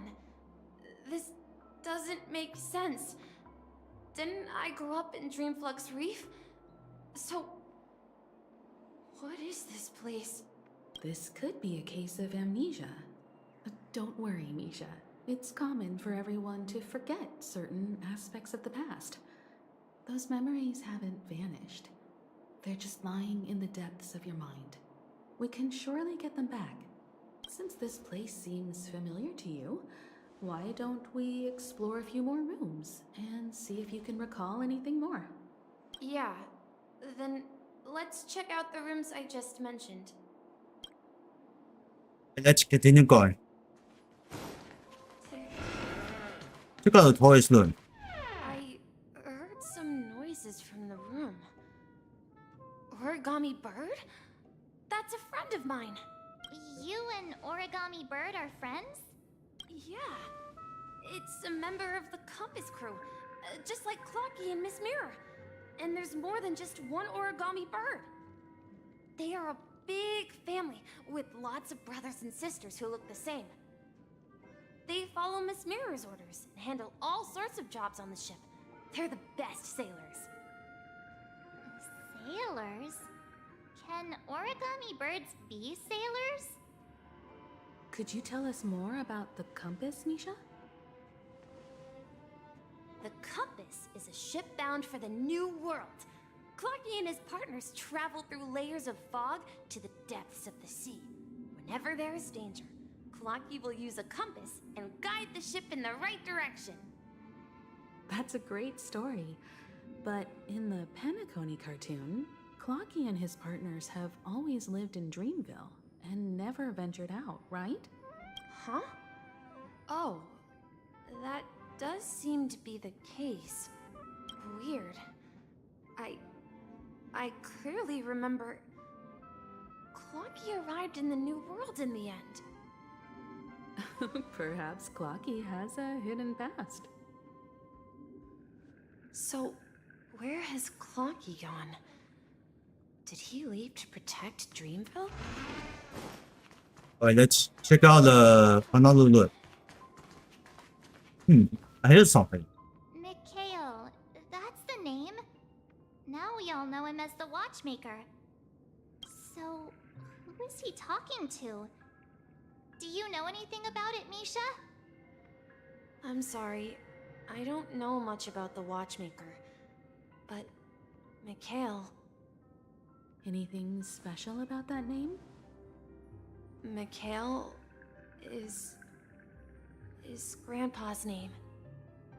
Grandpa? Do you mean you're the Watchmaker's grandson? But we haven't heard anything about the Watchmaker having descendants. And the name Mikhail is not rare. Perhaps it's merely a coincidence. Could you tell us more about your grandpa, Mikhail? Yeah, sure. He was a seafarer who fearlessly ventured into mysterious seas and storms. He was always on the sea and had lots of friends who accompanied him on his travels. He didn't want me to call him Grandpa because that would make him sound old. He believed he was still young. The name Mikhail was given to him by his parents, Mihaly and Elise, both renowned seafarers. Every time he came back, he'd share his logbook with me and tell me about his adventures at sea. I want to become a great adventurer, just like him. It appears that the seafarer has nothing to do with the Watchmaker. So, perhaps it's just a coincidence?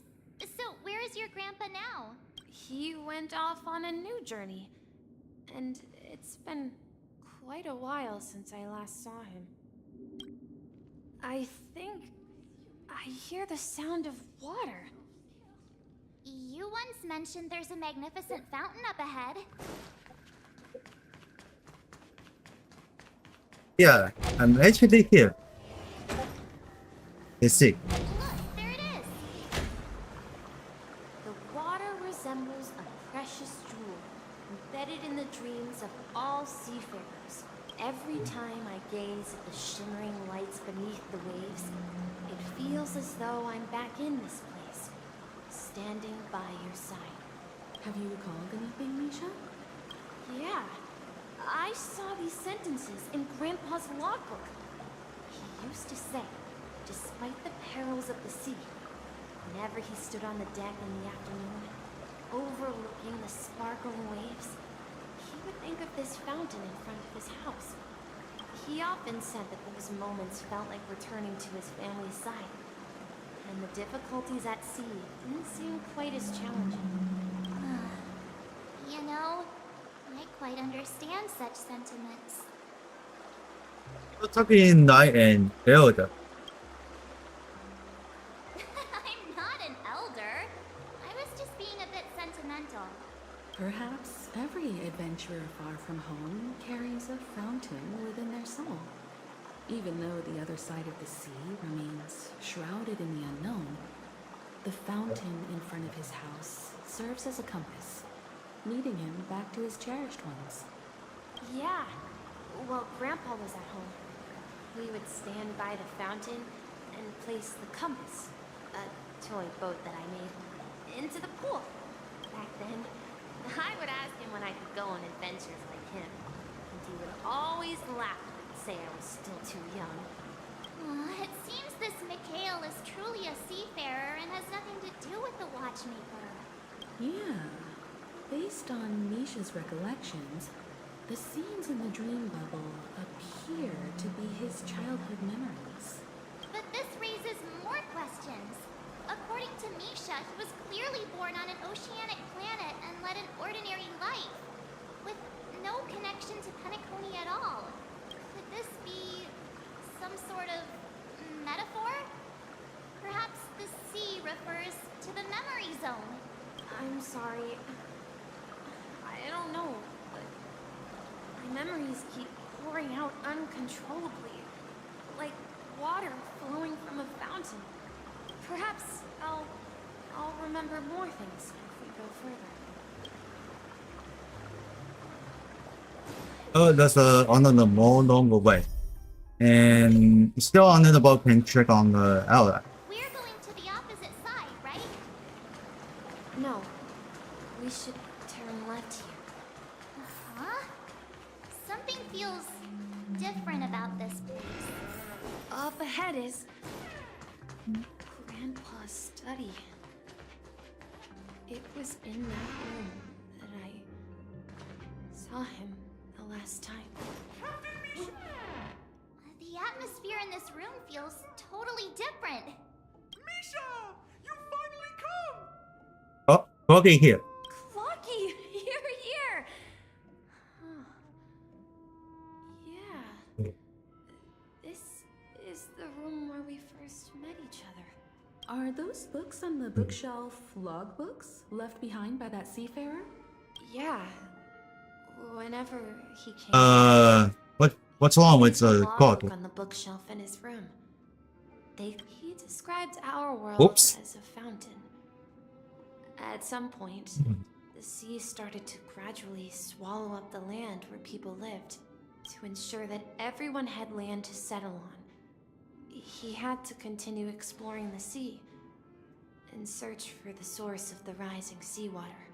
On that day, he called me to his study, telling me that he was embarking on another journey. However, I could sense the gravity in his expression. It was the same look I had seen on my father's face before his final voyage. I asked him if I could go with him, but he said that my adventure lay elsewhere and told me to stay home and patiently await a certain sound at the door. What sound? He told me about a vast ocean in the sky. An ocean of stars. He spoke of a train that transports children with a desire to venture far away, traversing the sea of stars without ever stopping. He said that he knew the crew on the train, and that he had asked them to take me along. He said the journey I had always dreamed of would start there. A train? Could it be? It's the Astral Express. I remember now. Stars. Best friends are a group What are you of talking neighbors about? who came to this world to Yeah. resolve a disaster caused by a star. Then, he gave his pocket watch to me. It was his cherished treasure, appearing in every one of his adventure tales. He explained that difficult times were ahead, but assured me that the watch would guide me. He said, as long as I kept moving forward, I'd eventually reach my desired destination. And then, it was as if I heard the distant sound of a train whistle, echoing throughout the room. Exactly, Misha! And then we followed that whistle, didn't we? Yeah. I think I can still find the way we took back then. Let's take this. This is the dream jigsaw, right? So we're supposed to find the exit. But where can we find the last piece? Do you remember? You said you obtained a mysterious shard when you stumbled into this place. Let's check it out. Hey, the shape seems to match. So this shard is also connected to Misha? Looks like we're just one step from revealing the truth. Let's get to the other side and investigate.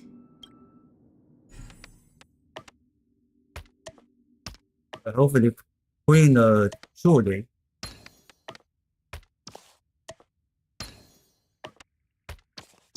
Column and column. Let's gain. This is it. This is my room of clocks. While I spent my time waiting for Grandpa to return from his voyage, Walter gave me this workshop, and it became my secret base. Here, I learned how to repair clockwork and gears, out of my fondness of precision mechanics. In my dreams, I was the captain of the compass, embarking on adventures with my companions, Clocky and Miss Mirror, in search of the new world. I was born and raised here. So, this building in the dream bubble is your childhood home? Yes, but not exactly. To be more precise, this dream bubble itself is my home. Looks like you've remembered everything now. Wait. Why does it feel like everyone else knows something I don't? You're the only one still in the dark. Marge, do you remember when he mentioned a clocky that only he could see? Yeah, the little guy here, right? But we all saw him in Dreamflux Reef, right? And Mr. Yang even greeted him. Looks like everyone on the Astral Express has a childlike spirit. The answer lies in the Astral Express. His experience shows that neither Firefly nor Acheron can see this clocky. And when we were in Dreamflux Reef, you may have noticed that for some reason, nobody outside of the crew had ever talked with Clocky. Wait, did he? A mimetic life that can only be seen by a select few. It's just like a hidden message left by someone for the nameless. But Misha can see Clocky too, right? They even grew up together. But Misha hasn't started the way of the Trailblaze yet. That's the key to the mystery, March. Now, take a moment to recall. Have you ever seen anyone outside of the crew interact with Misha? Wait. No way! That's the answer, March 7th. This dream bubble is the place where I was born. And I'm a dweller in this dream. Just like a memory zone meme. I should have stayed here and waited for you. But when reality and memories merged, I unconsciously pushed open that door and left the bubble with Clocky. So it's not that the Watchmaker's dream bubble is empty, but rather the stuff inside ran away? And the whistle you heard was the sound of the Express arriving at Penacony? That's one way to see it, but I believe there's a longer story behind all this. It's best for Misha himself to explain all the details. How about we start with your name?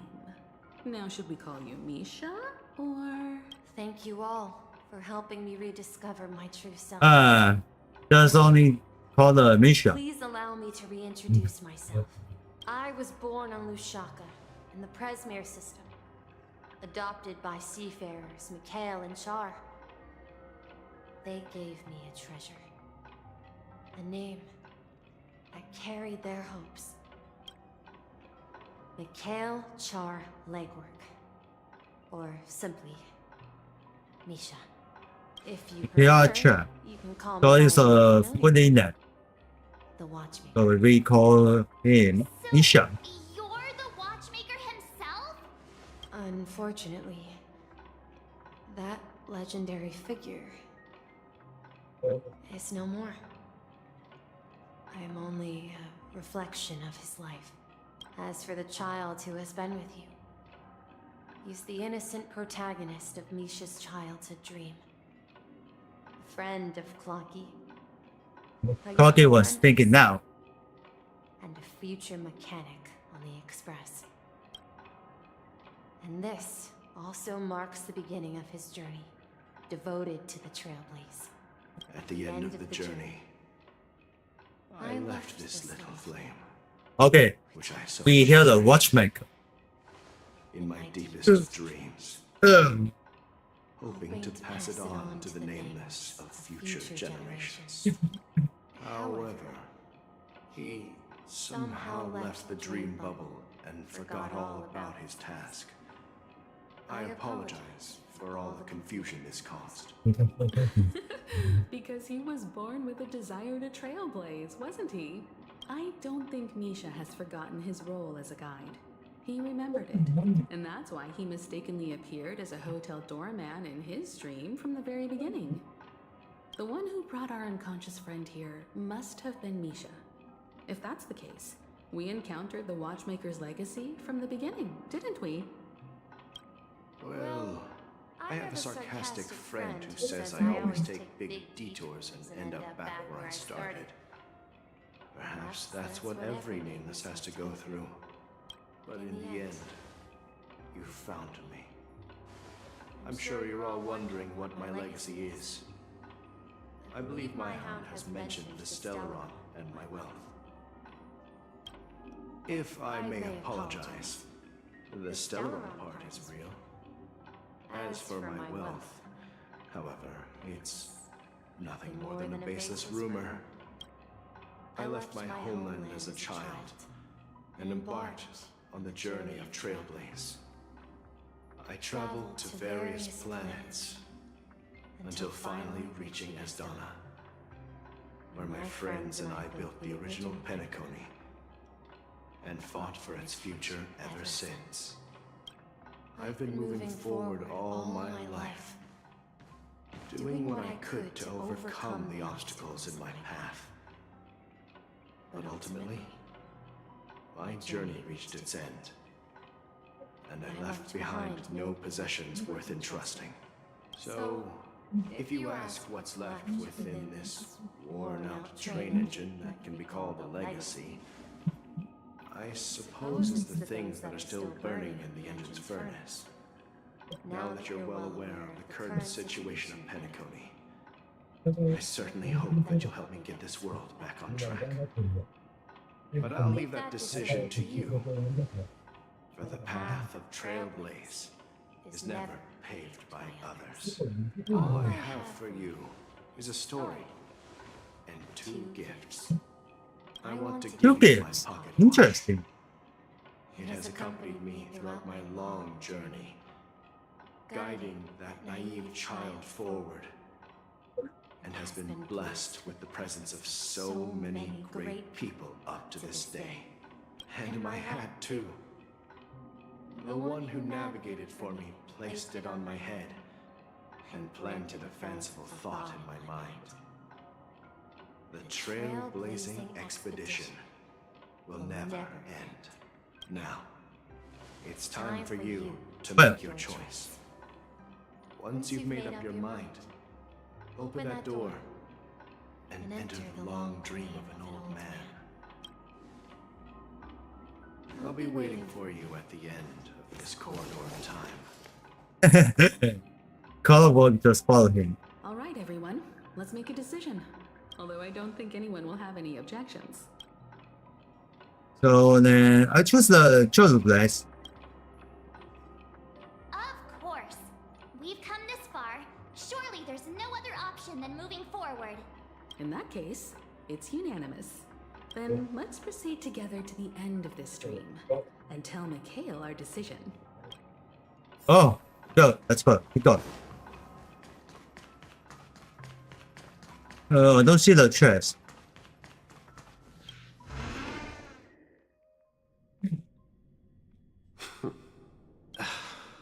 Mikhail, where are you going? Someone has to step up and save Lushaka. So why can't it be me, Misha? Please don't go. And if you must, please take me with you. Don't leave me alone. Even without me, you know how to proceed forward, brave Captain Misha. The compass is waiting for you. Haven't you always wanted to be? Know what it looked like before. Interesting. The back case torn and the marks on the dial all worn out. How did you manage to fix it? Well, it's hard to explain, but I knew it could be fixed. It's the hands, Mr. Amundsen. Its hands were intact and pointing in the right direction, so I knew there would be a way to fix the rest. I see. You'll work with me from now on. Haven't you always wanted to tinker with this train? You're its mechanic now. As for the conductor, I'll do the talking. But I only know how to fix watches. Don't worry. You've got what it takes. I'll teach you what you need to know. Where are you going, legwork? It's time to head to our next stop. I'm staying in Astana with Rosalina and Tiernan. I see. This place reminds you of home. The people of Astana have only achieved a tiny victory and still have a long way to go towards true freedom. Hanunu needs us. Don't worry, not all journeys lead to the stars. Even if I leave the Express, our path... Yeah. I knew you wouldn't stay on the Express forever. Leave in peace, my friend. And, take this with you. This is Mr. Amundsen's hat. But why? When he departed, he said he would leave it to his best student. Well, I suppose the time has come. Farewell, legwork. Take care of Tiernan and Rosalina. And don't forget to write to us.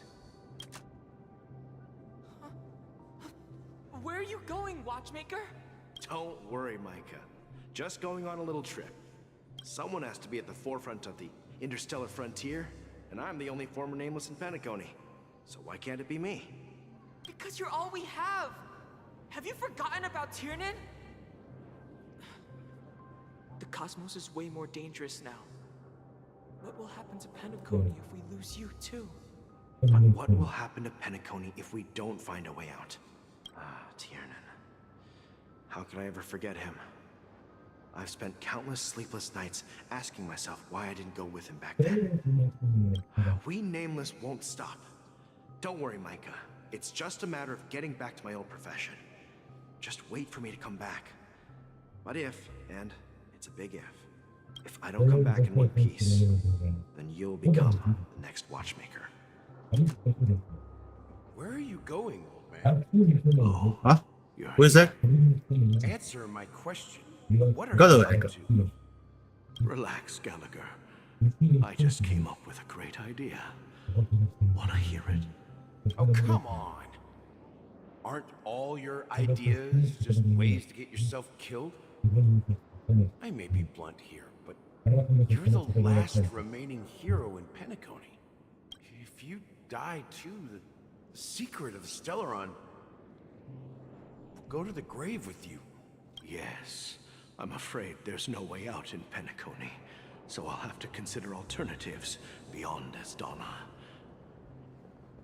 We'll organize a festival using the Watchmaker's legacy as a facade, and send invitations to the entire cosmos to gather people here. So, a desperate struggle against the family? Desperate? Don't we have you here, my friend? This task is challenging, but what hasn't been challenging for us along the way? Well, whatever you do, Remember, make sure to send an invitation to the Astral Express.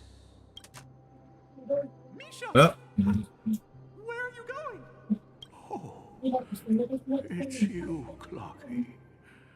Take me to Dream Flux 3. Last night, Oh, it's on now. dream Or about the the before. day we met. I want to write down that dream. Write it down? Why? Okay, first for the create with the clockwork, I think. You remember how you got your name, Clocky? Of course. You told me that when you were a kid, you lived in a room full of clocks. Those wall clocks and pocket watches grew up with you and were your best friends. Yes, but what I didn't mention was there's a funny misunderstanding behind it. I was a kid, and there was always a special pocket watch in my memories. It was with my grandpa, guiding him on his sea voyages and leading the way in his every adventure story. I wanted to have a pocket watch like that too. And that's when you appeared in my dreams. Yeah. Every night, we boarded the compass and set sail together. But you know what? It wasn't until the day my grandpa gave it to me that I realized it wasn't a pocket watch at all. It was a compass. So, your name should have been Compassy, and the watchmaker is just a nameless. We've arrived at Dream Flux 3. So, where to next? You know, Clocky, I don't think I'll be going anywhere else. Okay, working on the grandpa. His grandpa.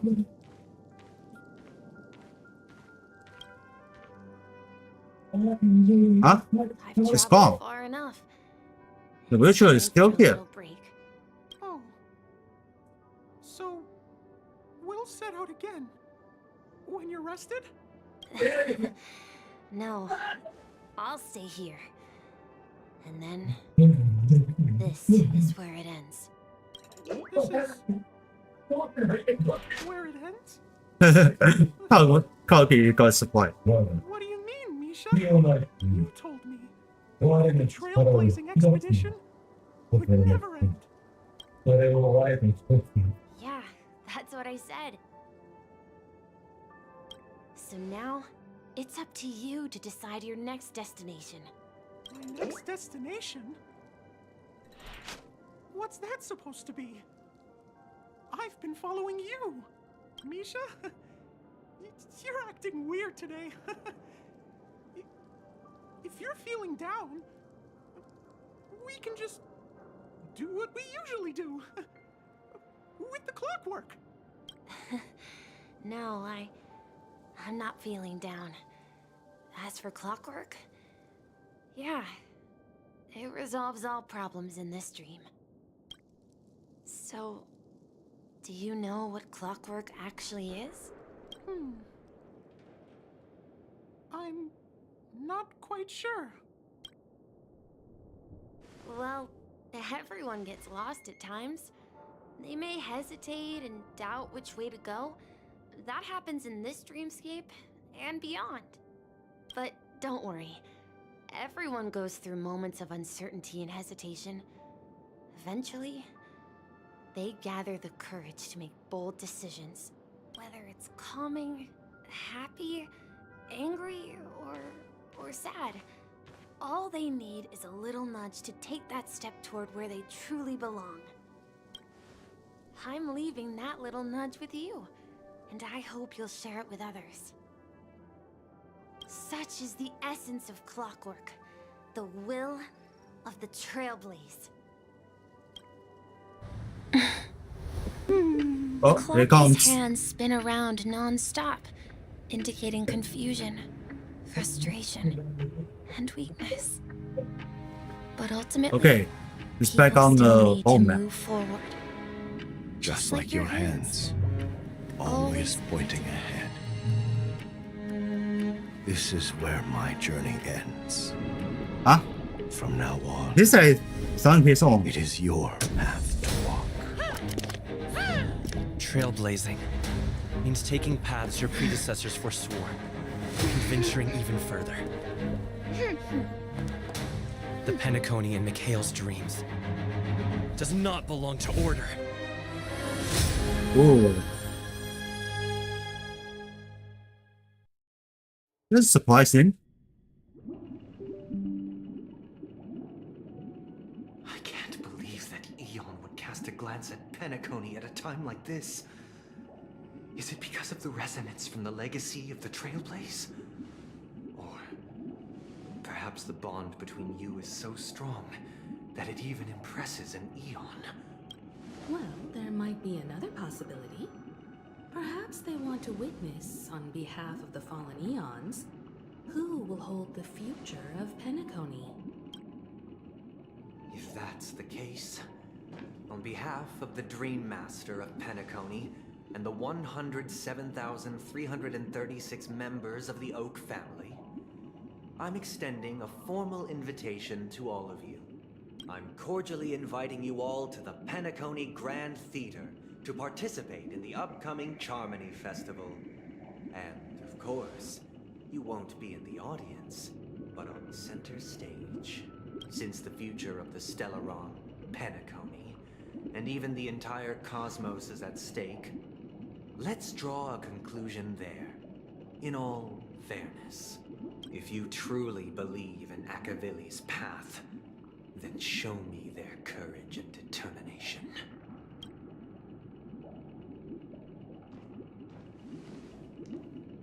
I don't know what you can just do. Ah. I know it's fine. It's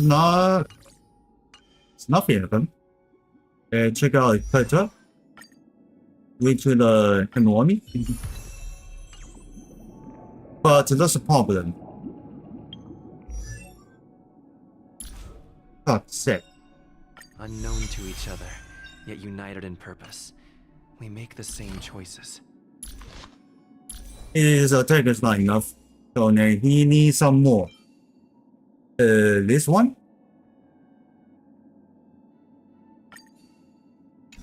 Oh. This is legendary. They choose the legendary way as 10.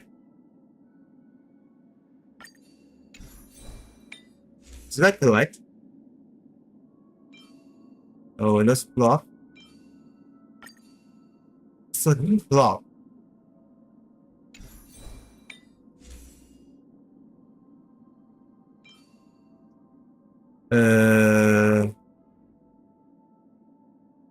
What you ask? Oh, it's a jacket. Alright, so then let's upgrade this cut.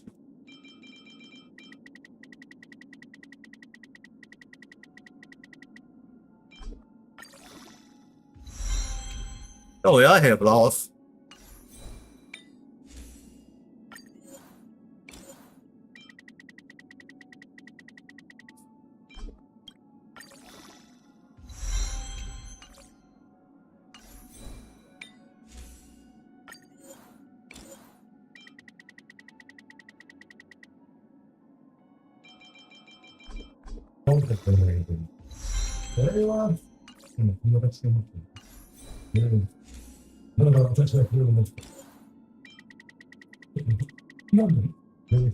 Okay, holding.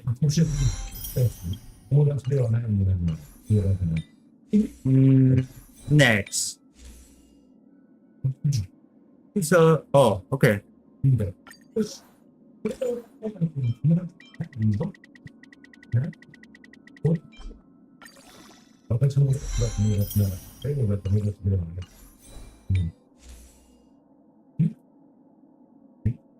this is done.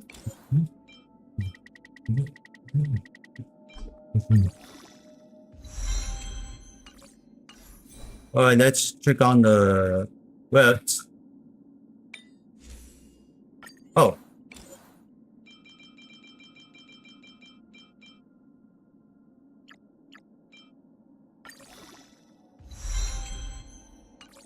Okay, good work. Here on the level 2.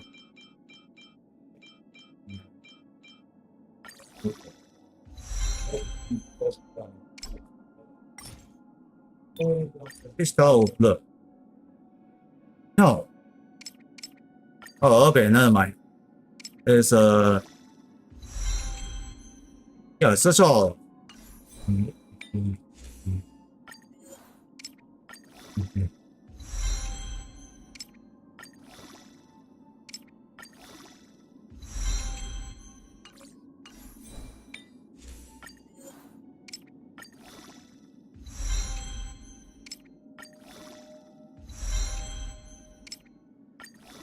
Go 7,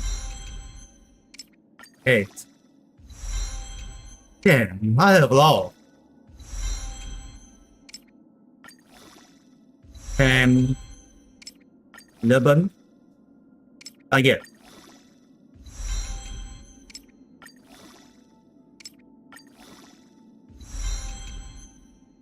Oh, stop. That's enough. I think I just hit it very fast for the entry.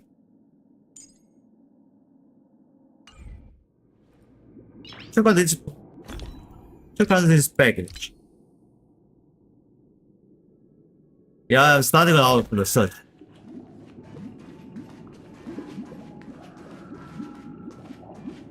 Hold on. I should have changed that. What should we talk? Does that mean he wants to fight us during the Charmony Festival? I'm afraid so.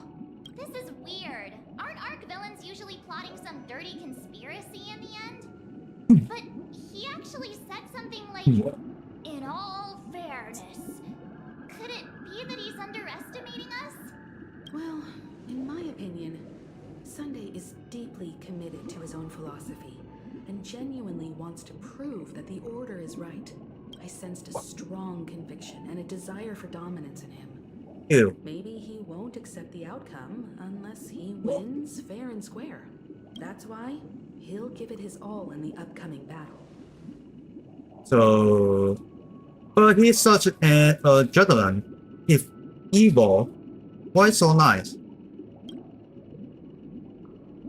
Are you backing out now? You even dealt with the Lord Oh god. destruction. So a follower of the Order won't be a big deal. Anyway, we can't leave the Stellaron unchecked. This is about trailblazing a bright future for Penacony and fulfilling Mikhail's and his predecessors' long-cherished wishes.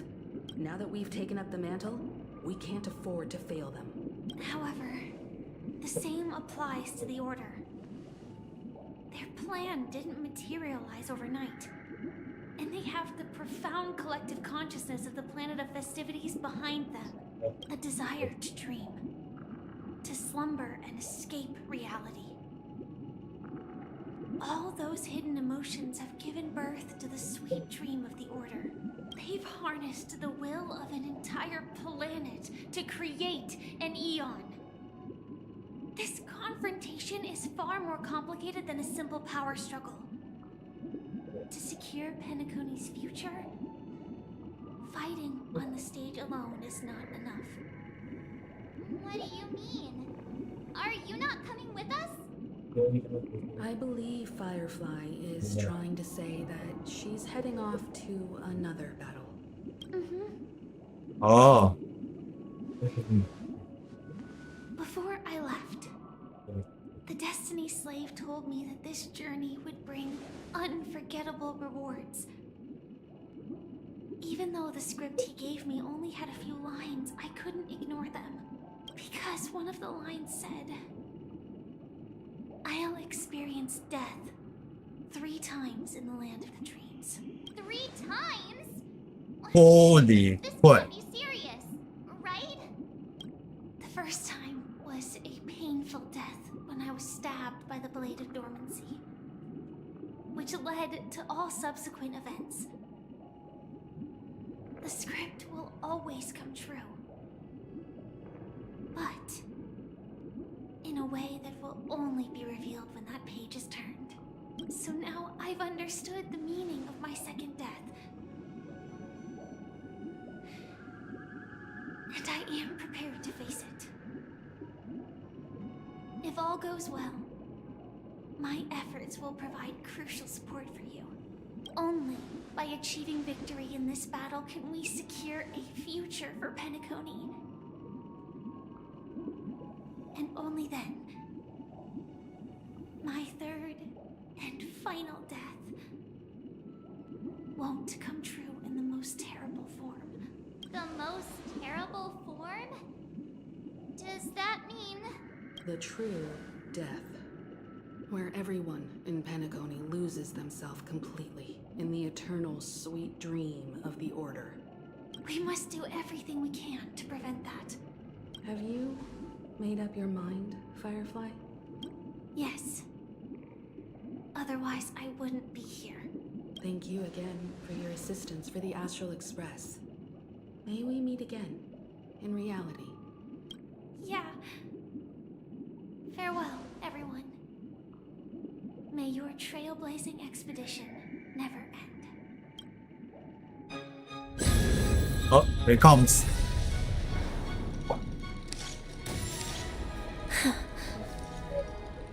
I dreamed of a scorched earth. Everyone, are you ready? A new shoot sprouted from the earth. It bloomed Yes, she used the epic like that. Oh, never mind. like Oh, fireflies sure. separated. My biggest death. May we meet again in reality. Oh, she took us there. After today, Japella's name will disappear from cosmic history, and the Everflame Mansion will take its place. In the not-too-distant future, you'll receive an invitation. That's your next stop. Land of the dreams. Penacony. I hope you find whatever you seek there. Be it answers or salvation. You mean my 3 deaths? Silverwolf told me about it. It's such a shame that it's not part of my script. Well, I want to live. I'm never afraid of death. The opposite of death is eternal life, and that's something I'll never desire. People die, and I am no exception. Death is like a script, a fate that cannot be defied. But that's exactly why we have to choose where we want to rest forever. Do you exist just to perish? Are you not the same, Blade? The end you desire is not one dictated by others.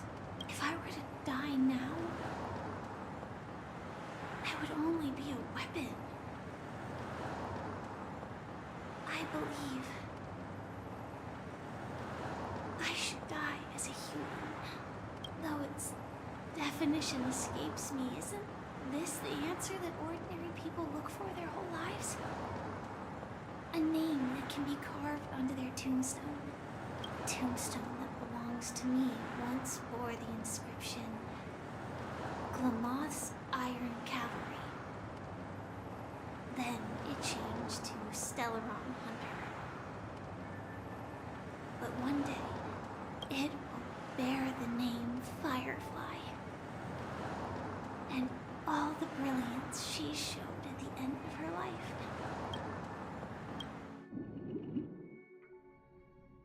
Well, she said it's going to the Quite unexpected, old man. The other way.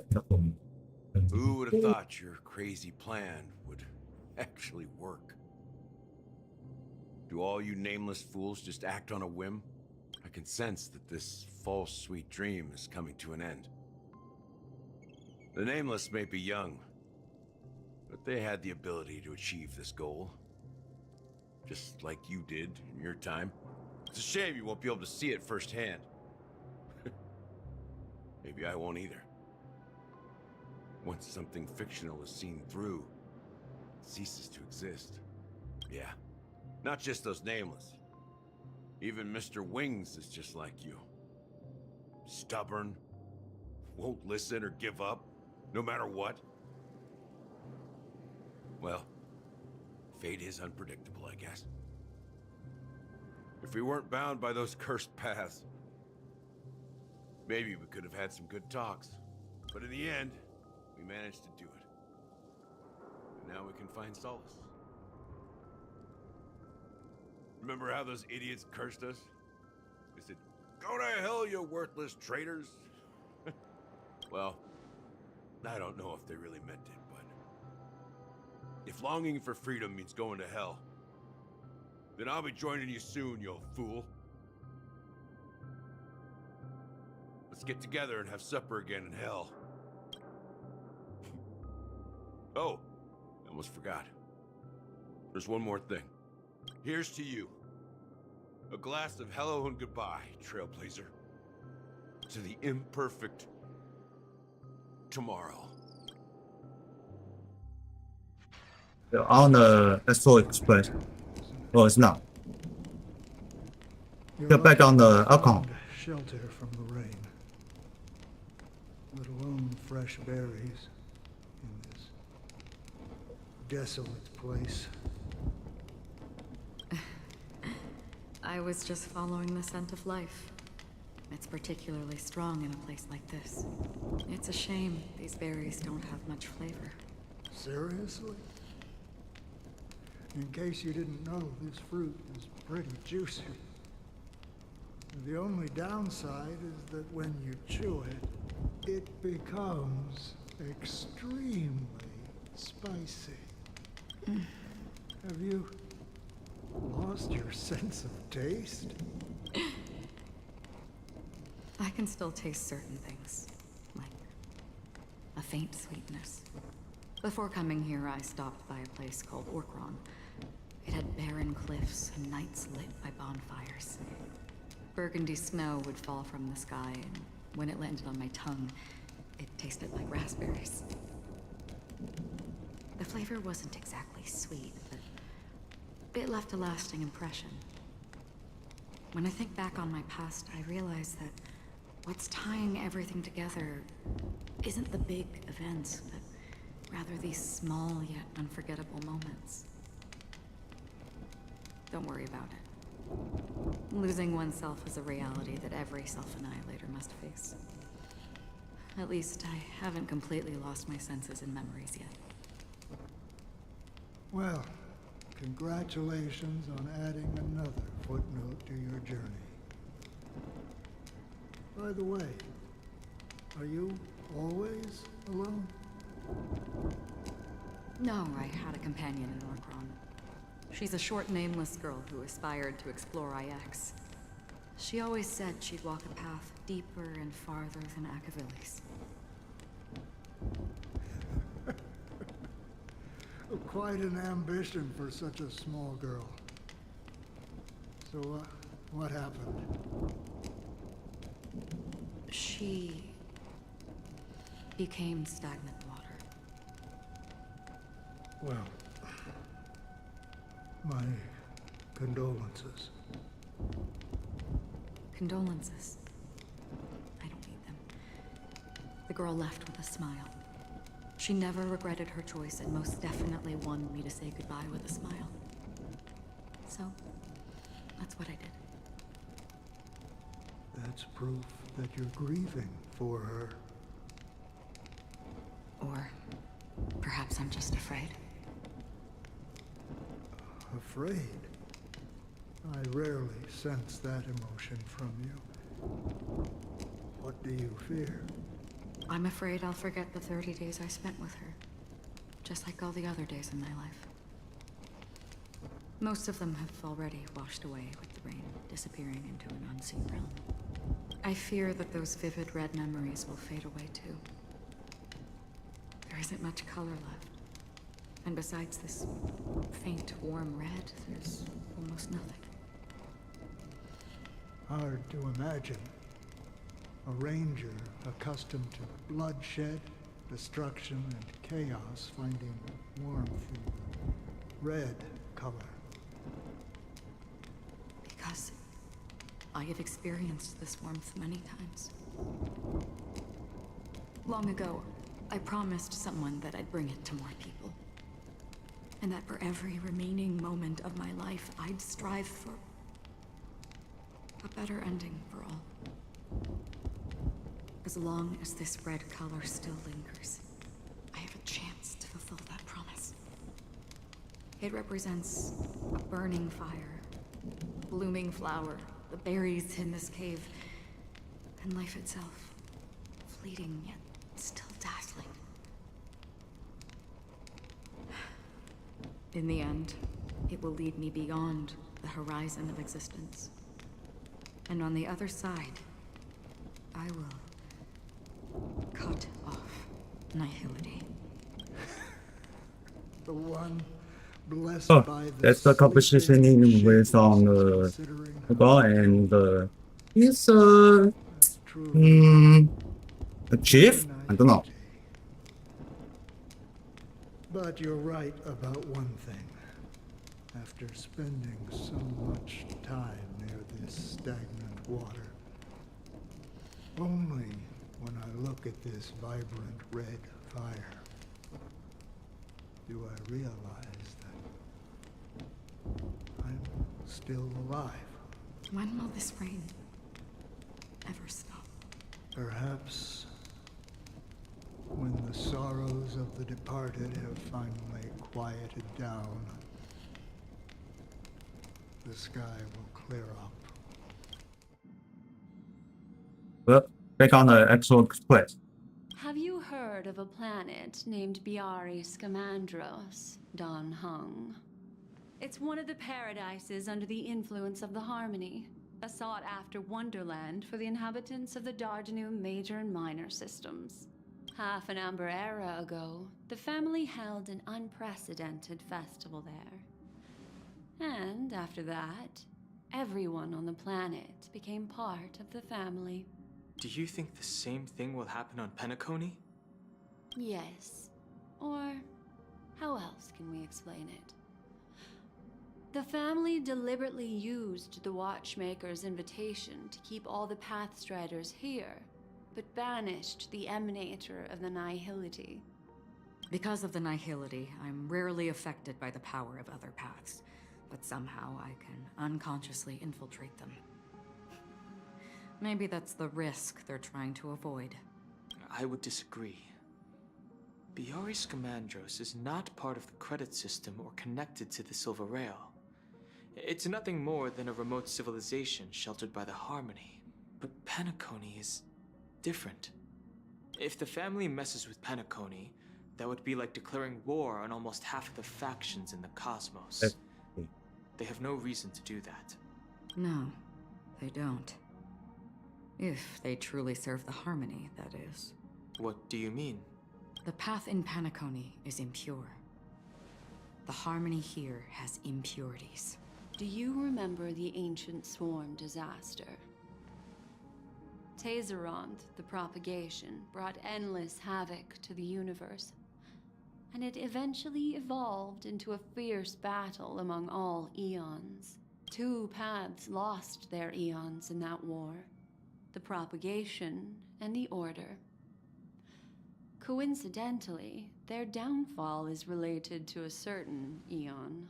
Shipe, the Harmony. Legend has it that they participated in the crusade against the Imperator Insectorum and devoured Anna the Order for unknown reasons. Holy forgaroni. So you're saying that the two leaderless paths How? are working This is a behind holy the cow. scenes? But I don't see any descendants of the propagation in Penacony.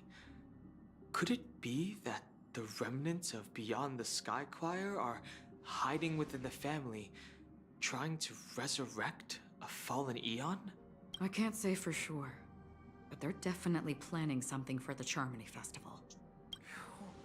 Whoa, Boo, now this is getting way too complicated. Is this why you want us to leave Astana right away?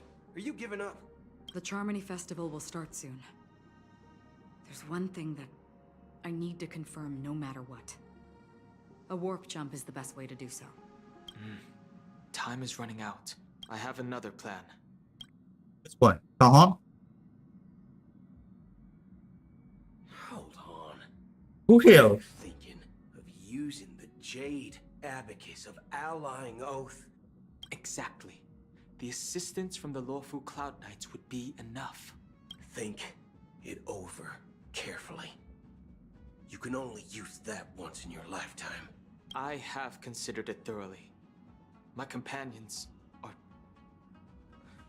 they're also once-in-a-lifetime treasures. What the heck?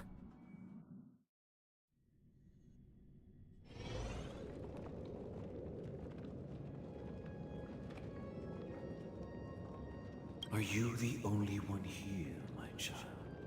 The Nameless is quite the diplomat. Our secrets have spread like wildfire within the family. And IPC starships are gathering towards Astana. This is a crucial moment for us. So, where is the chosen one who harmonizes the varied sounds? What do you mean, Master? I'm right here in front of you, aren't I? You know, she was supposed to be the star of the Charmony Festival. In our plan. But the plan has changed. As her brother, I know she doesn't want to sing for the Order. So I'll take her place. You've always been wise beyond your years. I'm sure you understand the consequences of your choice. If you consider this a betrayal, well, there can't be two suns in the sky. I'll step up and take down the other sun if necessary. Do you believe in karma? If karma exists, then everyone has their own karma. You have yours, and I have mine. And my karma has nothing to do with you, Mr. Gopherwood. He's a Gopher Wood. All right. Since you're willing to sacrifice yourself for her, I'll grant your wish. Well, the compromise came sooner than expected. Why? You and your sister were born as twins of the Order. And one of you is destined to follow this path to the end. Is this part of your plan? Of course. You're still as clever as you were when you were a child. The opening is near. Go, my child. Seize the power of the harmony and reveal your karma. I have one final question, Master. Why did you choose to bring the Order to Penacony? Wouldn't it have been better to choose a desperate world instead of a city filled with hope and dreams? Why? It's for justice, my child. If we lose justice in our hearts, we'll make the same mistake as the Harmony did. So, it's not you who manipulates the dreamscape with the Stellaron, but... Well, that's where our conversation ends. Go ahead. The 107,336 souls of the Oak family have dreamed of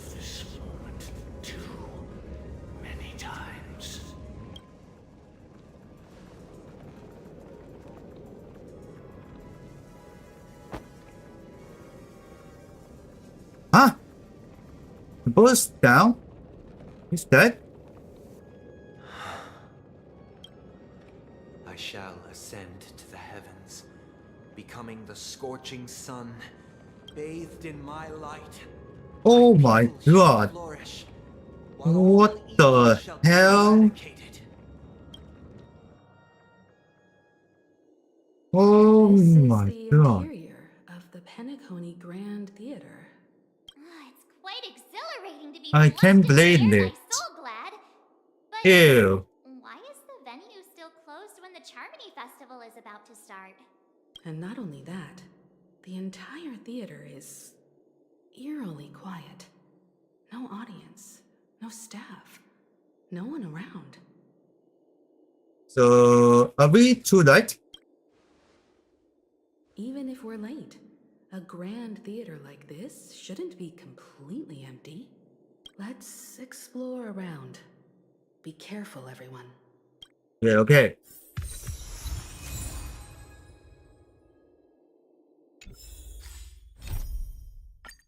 Can I check? Yes, finally. But still a long time. Okay, go and take this guy. Is that all? Just do nothing.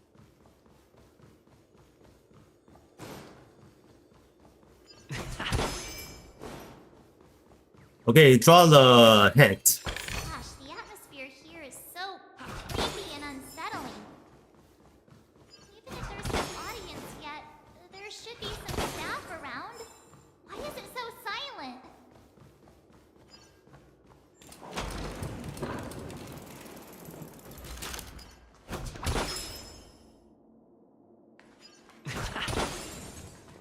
Oh, well, this is fake. Bug.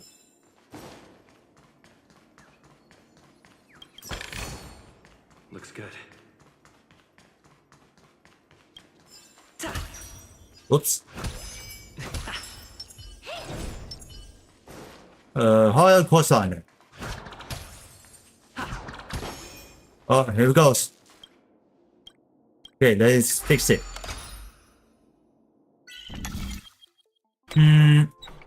Let me see.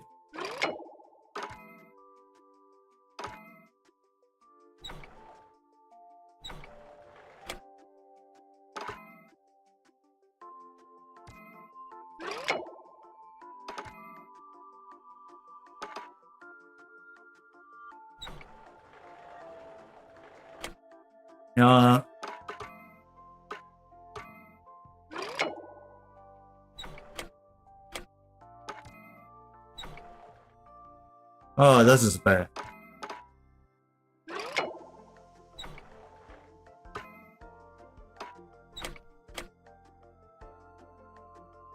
Figure out.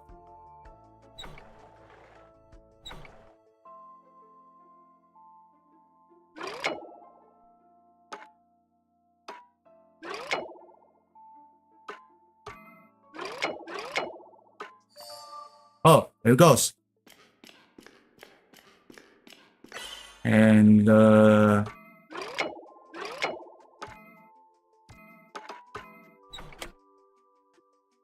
yeah, so what is it? You go through that.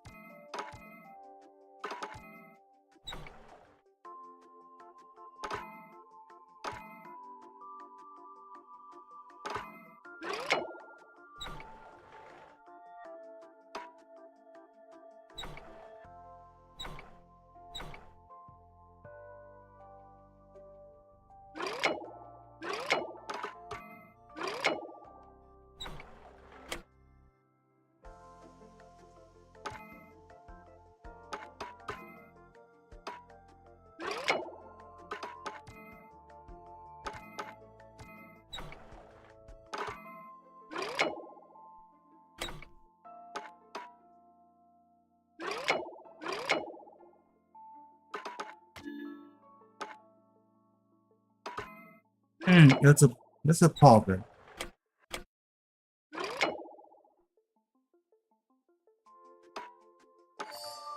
Ah, there it goes. Okay, got it.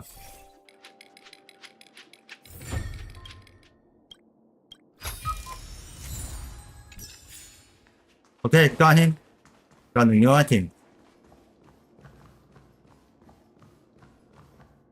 Hey. Yikes, they scared the life out of me. Why are there so many puppets at the ticket office? So many mannequins in it. Is this a fashion store or something? Was that much In fun? the mood to crack jokes. Are these puppets part of the stage setup? Even so, it's so eerie that the entire front hall is empty. Alright, let's check out the stage. Something feels off. We're in the right place, right? There's no other grand theater in the dreamscape. So Sunday's messing with us? He said we'd have a final showdown on the stage, but why is there no one here? My apologies for the delay, March 7th. Sunday coming. You scared me. Where are you now? I'm waiting for you behind the curtain. Following the Asdana tradition, I invite you to enjoy a stage play in 3 acts before the festival begins. History is a mirror reflecting the universe's true essence. Let's use this opportunity to delve into the rich history of Penacony and the eons. Within it, naturally, the future takes shape. Let us commence with the dawning of the world. After the Dusk Wars, darkness veiled the sky, and chaos consumed the earth. Enna the Order emerged, destined to restore all existence. That marked the first day.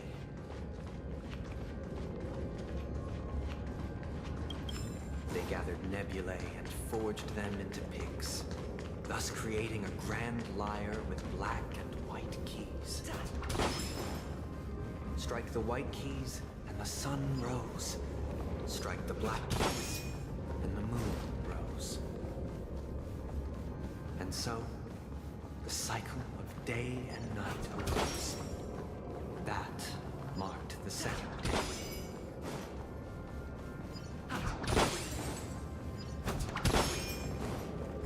So I don't know why they are heading go.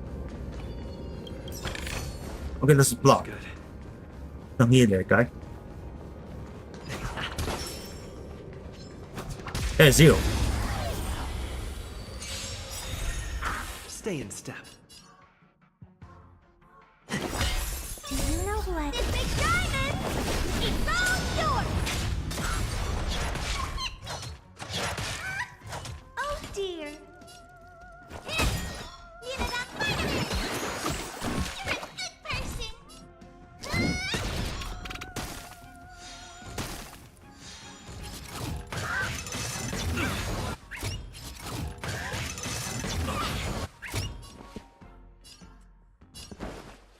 Let's improvise.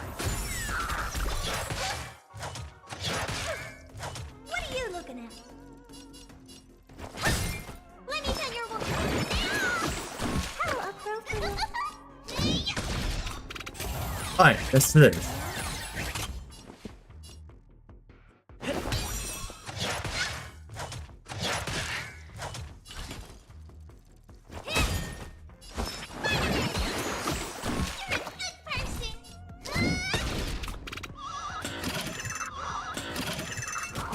Oh no, Dreams do come true. you can do that. Still the same one.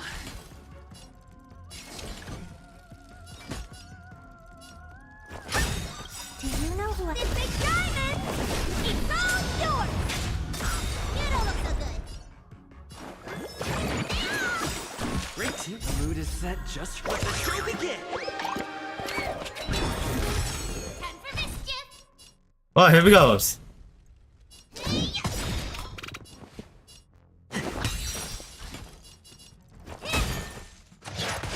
That's a superplex. Great teamwork.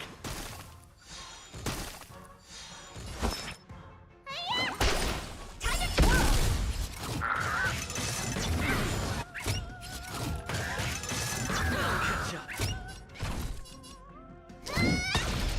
Take your positions. Let's improvise. What?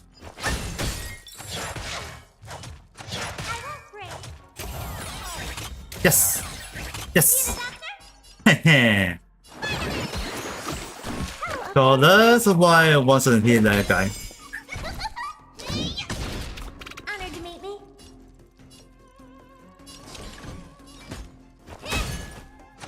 Still the same wall.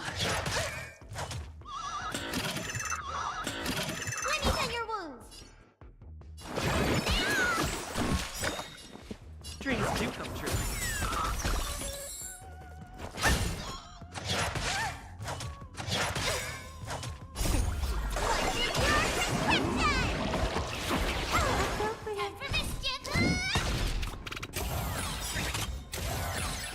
Stay in step. What are you looking at?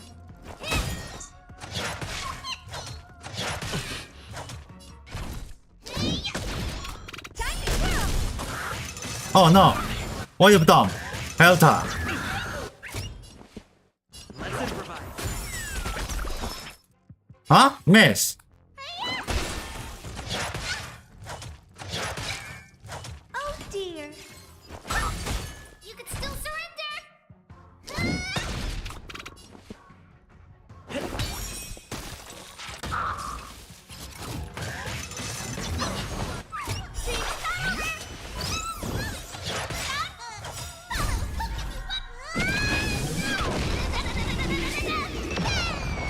Still the same wall.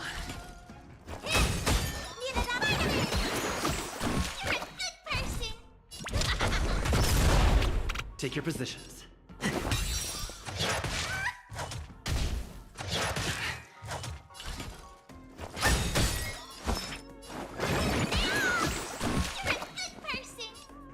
Dreams do come true. Mood is set. Let the show begin.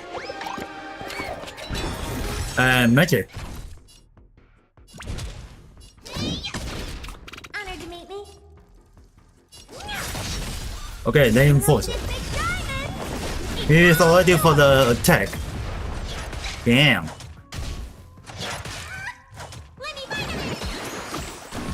Stay in step.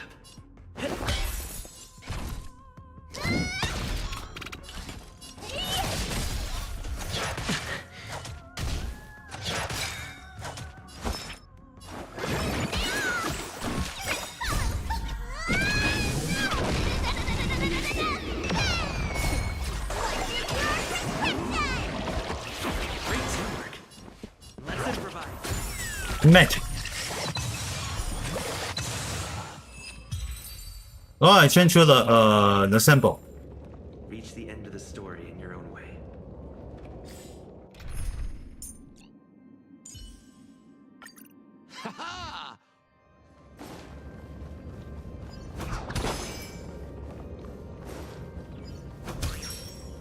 Yeah, what do I hear that guy? Come on.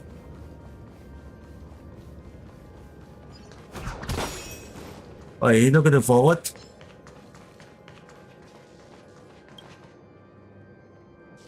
Come on, repair.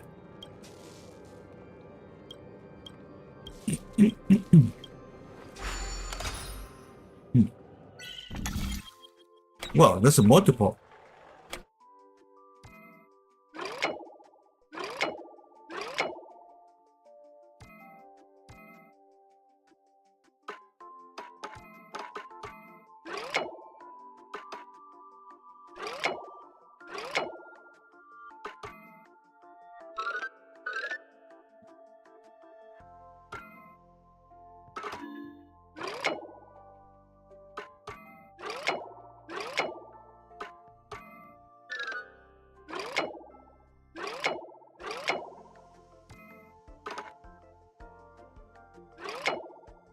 Yeah, I lost the something.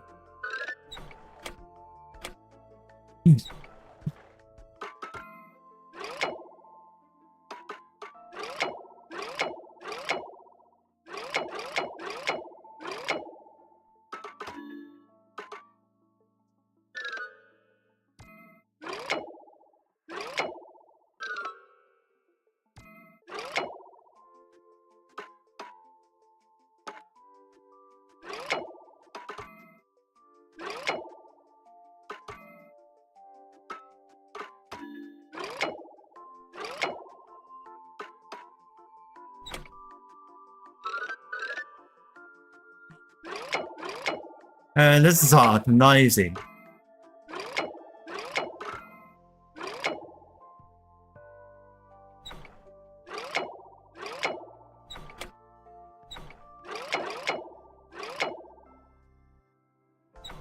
That's weird.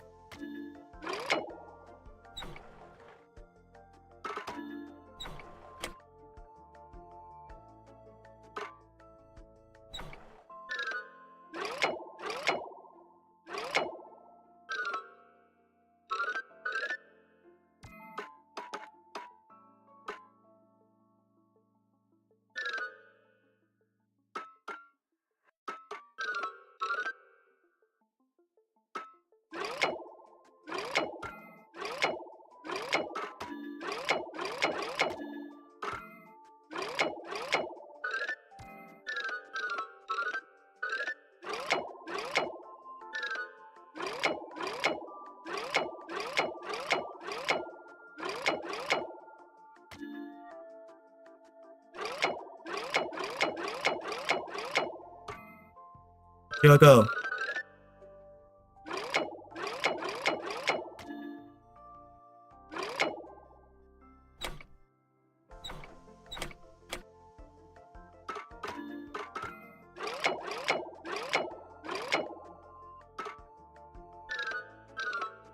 Come on.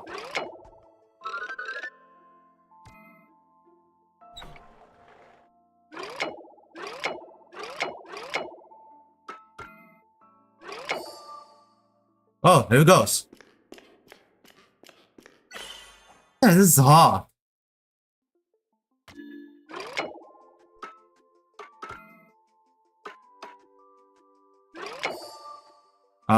Here we go. Hey, here's the third one.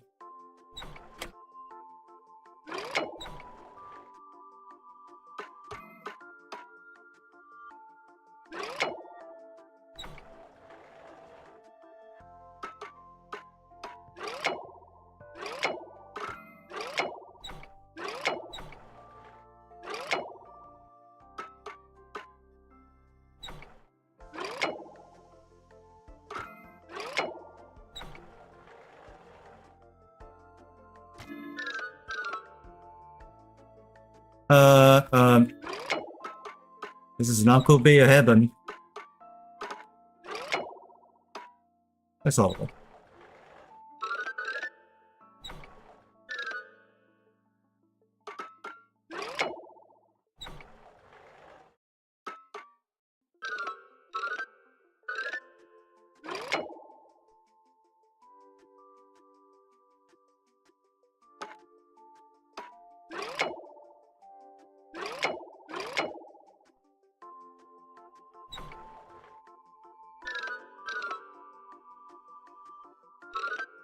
No. Almost there.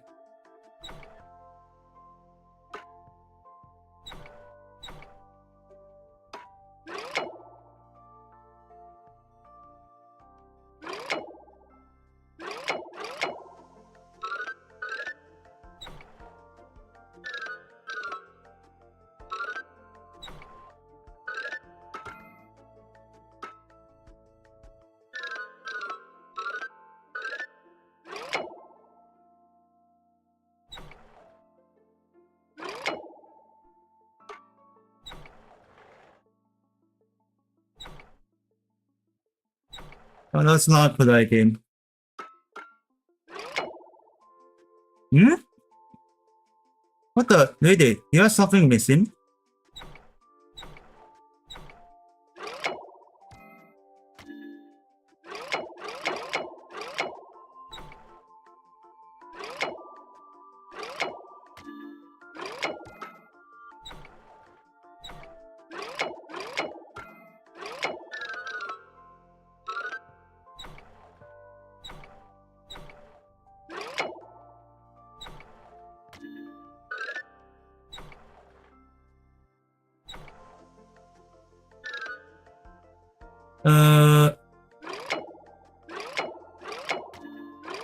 Got stuck.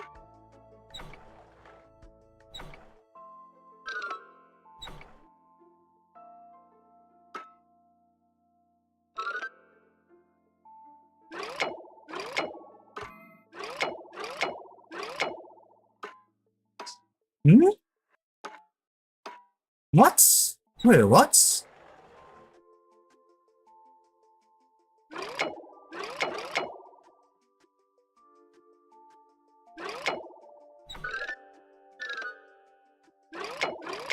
Are you kidding me?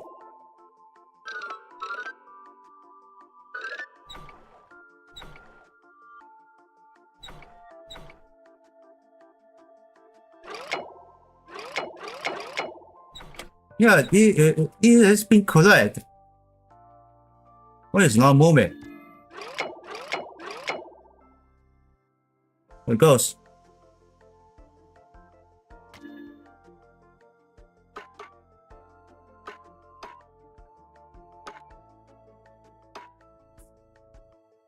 Yeah, now position is correct.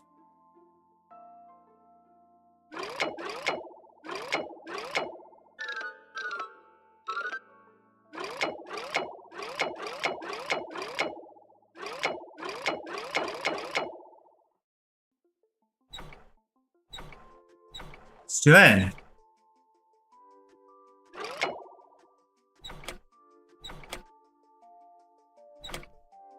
Check it out outside.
And this position is correct.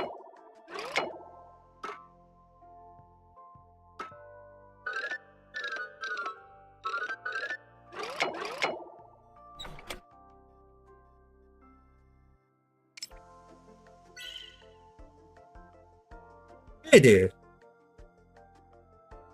What? What? That's impossible.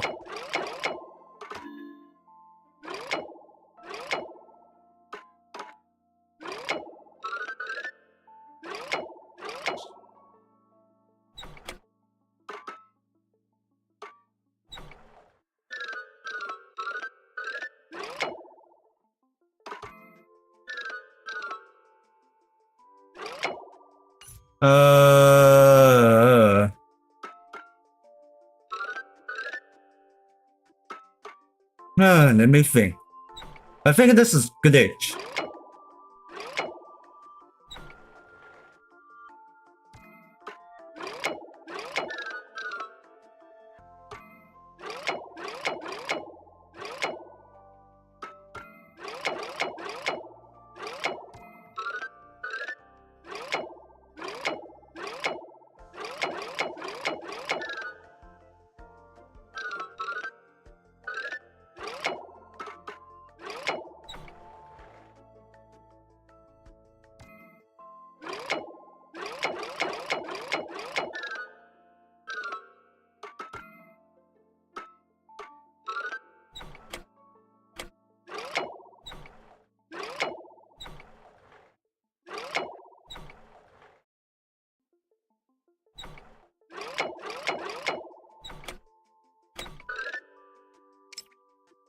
God damn it. Fuck.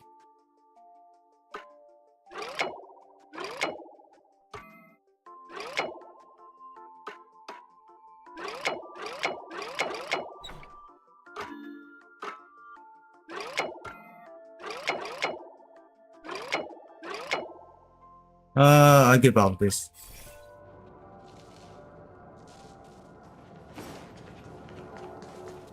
Yeah, that's really weird.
Goes.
Yeah, this is really the right place. That is impossible.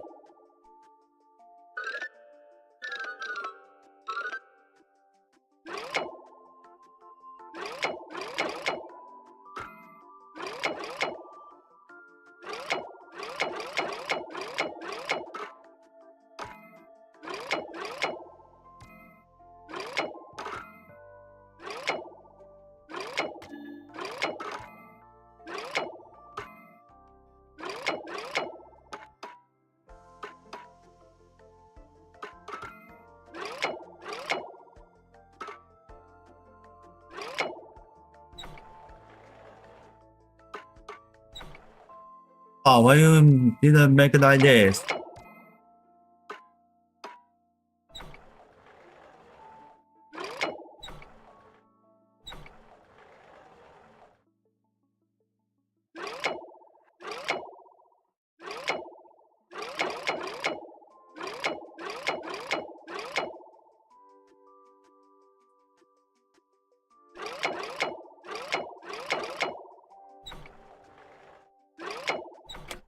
But actually, something's wrong.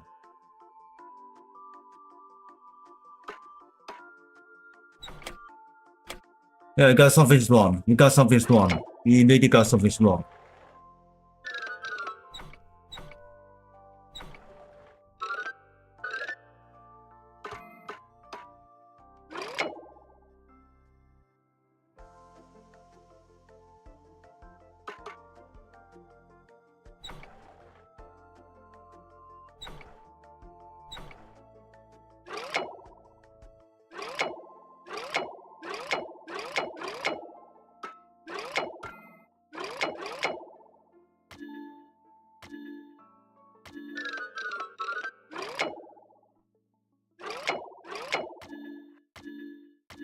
Ah, this hard can pull it up.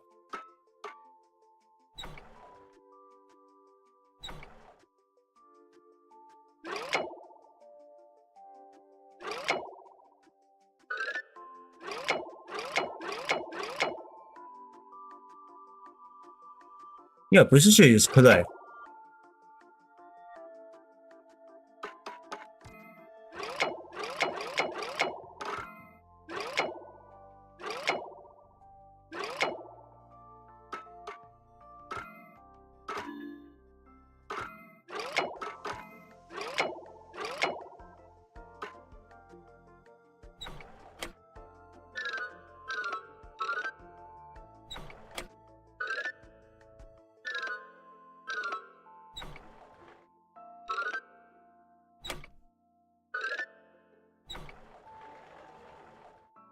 Oh, hold on, this guy. I'm pulling this. I'm pulling that.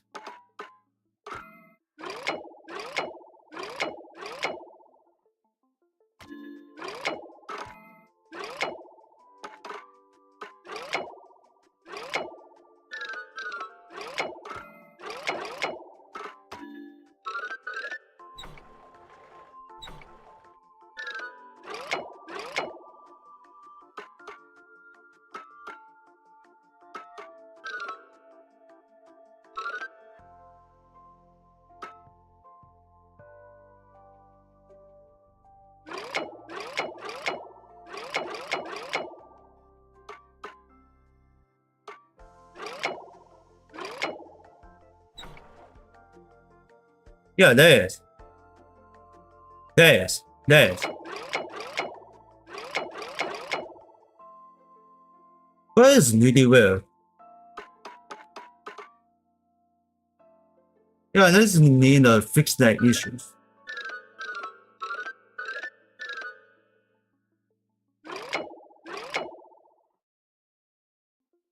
Seriously.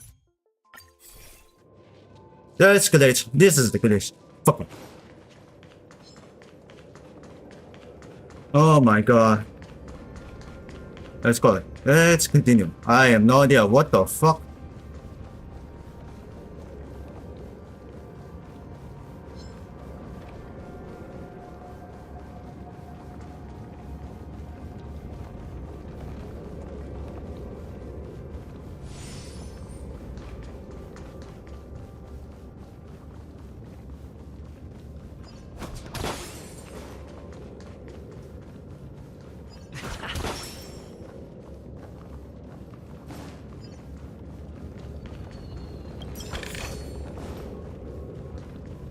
What the heck is it?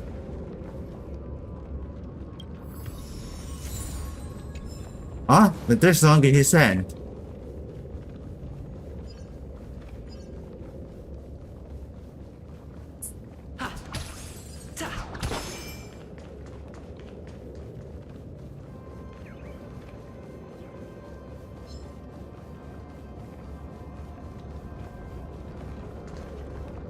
I don't see another one.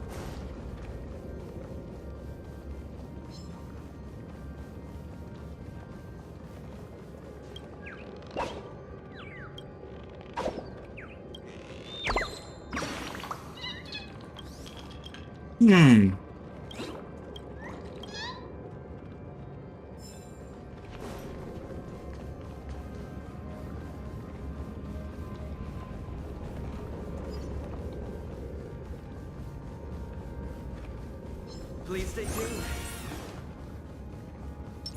Upgrade configured. A little something for everyone.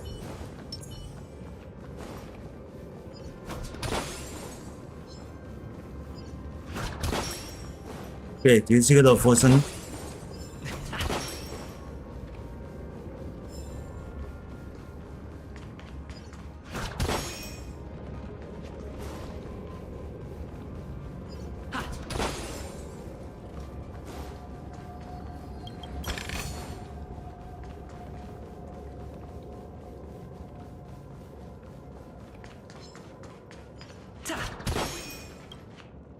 So many losers.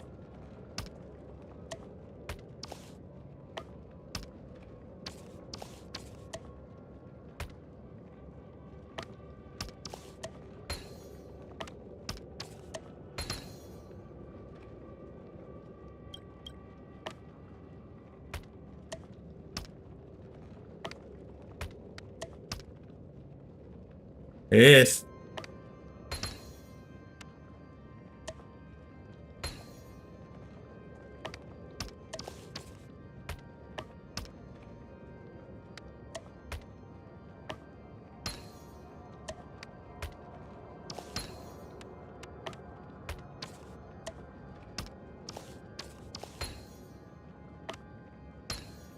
And there's probably more of them.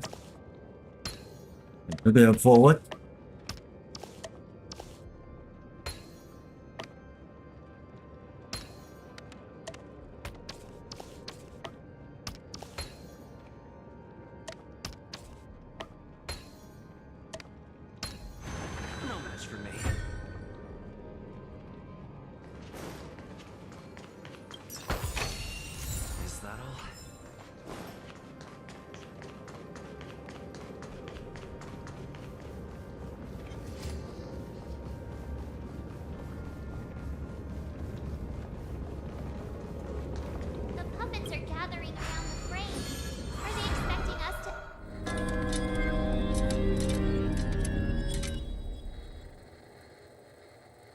Oh, going to the prisoner.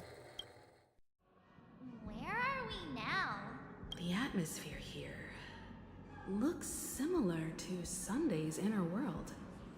Perhaps this so-called stage play is created with his abilities. This act is named Ode to Prisoner. Given the atmosphere here, I believe it's about Penacony's past. I thought things were finally looking up as I managed to dodge prison during my recent trailblazing expeditions.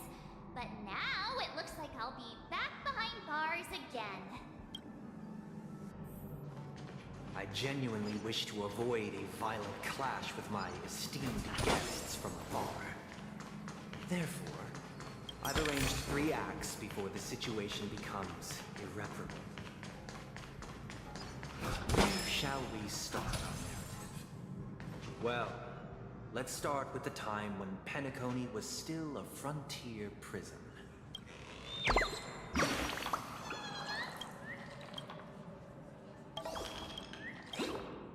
Okay, let's rescue him. God damn it.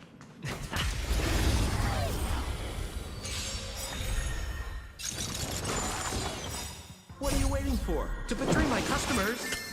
I charge extra.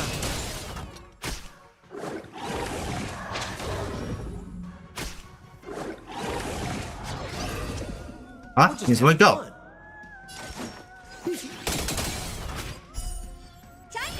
Did the rhythm get messed up?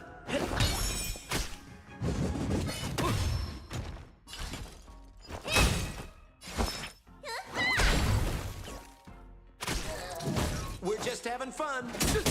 Stay in step.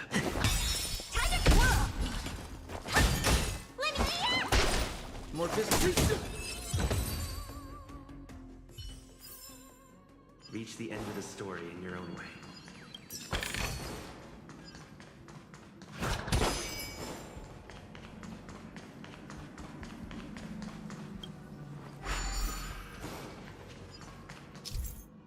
Right, let's pick out this guy. And this will be additive.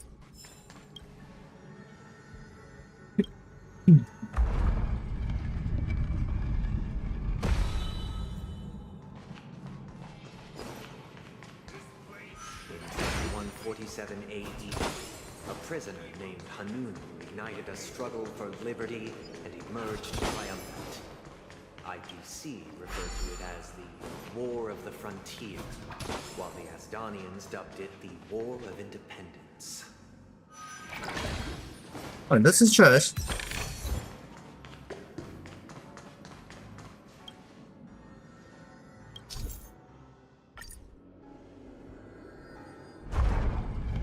Okay, 们聊了吧。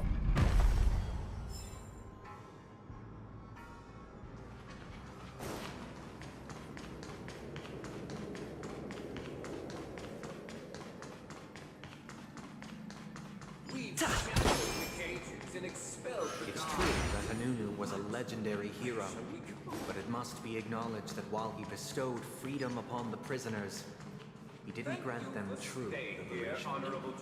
The 3 nameless stayed on the planet, endeavoring to spread the tenets of Trailblaze throughout the frontier prison. Go. The mood is set. Let the show begin!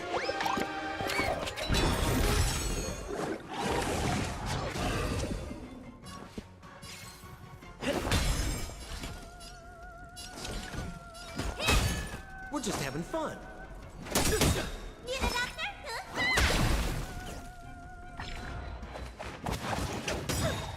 Did the rhythm get messed up? Dreams do come true.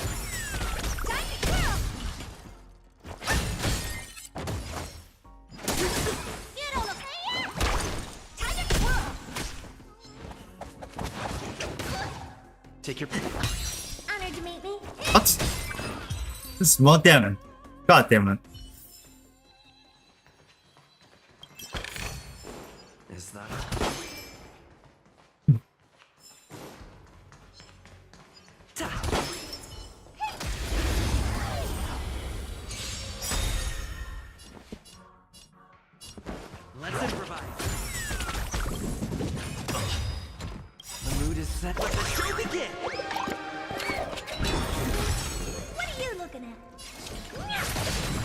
We're just having fun.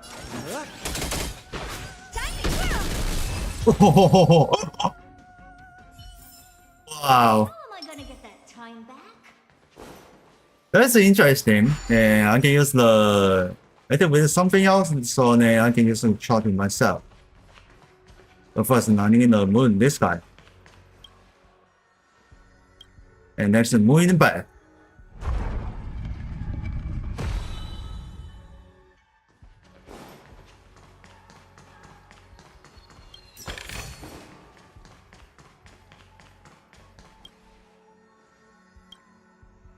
And that's all.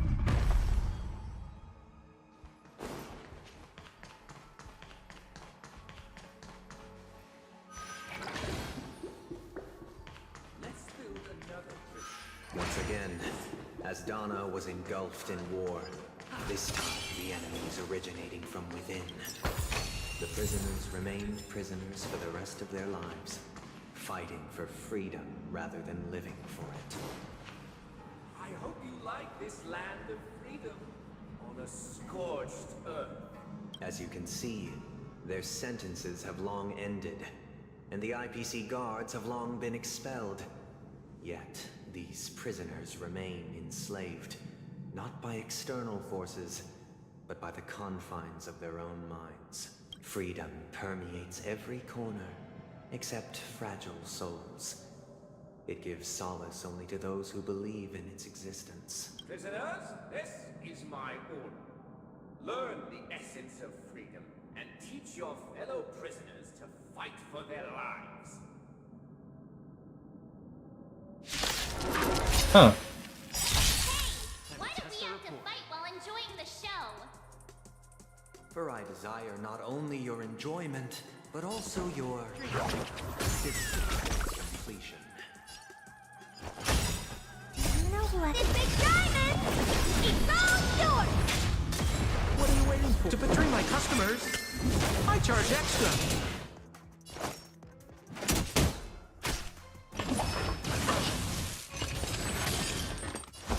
Uh-oh.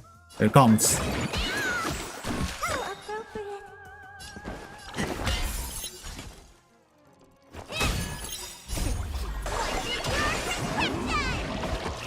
Great teamwork. What's the face? You bully! More business, eh? Time to kill! Let me take it! How appropriate.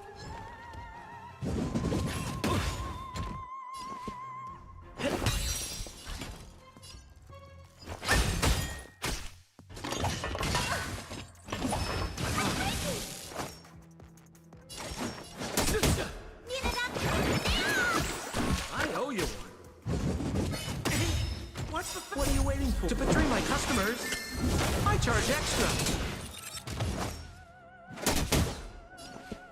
Let's improvise. The mood is set just right. Let the show begin.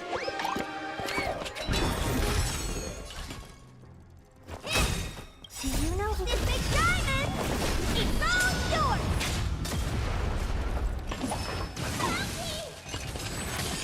Let me tend your wounds.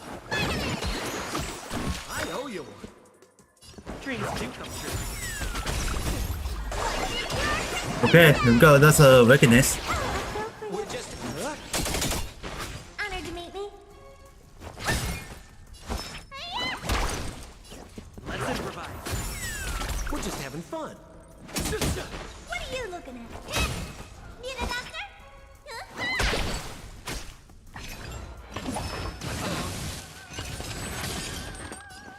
Dreams do come true.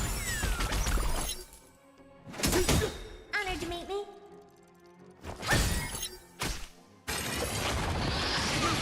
What's the face?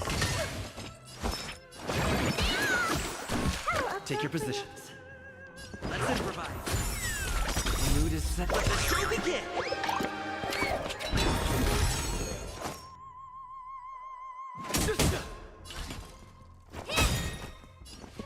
Dreams do come true. Let me tend your wounds.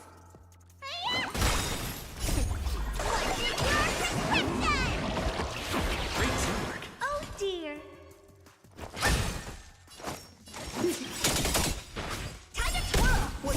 for? To betray my customers, I charge extra. Do you know who I... This big diamond! It's all yours!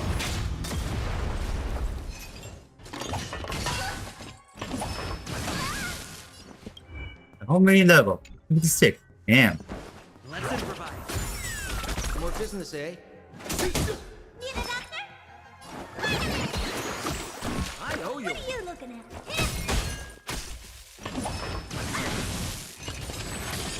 Stay in step. Dreams do come true. We're just having fun.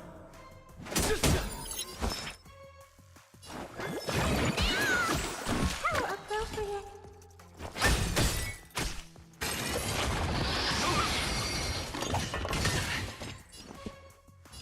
Let's improvise. The mood is set. Let the show begin.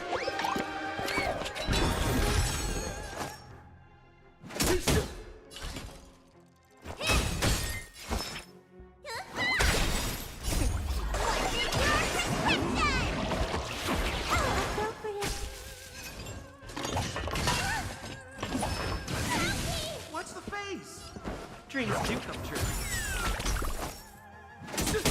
What are you looking at? Let me tend your wounds. Great teamwork. Stay in step. Let's improvise. Honored to meet me.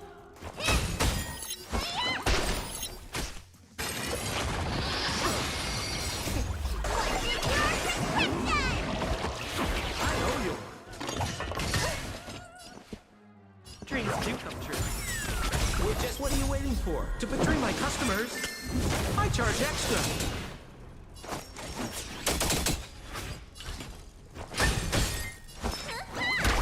Take your positions. Let's improvise. The mood is set. Let the show begin. Okay, I guess he's dead. This big diamond! It's all yours!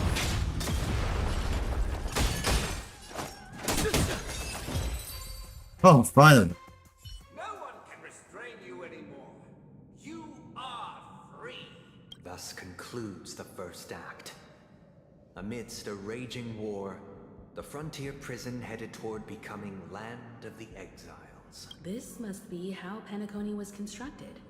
With the aid of outsiders, the prisoners were finally liberated and established the Land of the Exiles. However, it appears that Sunday aims to convey the spiritual plight of the prisoners more than the physical aspects of imprisonment. This show is a bit too literary for my taste. But the battle part is quite easy to understand. Anyway, we've arrived at the exit. Let's go! check on it out.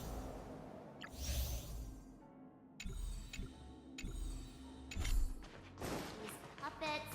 Where are they guiding us this time?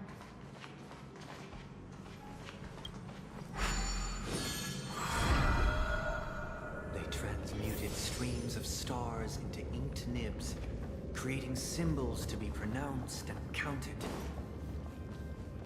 They molded stardust into flowing rivers, assigning the righteous upstream and the unjust downstream.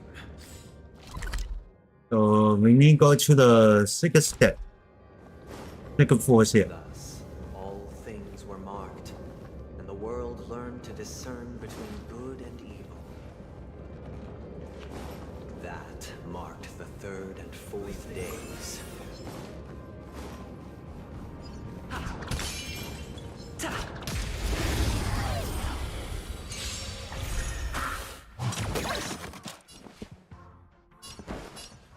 Dreams do come true. Okay, here we go. What are you looking at? We're just having fun. You don't look so good. How appropriate. Stay in step. Let's improvise. Honored to meet me. Let me tend your wounds. I hope, Ray.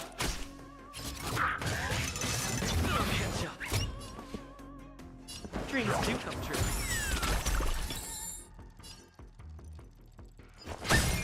We're just having fun.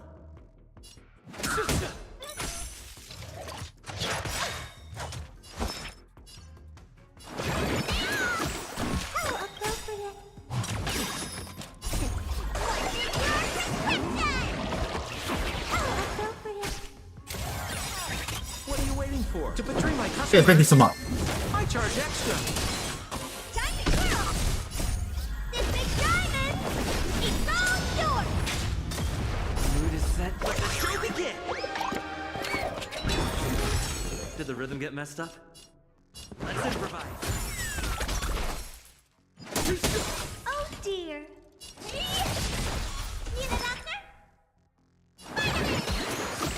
How appropriate. Two.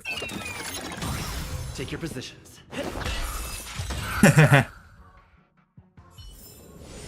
Reach the end of the story in your own way. Okay, here it goes. That's for nothing. Well, I don't know how that was so long time, and we're still here, but it's not a look quest. Yeah, it's play about for the 6th. Oh, one big. Alright, we are going to our time starting to the Great Chain W to the Great Chain W to the everything that rises must compliment from the in our time once. So I must be paused here. This is some problem issues is I can't get out not that.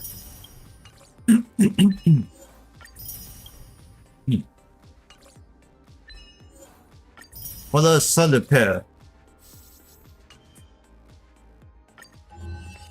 Oh, time for the equipment.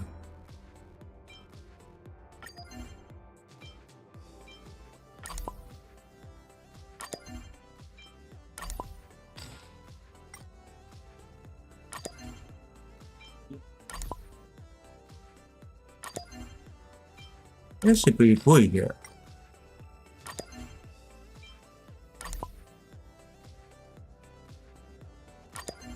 Hey, here's a footnote.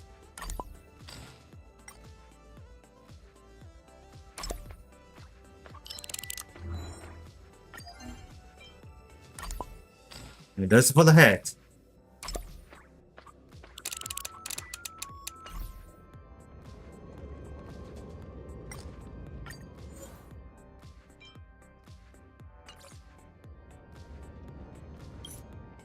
Oh, I pause here. That's too long. I don't know.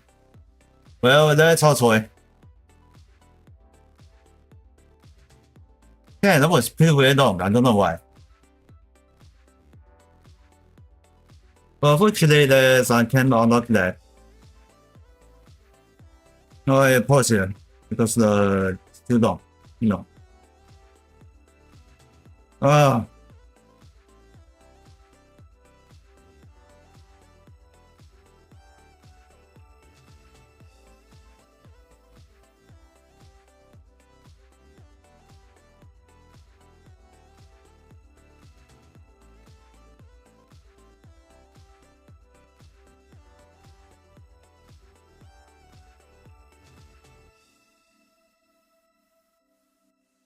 Alright, so then I guess I'll post here for the Honkai starter, and tomorrow we still continue on the Penacony for the mission. So this is next stream title is how long time can finish on the how long time can finish the missions on Penacony. Yeah. So then that's how we can think about for the talk about for the 5 hours. Now it's still long time. 6 hours or 7 hours. I don't know. So that's also it.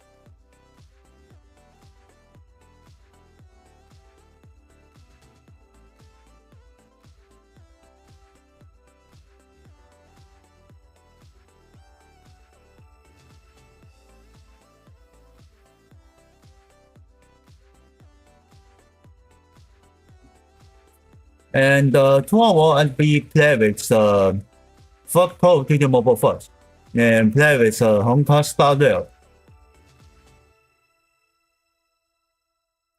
So here's for a long time, and before I need to get a highlight first.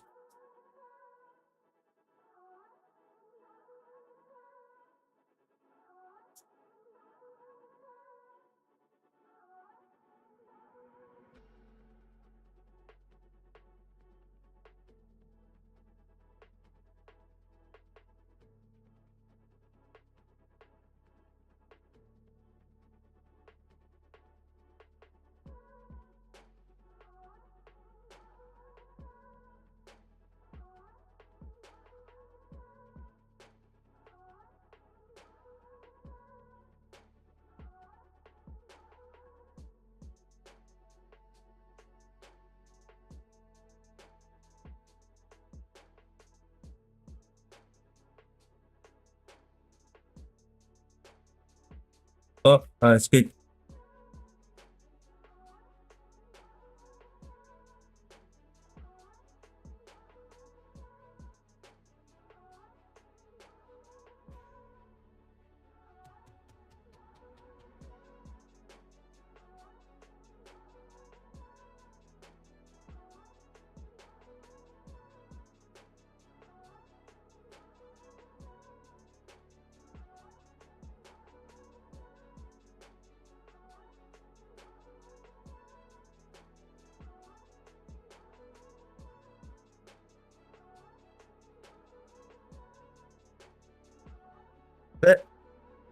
Combo batch.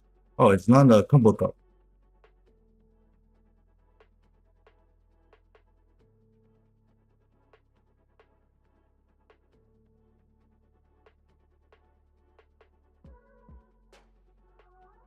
Going to the second stage. Yep, that's right.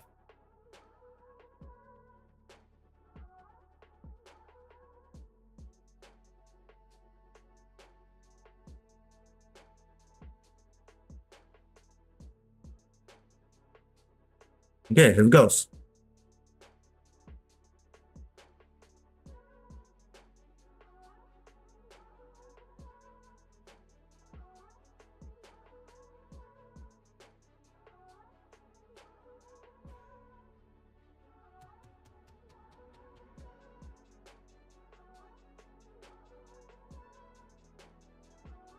Nice.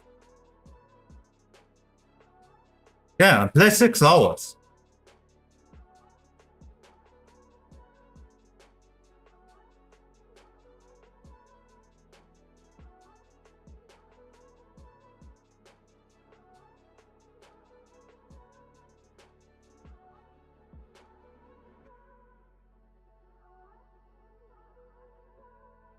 Yeah, 6 hours. So the ego is 7 hours. 1 week. Holy crap, this is pretty very long. Just like you're going to the I going to the jail. You know, joining jail. Wow.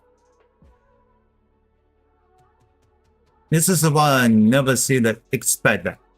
So then let's say it's on the Honkai Star Rail, and tomorrow first I need to be play with Call of Duty Mobile. Next I will be play with continuing the Honkai Star Rail.